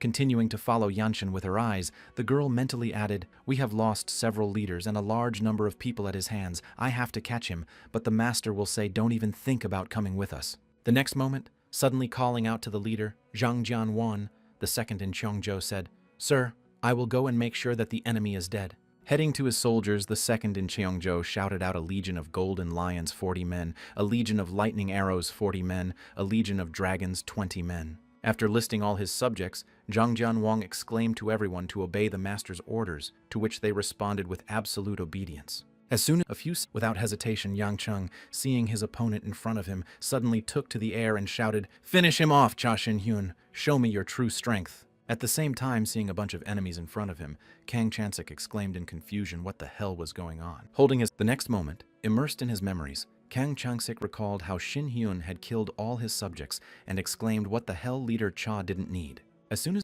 hearing the man's screams, Yang Cheng snapped his fingers and said, "God, there is no such thing as too much noise. Nothing the master can't order. Activate immediately." Hearing his opponent's words, Shin Han clapped his hands and spoke to the others. "You did manipulate his memories and even erased some of them. I admit it's pretty good." Continuing the dialogue with his opponent, the leader of the Chinese group added, "My name is Yang Chengya, the leader of Cheongzhou and a descendant of the Heavenly Warrior." Hearing who he had met, Shin Hyun said, flexing his fists, "Boy, you say you're a descendant of this Heavenly Warrior. How interesting. So you know where he is now." In response to Shin Hyun's ominous tone, Yang Cheng said, "I also want to hear something from your mouth, and I admire your ability to get to this point." With a disappointed sigh after hearing the threats, Shin Hyun said, "And for this, you lured me to North Korea with snowballs and cockfights, so you are serious." Seeing the smile on his opponent's face and then the ice monsters starting to recover, Shin Hyun said in surprise, "What the hell?" Laughing at his opponent, Yan Chung exclaimed, "Did you really think that the monster of the rebellious dungeon was so easy to destroy? As long as this guy has energy, he will never die." Tilting his head down, Shin Hyun said, "Boy, you're so excited. Disobedient means yes." The next moment, summoning his sword from the spatial storage and pulling it out in front of him, Shin Hyun added, "Nothing is impossible for me. I hope you don't disappoint me." At that moment, the enemies thought it was a training sword. Starting to expose the blade of his weapon, Cha Shin Hyun added my star's 2 bright polar sword, and then waving the blade added part of my essence. After his swing, Shin Hyun added, "Punish my enemies." And the ice phoenixes that were circling in the air simply fell to the ground in pieces. Demonstrating his strength to an enraged opponent, Shin Hyun added, "Know your place. This is the moral of my words of a true sword emperor incarnate." Watching the boy's movements, Lin Mei thought his sword was like a floating cloud, like a leaf that shook the water silence. The next moment, when she saw Shin Hyun in front of her, she added, "I just came to my senses and he was already in front of us." Immediately after looking back and seeing the thinned ranks of her comrades, she mentally added only the tip of his sword was exposed, and 2/3 of our troops were gone. Seeing what his opponent had just done, Yancheng angrily shouted, "Get in line!" and then began to cast magic. Looking at the enemy's attacks, Shin Hai said in surprise, "Wow, this fusion of magic and magic skills is interesting. Show me what you can do." At the same moment, while continuing to actively attack the enemy, Yang Chung shouted to the surviving archers, "Sprinkle the sky with arrows, a legion of golden lions, prepare for strong resistance in the name of Cheongzhou." Seeing that a large number of enemies were coming at him, Shin Hyun said, "Go ahead, but do not rush. Everyone will get theirs." Continuing to give out orders, Yan Chung shouted to Lin Mei to provide support with magic, to which she exclaimed, "Yes, sir." The next moment, turning his gaze to Shin Hung's younger sister, Yan Chung exclaimed to Zhang Jianwang, "You see her? Catch her, and bring her to me." At the same time, continuing his confrontation with the enemies, Shin Hyun said, "I'm trying so hard to aim slowly. You have better eyes, so it's worth saving a few of them. How fun is that?" Using Cha Shin Hyen's first style of martial arts, the boy easily dealt with all the enemies who were attacking him and then shouted out the next one. As soon as he relaxed, he felt an iron wall pressing against him. Looking back, he saw enemies with shields in front of him. As soon as the spells were prepared, Lin Mei pointed her hand in the direction of the target and shouted, "Fire." Looking in the direction of the enemies who were aiming at him, Shin Hyun wondered if they really thought that would be enough. Seeing a bunch of arrows flying in Shin Hyun's direction, Park Chung-sik nervously shouted out to the Cha leader, after which In-sol said, "Calm down and watch." Continuing to confidently follow the progress of Shin Hyun's battle, the girl confidently added her brother is now enjoying the moment. Furious at the unsuccessful attack, Lin Mei mentally recited so many attacks from high-level martial arts hunters that even a hair's breadth of him was not damaged. Immediately after deciding to personally engage in combat against the guy, she mentally added, "I must attack unexpectedly after this attack. This blow must reach him." As soon as the girl got close to Shin Hyun, her body suddenly went limp at a distance of several meters and she was unable to move any further. Falling to her knees in front of the guy who was calmly walking by, Lin Mei said in fear that it was impossible to defeat him. Seeing that his subject had failed in her mission, Yancheng exclaimed, "Lin Mei, you stupid chicken. Drop everything and attack with all your might. He is destroying the internal structure." In the next moment, deciding to resort to his other plan, Yang Cheng shouted out to Zhang Jian 1 now, after which he rushed to In Seol, suddenly interrupting his opponent's attack on his sister and thus irritating Yan Cheng. Shin Hyun said, "You're trying to grab her in front of me. Where did you get the courage to think you've reached a high level, even though you're the first one to dare to do such a praiseworthy thing?" Standing in front of the attacker, who was chained inches away from reaching his target, Shin Hyun added, "But against me, someone who has learned the whole of the Morum trying to take your family hostage is futile. You are thinking too narrowly." Looking with a cold gaze at the enemy, who confusedly said why Shin Hyun's body added, "It's been a long time since my last entertainment, but you need to break everything just disappear," after which the enemy suddenly began to choke on blood, saying, "But how?" Seeing what had just happened to his subject, Yang Cheng was frightened and said, looking at the image of Shin Hyun, "Is it possible that this is the soul of the sword?" Angry at his opponent, who demonstrated a high level of skill, Yancheng shouted angrily as he prepared to attack, "Where did you get the soul of a sword? What nonsense! I couldn't reach this level and you! How dare you!" Suddenly separating his limb from his opponent, Shin Hyun said, "Since our first meeting, I've been wanting to teach you a lesson, so now you're happy." The next moment, using the yin-yang skill, the boy added, "You're not a child anymore. Why are you crying, and how long are you going to look down from there?" Shin Hyun brought his enemy down to the ground and said to him, "Do you even know who you're up against? Just look at yourself." Approaching Yang Cheng and grabbing his hair, Hen added, "Now you know what a gulf there is between us." In response to the boy's remark, Yang Cheng looked at him with a sly smile and said, "The fable of the light line means that the heavenly warrior was talking about you, but you are still immature." I was surprised to hear Yang Cheng add that you hate the heavenly warrior, but I like him, and you really think he is your enemy. Continuing his conversation with the young man, Yancheng added that the world will soon collapse, and to avoid it, you will need the fable of the bright line and those who returned from Murimu. With a sinister smile, Yancheng looked his opponent in the eye and added, "You have no idea how to cope with this devastation." In response to the enemy's remark, Shin Hyun said, "Collapse? I think you've got it wrong. You worms will die before you touch me." Hearing the threat from his opponent, Yang Cheng smilingly grabbed Shin Hyun's hand and said, "Do you really think so? I was just a decoy to finish you off from the beginning."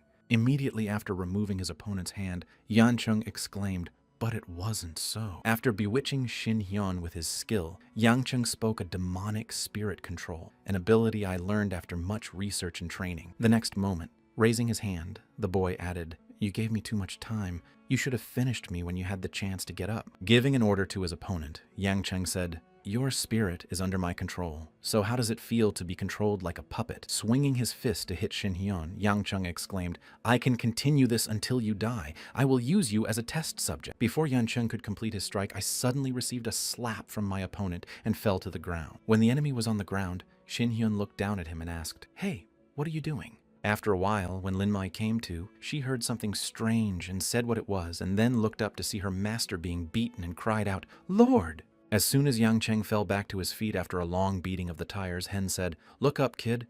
Don't look down while I'm talking." In response to his opponent's remarks, Yang Cheng said heavily, "How did you manage to avoid my ability? It's impossible. I can't admit defeat. I've come to the very end. I'm a true descendant of the celestial warrior." Immediately after his words, Yang Cheng gathered his strength and suddenly attacked Shin Hyun, eager to hit him, and shouted, "I will not give up." Slapping his opponent again, who suddenly believed in himself, Shin Hyun said that you really are whoever you are. The next moment, after delivering the last blow, Shin Hyun added in a stern tone, "I don't care about the bastard at all."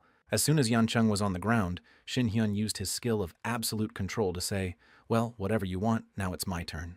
Having subdued the will of his opponent, Shin Hyun said, "Now tell me everything you know about the heavenly warrior." After receiving an order from Shin Hyun, Yang Cheng humbly said that there will soon be a crisis in this world, and to avoid it, people will be sent to Murimu, and they must find the true fable of the luminous line. Recalling that smile of the heavenly warrior, Shin Hyun said again, "By the way, what do you mean by sending people to Murim?" In response to the boy's question, Yang Cheng replied that there are many unknown people in China and North Korea. No one cares where or how they die, but at least they died at my hands. Pointing his sword at Yangchen, Shin Hyun said, "You speak of this cursed human sacrifice of how many you have killed." After hearing 10,000 in response, Shin Hyun asked if you had anything to say in the end, and he heard well. Raising his head at Shin Hyun, Yangchen said with a nasty smile, "I should have killed your sister. What a waste." Starting to cut his opponent into pieces, Shin Hyun said, "From now on, you no longer exist. I will cut you into as many pieces as you have destroyed." Seeing what had just happened to her leader,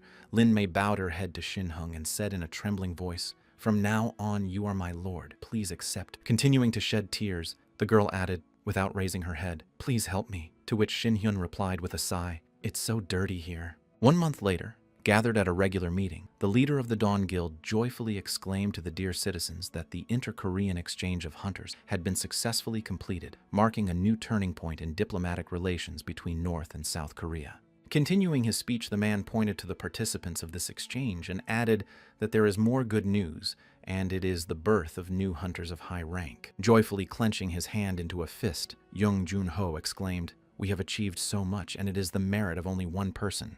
The next moment, turning his head to the place where the hero of this event was supposed to be, he added, "I'm pleased to introduce you to the leader of the Chashin Hyun Guild," and then noticed his friend signaling the cancellation of this announcement. When the subject approached the guild leader and reported the problem, he heard that he had suddenly disappeared. And at that time, somewhere in the middle of nature, Shin Hyun heard the same official event. "How can you miss it?" To which he replied that, "You are not right. You are also an accomplice." In response to the boyfriend's remark, Lee Ji-hai replied, "I came here to catch you, Cha Shin-hyun, and I deserve a break. I've been working too long." The next moment, turning her head to the boy, she added, "By the way, you can't leave late in the winter and come back in the spring." To which he replied awkwardly, "I have a lot of work to do, and it's very annoying to do all the work." Immediately afterwards, remembering Lin Mai, the guy added, "That's why I left all the work to my new subject. I made the right decision not to destroy the Heavenly Warrior Guild's vault, much better to manage with their infrastructure, information, and money." Continuing his story, Shin Hyun added that until a new society of hunters emerges in North Korea, we also need the help of China and Jeju Island. After listening to the boy's story, Lee Ji-hee looked up at the sky and said, "The weather is so good, so you're fine." After receiving the question, Shin Hyun was surprised to ask what, after which Lee Ji-hai added, "And in the end we learned nothing about the celestial warrior, the truth." Immediately after his words, Shin Hyun instantly recalled the words of Yang Chen, who said during the battle, "Do you really think that he is your enemy? The world is about to collapse, Cha Shin Hyun. Turn off your inner man and become a real bright line from the fable. Otherwise you will lose everything." After these mentions, Shin Hyun got to his feet and said the destruction of the world and the true light line from the fable. There are several unanswered questions, but I don't care about the answers to some of them. Confidently looking up at the sky, Cha Shin Hyun added, "If something is blocking my way, that's reason enough for me to destroy it." Somewhere in the dungeon, after finishing off the last monster that was heading towards them, one of the hunters shouted out that it was the last one and was answered with the same.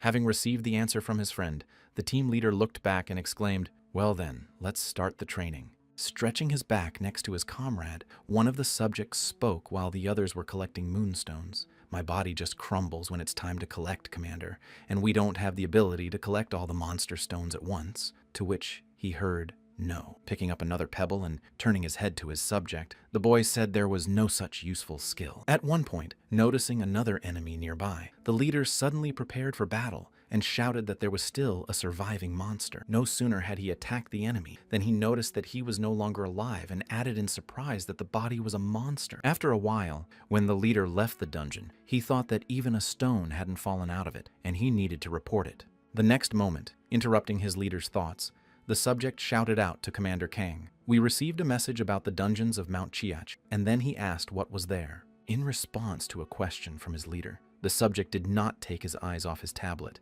and added that they had found the bodies of monsters. After Park Tae-hyun, the leader of the Twilight Guild, died, the rest of the guild members quickly agreed to peace talks, and the merger of the two guilds began. The emergence of a new high-ranking hunter. When it was revealed that Cha Shin-hyun of the Martial Arts Guild had done so much for hunters, people began to support him. Yi Cha Shin-hyun has become the new oriental star of the hunting craft for establishing ties between China and North Korea and the rest of the world. Sitting in the family restaurant and watching his sister enjoy her food, Shin-hyun said to In-seol, "What do you like so much about these Western noodles?" And she replied, "It's called pasta." The next moment, continuing to heap reproaches on her brother, the girl added, "When I was little, I didn't have a family, so I often dreamed of eating at family restaurants, and I was so jealous of all those families eating together. Realizing that his remark was completely inappropriate, Shin Hyun said awkwardly, "Order whatever you want. I'll pay for it." The next moment, leaning on his arm and looking at the girl, he added, "From that day on, we can come here often." Continuing the dialogue with his sister, the boy added, "We are still a family," to which Insol happily exclaimed, looking at her brother. At one point, Shin Hyun felt his phone vibrate, quickly pulled it out, and looking at the message, exclaimed that. The next moment, suddenly jumping up from his seat, the guy said, "Something very urgent has happened. I have to leave." And then Insol asked why. Immediately after he started activating the teleporter, the guy said, "Enjoy your lunch," and disappeared from the restaurant. Left alone in the family restaurant with a lot of eyes on her, In-seol angrily said, "Weren't you going to pay for my food?" and ran away right after Cha Shin-hyun said that. "And what kind of brother are you after that?" Meeting with her friend, Lee Ji-hai asked Shin-hyun if he had ever been in a research laboratory before, to which he replied, "No. Aren't such places kept secret from outsiders?" Arriving at the right floor, Ji-hee said as she got off the elevator, "Well, you're right. Usually magic laboratories are kept strictly secret, but that's not the most important thing right now." Stopping in front of the freezer, the girl said, "The reason I called you here is right here." After opening the freezer and showing the monster's body, the girl said, "This is the wolf monster that appeared at the bottom of Kengido's dungeons." And then Shin-hyun said, "This is the monster you brought out of the dungeon." Waving her head after the boy's question, Lee Ji-hai said that wasn't the most important thing right now. And then Shin-hyun said in surprise that it was interesting. Continuing to look at the monster's body, the girl added, "Apparently, you've never seen anything like this before, so I decided to show you in case you've heard of it before." After listening to his friend, Shin-han looked at the monster and asked why you were so excited. And after a surprised look, he added, "Give me the coordinates of the dungeon where he appeared, and temporarily close the passages to this dungeon for others." After receiving a request from Shin-hyun, Lee Ji-hai asked if you were going to personally check everything out. With a sly smile after the girl's question, Shin-hyun turned his head to her and said, "I'll take care of things faster if I see a couple of monsters, and you wait here for me to come back." At the same time, in the United States, somewhere in New York, the Secretary of the U.S. Department of State reported to her leader that the number of monsters from which stones do not fall continues to grow. And if this continues, then stones will become scarce, which will lead to a major economic catastrophe. After hearing the girl's report, the man asked how things were going in Northeast Asia, and he heard that they were facing the same problem. Looking at her folder with the report, she added, "But lately, the guilds have been working closely with each other, and we are waiting for a decision to be made." Hearing his secretary's message, the man looked back at her and asked, "What if we should look at China ourselves, since it was so big? Maybe there was a gift I needed." After a while, having arrived at the dungeon and found a herd of wolves nearby, Shin-hyun watched them and said, "I wonder if I can kill a few of them." The next moment, the boy suddenly jumped down from the cliff and easily defeated all the monsters from the herd. Starting to collect the moonstones that had fallen from the monsters, Shin-hyun said with a sigh, "Well, how many more will I have to kill before that monster appears? I'll soon have a hernia from all this collecting of stones." Continuing to collect, Shin-hyun added that he needed to find a skill that collects all the monster stones at once, and suddenly he heard a strange noise behind him. Looking back and seeing another fault, the boy said in surprise, "Isn't this the same phenomenon I saw in the foggy dungeon? Its color and vibrations are slightly different from the previous one. It looks so dark." Immediately afterward, Shin-hyun heard Yanshen's voice in his head, saying, "Do you really think he is your true enemy, Cha Shin-hyun? The world is bursting at the seams." And then the heavenly warrior added, "Get rid of the human shackles and ascend like a god. If you don't, you will lose everything." When he finished recalling these words, the boy looked at the fault with suspicion and said that this was the cracking of the world he was talking about. Continuing to watch the fault in front of him, the guy thoughtfully said, "I wonder why it suddenly began to expand." Immediately after his words, the boy noticed that a monster jumped out of the crack, and when Shin-hyun fought off the monster, he exclaimed, "What the hell?" After dealing with the enemy and not getting the moonstone from him, Shin-hyun said he found the monsters from which the stones that do not fall out originate. Continuing to stand in front of the rift that continued to grow, Shin-hyun added, "I wonder what's on the other side, heavenly warrior. Maybe you know." Hearing the question from the boy he was following, the celestial warrior laughed slyly and said, "We'll meet Cha Shin-hyun soon." Having found a monster from which the tire stone did not fall out, Hen said, "Well, in any case, now I know that monsters, after destroying the bodies, appear from there." Stretching his hand into the rift and not being able to touch it, Shin-hyun said, "It's the same as in the foggy dungeon. Judging by the fact that I can't touch it, The next moment, looking back, the boy added, "In this case, these special monsters are the only ones who can pass through such a rift from somewhere else. And this rift serves as a guide right as the entrance to the dungeon." Scratching his head as he thought hard about the situation, Shin Hyun said, "Who are all these ordinary foot monsters? And could it be that all the dungeons up to this point have been just a training exercise?" Immediately after this thought, Hen put his hand to the chin of the tires and added thoughtfully, "In that case, it will cause a stir. I still need something else besides this as evidence." Continuing his thoughts, the boy thoughtfully added, "I need more information, and that's why I'm going to Jeju Island, where the first fault was discovered." After a while, when Shin Hyun found himself at the entrance to the portal on Jeju Island, he suddenly heard someone behind him shouting out to the leader of the Cha Guild. Arriving at his old friend's place, the leader of the Tamra Guild, Kim Hagen, said how long it had been since you had been well. Looking at the man who had come to meet him, Shin Hyun said, "Yes, I see that things have been going so well for you lately, right?" And heard in response that it was so obvious that I was ashamed. Suddenly falling to his knees and grabbing onto Hyun's shin, Kim Hagen exclaimed to the Cha Guild leader, "You remember the 6 very dangerous dungeons on Jeju Island, but after you left there was another one, so now there are 7 of them. Please help us." Pushing her husband away from her, Shin Hyun tried to ignore Kim Hagen's cries for help, thinking that unusual phenomena were appearing in different places. The next moment, Shin Heng recalled a phone conversation with the current leader of the Heavenly Battle Guild, Lin Mei, who said, "I'd like to bring you up to speed on the situation. Since the second half of last year, something strange has been happening with dungeons in China." Continuing her report, she added that at first it didn't look like a serious problem because the media said it was just a subspecies. After telling all the necessary information, the girl added, "In the end, I will contact you as soon as I find out something new," to which Shin Hyun replied, "Well, thank you." After these mentions, Shin Hyun thought he needed to quickly find clues to what was happening, and taking his foot out of Kim Hagina's hands, he said, "Among other things, this time you brought people you can trust, didn't you?"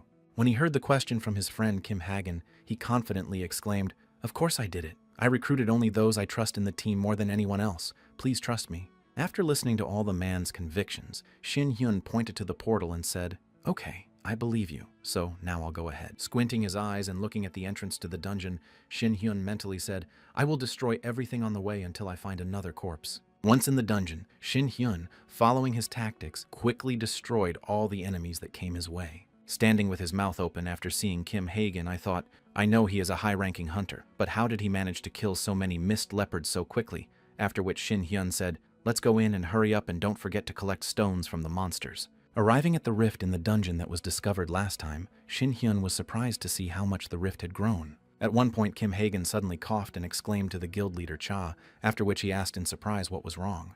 Then the man pointed his finger in the direction of the fault and said what the hell it was. After receiving a question from his friend, Shin Hyun asked confusedly, "Do you see this shining hole?" In response to the boy's question, Kim Hagen answered so clearly and distinctly, and then Kim Ki-yul added that now others can see it too. It looks like it's all cracked, like it's expanding. Immediately after hearing the remarks and questions, Shin Hyun directed his ice magic at the rift, thinking that means others can see it too. Seeing that the magic had absolutely no effect on the glowing rift in space, Kim Hagen exclaimed in fright that the magic had passed through the thing.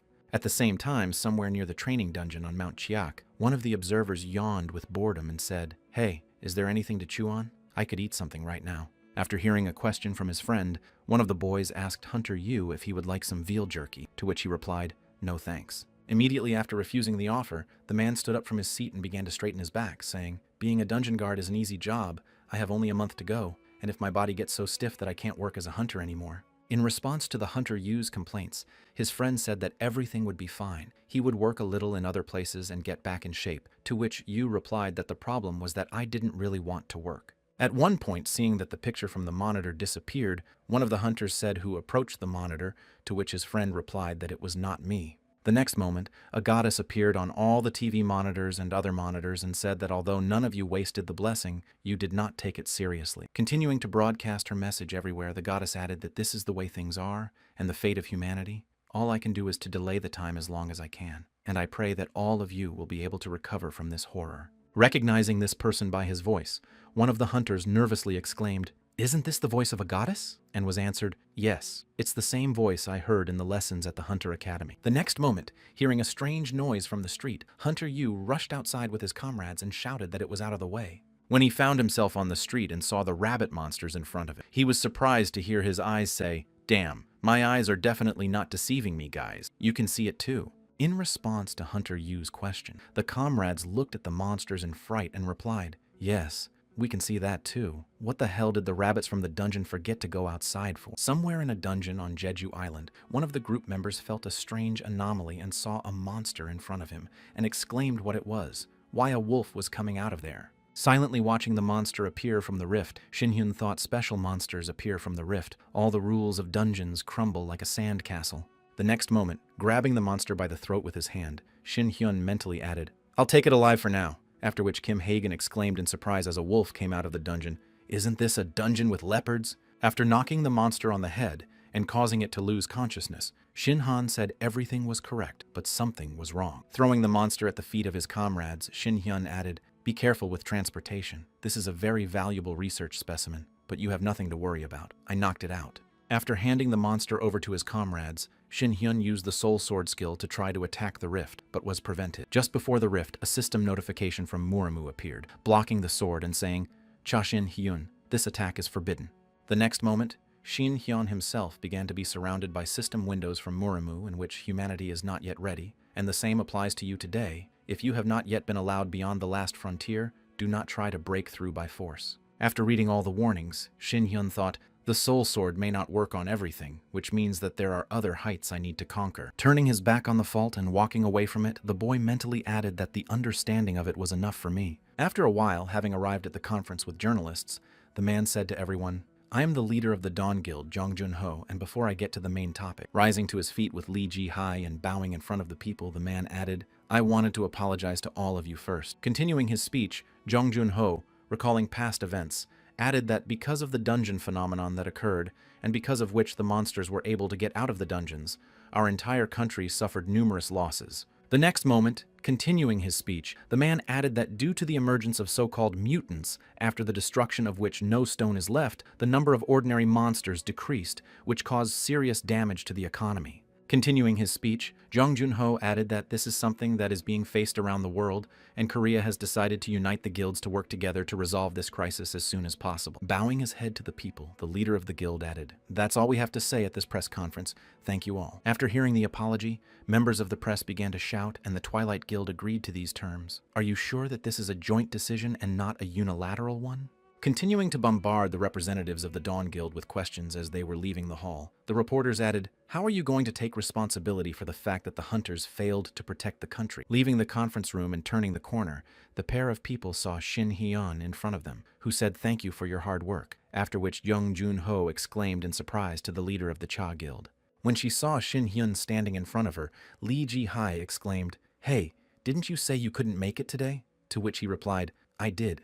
The next moment, turning his head to Jong Jun-ho, Shin-hyun added, but I took a moment to tell you about a rather interesting recent encounter I had, and then I heard that encounter. When asked a question by the leader of the Dawn Guild, Shin-hyun said, this is how China sent someone to Korea to meet with me. Some time ago, when Shin-hyun arrived at the restaurant by invitation, he saw a familiar face waiting for him. Noticing that Shin-hyun was approaching her, the current leader of the Heavenly Battle Guild, Lin-mi, nervously said, oh, hello. Taking a seat opposite the girl, Shin-hyun asked, so what's your business with me? I was told it was something very urgent. In response to a question from the guest, Lin-mi nervously said, we need your help with something, and then he asked for my help. Trying to persuade Shin-hyun to help, the girl suddenly exclaimed, please attend our meeting with America as a representative of China, after which he asked why I should do this. In response to the boy's question, Lin-mi said awkwardly that there was no hunter in China who could be our representative at the moment, and the meeting was not formal, and we heard that the hunter who would be at the meeting was the strongest world-class hunter, Alex Winchester. The next moment, Shin-hyun stood up from his seat and waved his hand and said, it doesn't concern me. If that's all you wanted to say, then I'm leaving. Gritting her teeth after hearing this, Lin-mi decided to go to extreme lengths and suddenly exclaimed, we will reward Korea generously if you do this for us. Hearing the girl's suggestion, Shin-hyun suddenly stopped in his tracks and then looked around and asked how exactly you would do it. Trying to persuade the guy to help, Lin-mi said that we plan to share the information with the states at this meeting, and that if we establish cooperation with the United States, any profits or bonuses that China receives will be shared with Korea.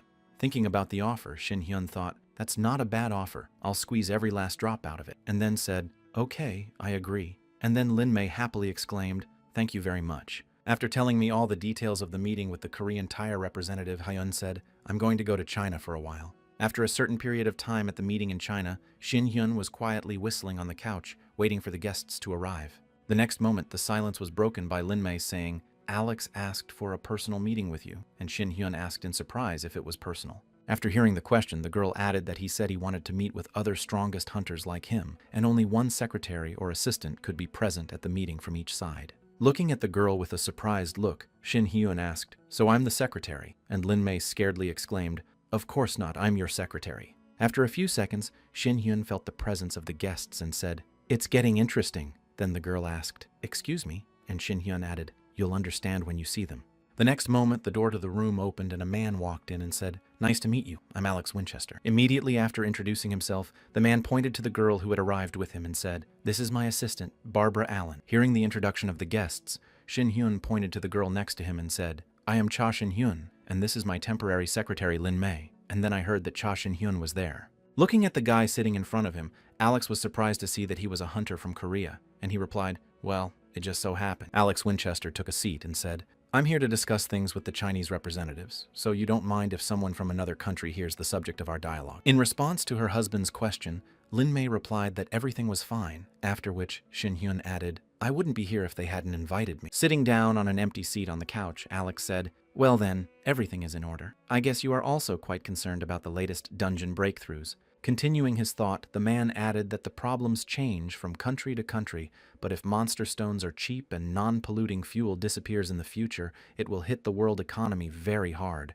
"Isn't that right?" Lin Mei answered with a bowed head. Having received confirmation of his words, Alex Winchester extended his hand and said, "Let's get right to the point. We have found a solution to this." After which Lin Mei suddenly exclaimed what you just said. After the girl's question, Alex waved his hand and said, "To be more precise, we have come to a theoretical conclusion, but the chances of it being true are very high, and our recent experiments only confirm the theory." In response to her husband's remark, Lin Mei said, "But again, a theory that is still being worked on cannot be called a ready-made solution to the real reason why you wanted to meet with us." After receiving a question from the girl, Alex Winchester noted that to make this theoretical chance a reality, we will need the help of China, or to be more precise, a smaller part of China's hunters. The next moment, pointing to Lin Mei, Alex said, "People like you," and then she asked in surprise who I was. The next moment, as Alex began to rise from his seat, he added, "We asked for a meeting with the strongest hunter. Didn't I expect China to have someone of my equal strength?" After hearing this, Lin Mei asked a confused question, to which Alex said,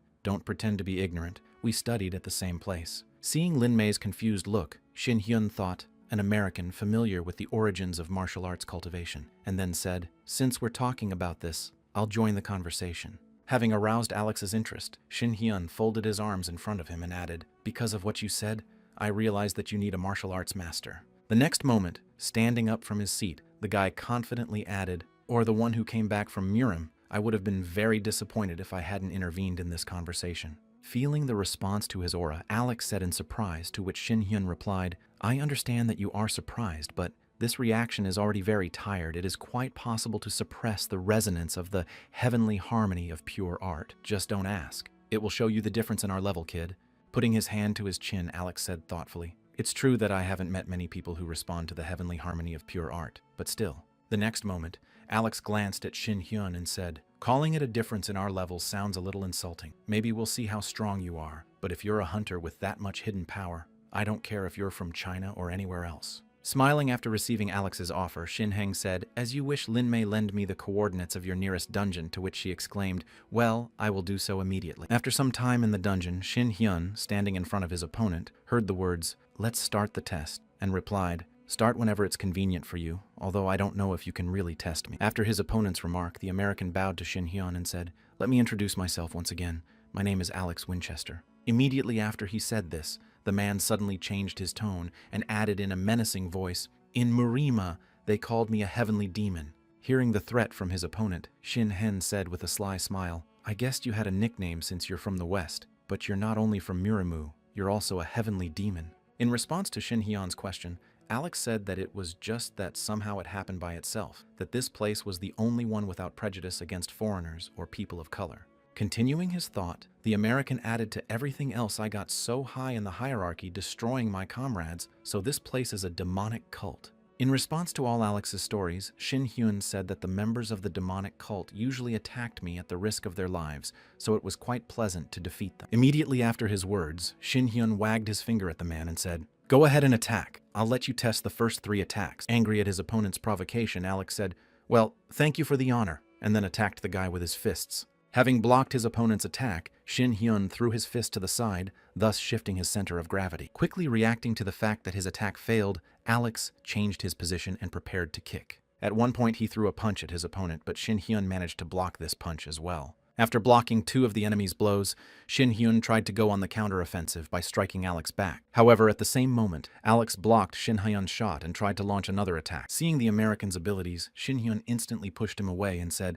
"Wow, you're a pretty good fighter." Quickly regrouping in the air and landing on his feet, Alex spoke well. The next moment, straightening his hair, the man added, "Now I understand why you are so confident in your abilities. I never thought I would meet a fighter as skilled as myself." In response to his opponent's remarks, Shin Hyun asked, "So, how satisfied are you with the results of the test?" To which Alex replied, "I'm extremely satisfied, of course, within the framework of the negotiation process." Immediately after his words, changing his tone again to an ominous one, the man added, "But I would be terribly disappointed if it ended now, given how irritated I am." The next moment, Alex threw the soul sword in Shin Hyun's direction and asked if he had ever heard of a level of martial arts skill called the soul sword. Surprising his opponent with an oblique attack, Alex confidently said, "Hey, I missed on purpose. I just wanted to show that now I will fight seriously. I scared you so much." Holding his head after his opponent's question, Shin Hyun sighed in frustration and said, "That's not the point. I just still think you don't understand where you belong."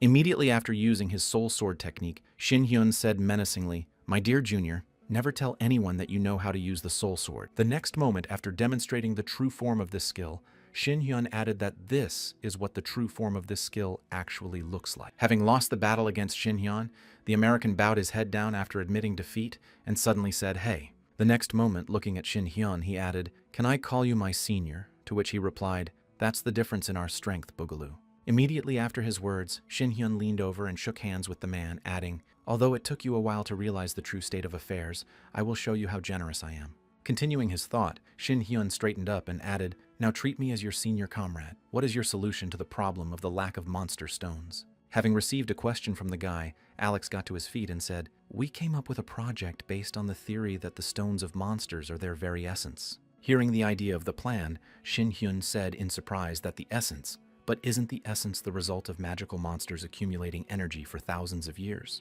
Pulling out the magic stone, Alex said, "If we look at this question from the point of view of Muramu's teachings, you are right. Even if the way they are formed and their power differ, it seems that they all consist of monster energy." Scratching his ear after hearing this, Shin Hyun thought it was not an explanation, but a real lecture, and then asked what the result was. After receiving this question, Alex Winchester smiled ominously and said, "We will create these entities from the bodies of mutants." Hearing Shin Hyun's idea, he was surprised to hear that it was something like the art of extracting energy from the bodies of the dead, and he was told that it was not so strange. Continuing his story, Alex added that there is also the art of the Emerald Bloody Demon, which extracts energy from bodies, and a great technique of energy absorption. In the next moment, after giving options for comparison, Alex added in the demonic doctrine it would be somewhat similar. Thinking about the idea, Shin Hyun said, "It's really an idea worthy of a heavenly demon," to which Alex suddenly remarked with displeasure that not everyone in the demon cult was evil and rebellious.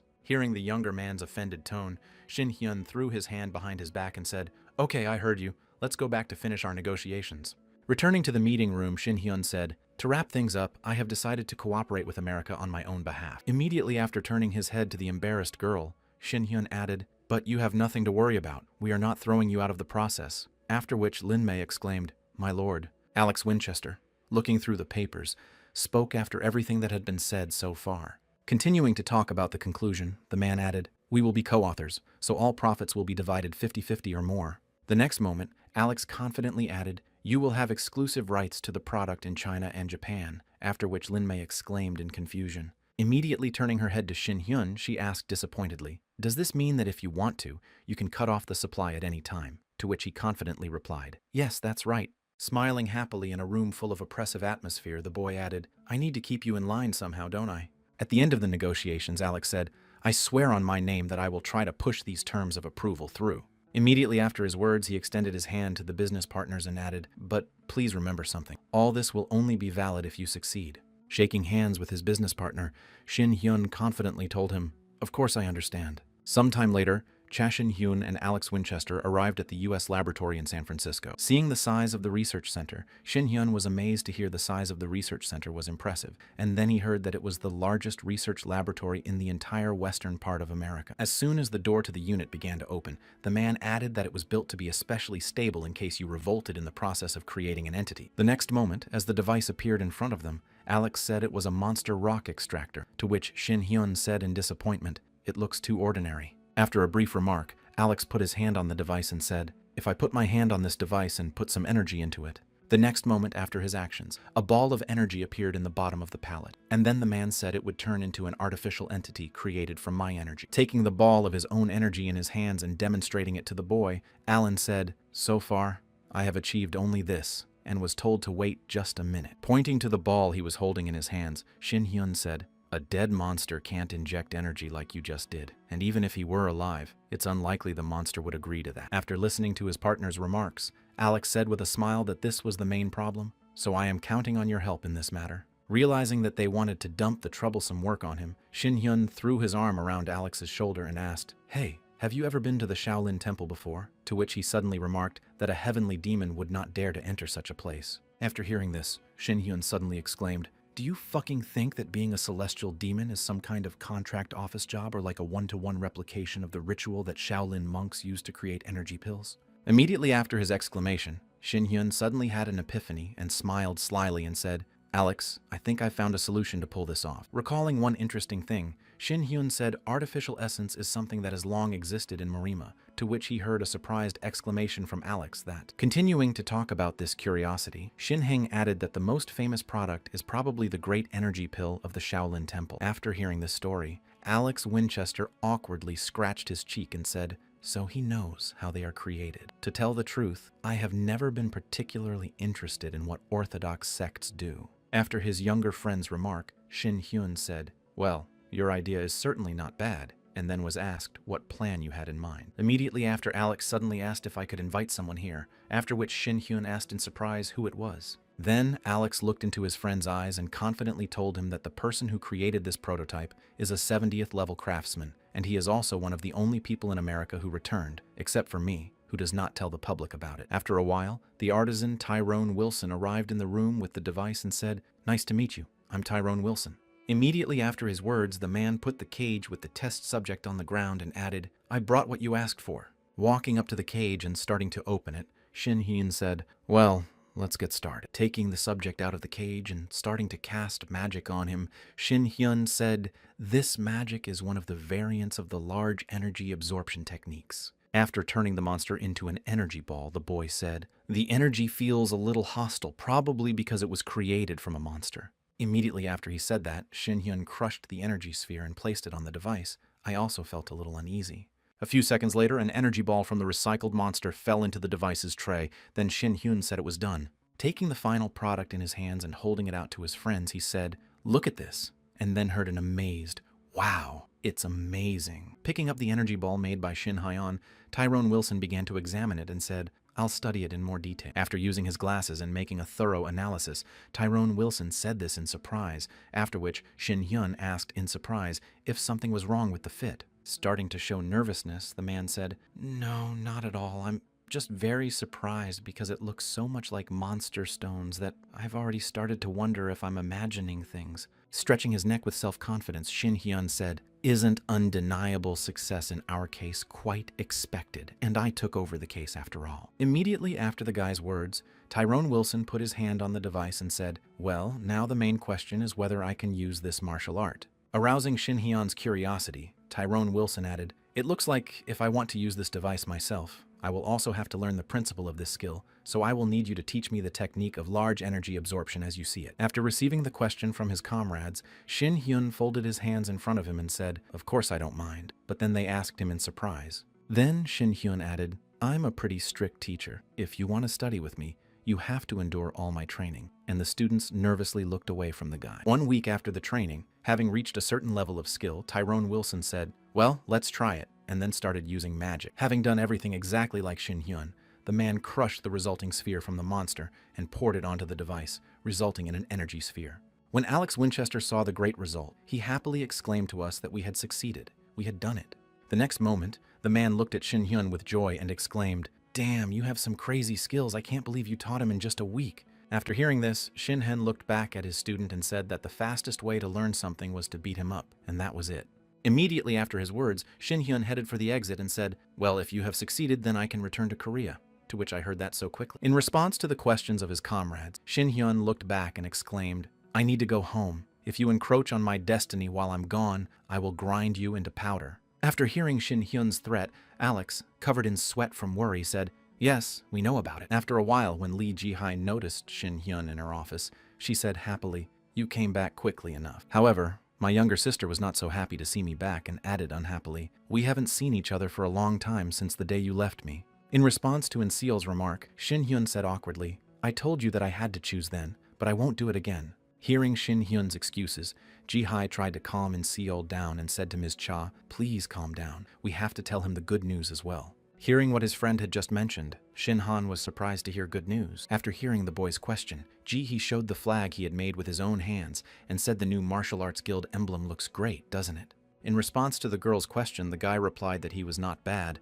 and then Ji-hee asked with a disappointed sigh, "Is that all you have to say? We actually spent several nights on it." After receiving this remark, Shin Hyun said happily, "And despite this, you look great. Such a healthy complexion." To which Ji-hai said offended, "You just called me fat." Shin Hyun swallowed the accusation and said, "You know you don't have the right body type to get fat even if you eat a lot." At one point, interrupting the argument, Insol asked with a sly smile on her face, "What was going on with you two? And it looked like you were getting closer." The next moment, finding herself between the quarreling couple, the girl added that it was a cruel and contrived conversation, as if you were deliberately pretending not to be close. After receiving a remark from the boy's younger sister, Ji-hee shyly asked, "In that case, can I call you by your first name?" In response to the question, Shin Hyun said with a gentle smile, "Of course I've been calling you that all along." At the same moment, a knock was heard at the door of the room, after which the secretary shouted out, "Deputy Leader, we have urgent business," and then Lee Ji-hai said, "Come in." Upon entering the girl's office, the man exclaimed,